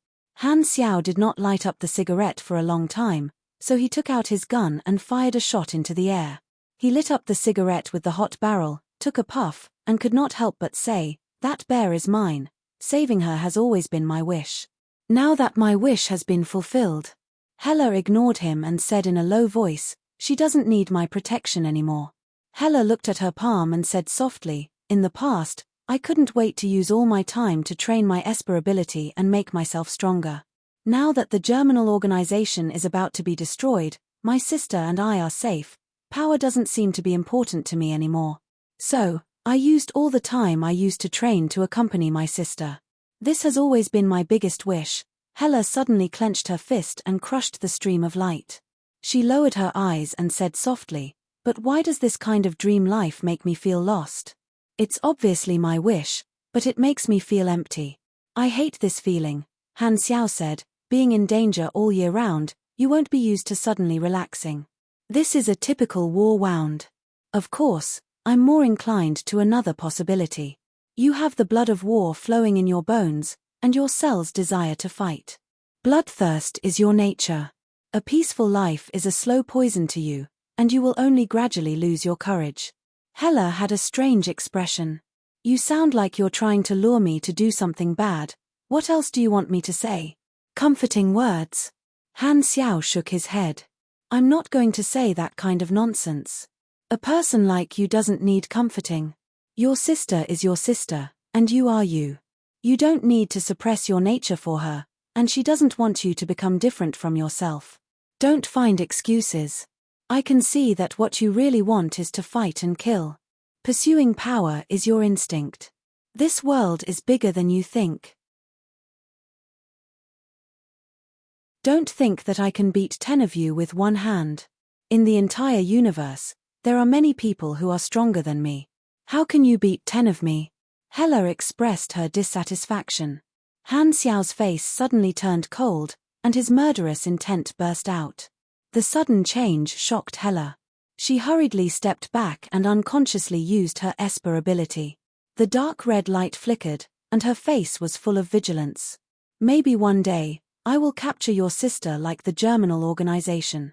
At that time, if you don't have the power to resist me, so, become stronger, or you will regret it." Han Xiao's face was expressionless, and he retracted his aura. However, Hela's heart could not slow down. Just a moment ago, her intuition told her that Han Xiao was not joking like usual. He was very likely to be serious. It was as if the fangs under the disguise were exposed. In just a moment, Hella felt a chill down her spine. If you need, I can make some sparring robots. Or you can learn from Yi Yetching and find some inhumans to practice with. If there's nothing else, I'll leave first. I'm sleepy.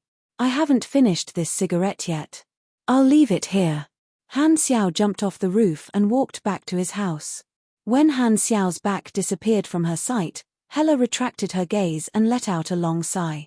Looking at the slowly burning cigarette on the roof, she hesitantly picked it up and took a deep breath. She slowly closed her eyes, exhaled the smoke, and savored the taste of the cigarette. After a while, she opened her eyes. The uncertainty and confusion disappeared, leaving only coldness and indifference. He's really a monster, Hella muttered to herself. Suddenly, she shook her head and laughed. Me too. Han Xiao built machines every day, trained Mad Blade and the other three, and harvested the experience of the players. The experience accumulated on the interface steadily increased. His life was rich, and time passed quickly. On Galaxy Calendar Year 688, December 7th, the frontline finally sent back the latest changes in the war. The Germinal organization only had the territory around their headquarters left. All the other bases had been destroyed. Han Xiao received a notice that Bennett invited him to meet him at Sanctuary 1. The war will end with the destruction of the Germinal organization. The situation has been reshuffled. We, the Darknet, have to reconsider our position, Bennett said over the phone. After waiting for so long, the war was finally coming to an end. The Six Nations did not disappoint and successfully forced the Germinal organization into a dead end. Han Xiao arranged the affairs of Sanctuary 3 and left for Sanctuary 1. Half a day later, the helicopter landed on the helipad of Sanctuary 1. Bennett had been waiting for a long time. He smiled and said, "You're the first to arrive. That's not like you." Han Xiao heard that, turned around, walked back to the helicopter, and said, "Take off and come back when there's no more fuel." Bennett did not know whether to laugh or cry. He went forward and pulled Han Xiao off the helicopter. The board meeting will be held after the war officially ends. It should be in the next few days. How many days exactly? That's hard to say. The situation now is a bit complicated. Bennett lowered his voice. The situation is a bit tense. Han Xiao's eyes flashed. The two of them came to the meeting room. After closing the door, Han Xiao said in a deep voice, "Tell me in detail." Bennett took out the intelligence and explained, "The current situation is like this. The wings of the Germinal organization have been cut off. All the troops have retreated to the headquarters. The Six Nations have surrounded them, but they are very far away and have no intention of attacking the headquarters." Han Xiao pondered and said, "Since all the bases of the Germinal organization have been removed, the headquarters is the only target left. Wouldn't the Six Nations be done with a few hundred missiles? Indeed, without all the sub-bases, the anti-missile capability of the Germinal organization's headquarters will not be able to cope with the continuous bombardment of the Six Nations. Even if their real headquarters is hidden underground, it will be bombed and collapse." However, the Six Nations did not do that. They just surrounded them and did not attack. The reason is complicated. Bennett took out another document and said, "Because of your intelligence, a large number of nuclear warheads of the Germinal organization have been removed.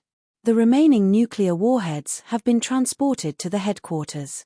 Due to the single location, it is easy to intercept them, and the Germinal organization has lost their bargaining chip. However, there are a lot of nuclear warheads. Even if they explode in one place, it will cause a chain reaction. According to the meteorologists of various countries, if this number of nuclear warheads explodes at the same time, in the next 5 to 15 years, the radiation will cause the global climate to become very bad. Andrea, as the area with the highest radiation concentration, will become a real-life forbidden zone. For humanitarian reasons, the Six Nations have to migrate the remaining population of Andrea after the war.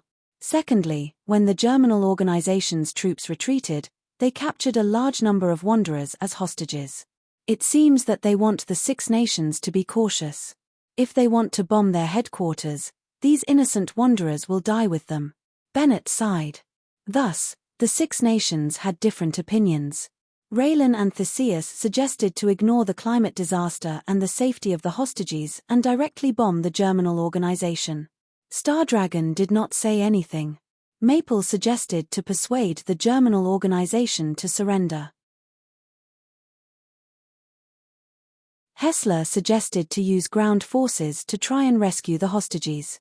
Ordina, they said that they were worried about the climate and the hostages, and they opposed all offensive measures. Han Xiao was confused. I can understand the rest, but what is Ordina trying to do? After fighting for so long, they still want to retreat.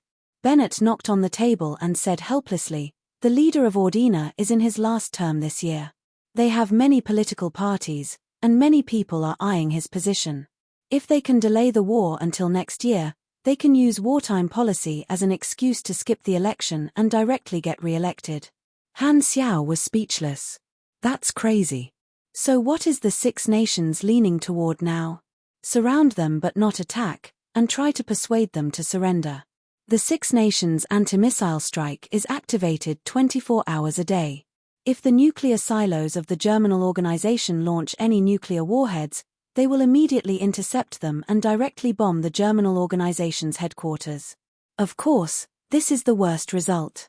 So, the Six Nations are now giving the Germinal organization an ultimatum, hoping that they will give up resistance, hand over the hostages, and surrender. They are trying to reason with them and promise not to kill those who surrender.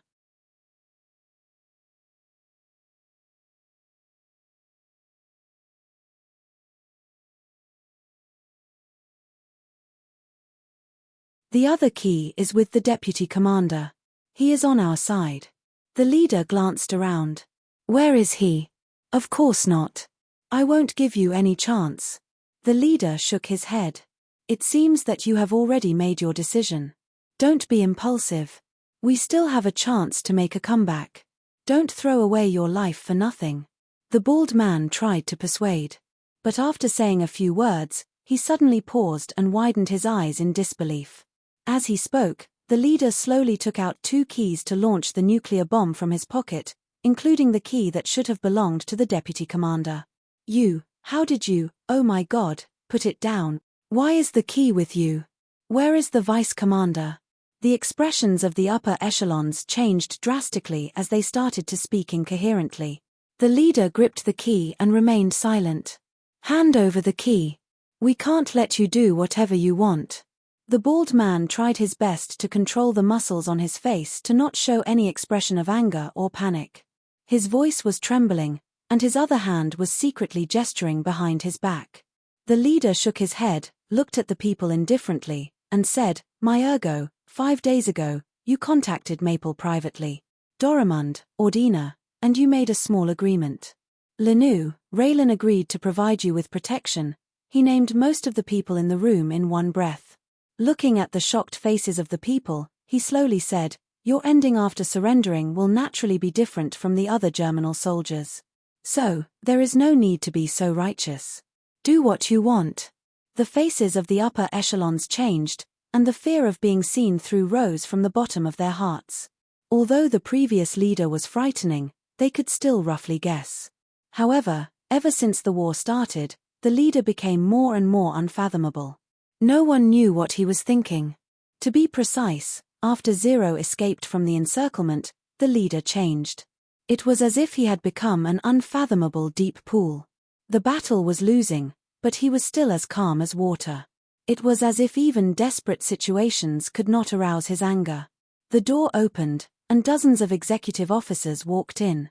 They silently surrounded the leader, and the upper echelons backed away. These executive officers were all their people. Since the start of the war, the Germinal organization's executive officers had suffered heavy casualties, and the upper echelons were consciously protecting their own people. In a large organization, everyone had their own secret plans and personal strength. The unity of the Germinal organization came from hatred, not loyalty to a specific person. No one said anything. The bald leader gave a look, and the executive officers were ready to move. All kinds of abilities and auras lit up. In the colorful light, the leader sighed. I will send you to see the deputy commander. Far away from the headquarters was the joint base of the Six Nations. Countless armed forces were on standby, and fighter jets with missiles were hovering in the air. The roar of the engines cut across the sky, and the sound waves and vibrations swept across the sky. The tents on the ground and the armor plates of the vehicles shook slightly. The ground missile vehicles were ready to launch at any time. All the satellites and detection devices were constantly monitoring the missile silos and the situation in the air. Once a black object rose into the sky, they could intercept it immediately and let it explode in the air. They would also use their last resort to pour down all the missiles and burn the German organization headquarters to ashes. In the war conference room, the representatives of the Six Nations gathered and waited anxiously. There are 7 hours, 32 minutes, 52 seconds until the ultimatum, and the German organization has not responded yet. The Maple officer kept looking at the clock. I think we should extend the ultimatum to let the German organization reconsider and not act rashly, the representative of Ordina said. No one responded. The Raylan officer said with a cold face, "We have contacted 4 of the German organization's upper echelons privately. They are trying to persuade the German organization leader." The other countries nodded. They all did the same thing. In such a desperate situation, many of the German organization's upper echelons were willing to make a deal in exchange for safety. The condition of the Six Nations was naturally for the German organization to surrender, and the best result was to let the hostages live. It has been 1 hour and 20 minutes since the last call, and there is no new news. Continue to wait, we have time. The various officials discussed the current situation. They were in an invincible position, and the German organization was given a choice. All they could do was wait. The Hessler officer pondered and said, "Who is the German organization leader?" According to the Darknet, the German organization leader came from the destroyed Golan, and the predecessor of the German organization was Mimic. We have looked through all the files, but we still could not find the exact identity of the German organization leader. Bennett had passed the information Honnis had found to the Six Nations, thinking that with the power of the Six Nations, they should be able to find more details. However, the Six Nations could not do anything about it. The German organization leader was like a ghost without a past, and there was no record of it in the mountains of files and documents. The information Honnis had found was all there was. Wasn't Golan destroyed by Raylan? Do you have any information? The Star Dragon officer asked. The Raylan officer shook his head. We even checked the list of civilians who received and executed the Golan people, but there was no match. We sent people to the original Golan area, but there was still nothing. I suspect that the Darknet's information is true.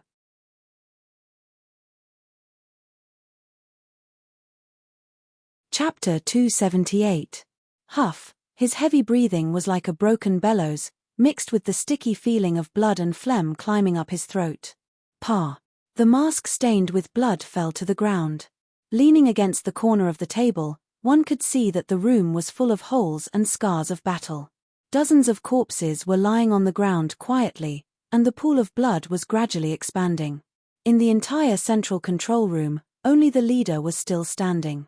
All the executive officers had died under his fist. The expressions of fear were still frozen on their faces, and they were no longer breathing. The leader spat out a mouthful of blood and took a deep breath. The thick smell of blood in the room irritated his nose. He suddenly coughed violently and only stopped coughing after 2 whole minutes. The fierce battle had triggered his internal injuries. In the ambush battle more than a month ago, he had been seriously injured by Han Xiao. He had not had time to rest, and in the end, it became an internal injury. Every time he felt a faint pain, he could not help but think of Han Xiao. It was all because of Han Xiao that he was in such a situation. Until now, he was still full of hatred, but this intense emotion could not be stirred up anymore. Only emptiness was left. The leader came in front of the central control panel and adjusted the nuclear launch option. He then took off his gloves and verified his fingerprint, iris, authorization, and passcode. 2 keys were inserted into the holes. As long as they were rotated 180 degrees, the launch would be activated. At the last step, His scarred fingers held the keys, but he did not turn them. The leader leaned against the chair and looked up. His eyes were not focused, as if he was in a daze. No one knew what he was thinking. Beep, beep, beep. A small image appeared in the corner of the screen. It was a call request, and the caller was 0. The leader pressed accept without any expression. Han Xiao's face appeared on the screen. Seeing the corpses all over the floor, Han Xiao raised his eyebrows. He had initiated the call to see the Germinal organization's attitude and to see the leader for the last time. However, this scene made him understand the situation. He shook his head and said, "Looks like you have already made up your mind." The leader's eyes were filled with disappointment. "I didn't think that I would lose to you in the end. You, Ant, one wrong step after another. Everything I had was destroyed by you. What do you want to do now? Do you want to confirm your achievements? I'm right here. You can look as you please. My life and the destruction of the Germinal organization will add a thick stroke to your achievements. You're the winner, so you naturally have the right to admire your spoils of war. I told you, this space is very big. This planet is just a speck of dust. No one in the universe cares about what happens here." Han Xiao shook his head. The great enemy had been dealt with, but his expression was very calm. After all, he was a man who looked at the sea of stars. He slowly said, "I just feel that after doing so many things, I still have to hold it all in before I die. How unbearable. You want me to confide in my mortal enemy?" The corners of the leader's mouth twitched, and his ferocious appearance became even more hideous. He lazily leaned back in his chair and relaxed his body. "It is indeed very interesting." Han Xiao shrugged and went straight to the point. "What's the deal with Destiny's Child?"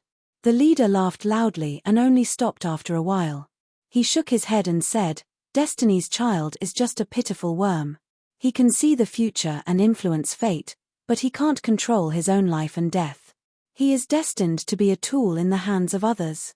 You also have the ability to predict. Maybe Destiny's Child will end up like you." Han Xiao did not comment and said, "Tell me about yourself. You seem to be from Golan." The leader's expression changed, and he mumbled, "You found out?" "Yes, I used to be from Golan. At that time, I was still a young man, hot-blooded and indignant. At that time, the mimic incident broke out in our country. I joined the resistance group. I marched, protested, and opposed. I wanted to save my country from a corrupt government. However, the war suddenly broke out. Raylan invaded. Under internal and external threats, my country was crushed. Everyone died." The leader suddenly gritted his teeth. "Did you hear that? We were called internal troubles. Did I do wrong? Was resistance wrong? No. Our original intention was to fight for the rights that we deserve. All for the sake of making the motherland better. We were infinitely close to victory, and the dawn was right in front of us, but the war ruined everything. Golan was destroyed, and all my friends were executed. The best way to deal with such disobedient people was to eliminate them.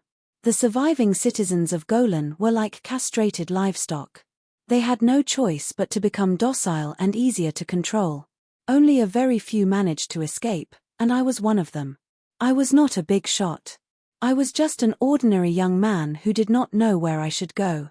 I was like a walking corpse until I saw the border of Golan being blocked by Raylan. The national flag that I was familiar with was burned and replaced by the national flag of Raylan. It was then that I woke up, and I knew what kind of mission I had to carry. Although Golan was not perfect and had many flaws and darkness, it was still my country. The hatred of my country's destruction could only be an eye for an eye, a tooth for a tooth." The leader exhaled deeply. His eyes drifted away, and the images of the past appeared before his eyes. However, in the current of time, a normal young man was nothing more than a duckweed, and his life was as fragile as an ant's. To pass through the war zone, I dragged my tired body from refugee camp after refugee camp. I was treated like a dog, numbly enduring a life without dignity, but my blood burned. No matter what kind of danger it was, I told myself to live on. Hatred filled my heart, and it never stopped beating. In the end, I successfully passed through the place where the battle was the fiercest. Without stopping or seeking shelter, I turned and headed for the wilderness. I knew that without power, there was no need to talk about revenge. Therefore, I survived in the wilderness and fought with the beasts. I treated myself as a piece of iron and trained myself. At this point, the leader pointed at the scars on his face and hands and said casually, 176 scars, and I exchanged them for power. Han Xiao raised his eyebrows. So, you are really just a normal person? Why can't I be a normal person? The leader asked. After thinking about it, Han Xiao nodded and signaled for the leader to continue his performance. The leader continued, when I was in the wilderness, I kept thinking. When I returned to the battlefield, I heard that mimic still existed. How ironic. A tool created for the rule of terror became the purest surviving Golan force. Therefore, a plan appeared in my mind. I assassinated the leader of Mimic and changed the name of the organization to Germinal. I hid and quietly developed. I also put on a mask. War is full of opportunities. Countless people lost their countries and became homeless. Therefore, I decided on the concept of Germinal and painted a pie in the sky for them to create a so-called new world. Ideals have always been able to drive the resonators. It was not that I used the people of the fallen country, but they were willing to be used by me. This was hatred. They did not even care if they could achieve their goal after sacrificing themselves. By raising my personal desire to the desire of a group, I could gain a lot of help. Germinal absorbed the nutrients of war and grew quickly into a towering tree, a giant monster. The leader's tone was full of hatred, but he also felt a sense of loss. The cause that he had been working so hard for had been destroyed. Other than anger, his feelings were extremely complicated. Then, you appeared. You're tuning in to the Celestial War YouTube channel. Don't forget to subscribe and join us on this journey to catch the most captivating stories,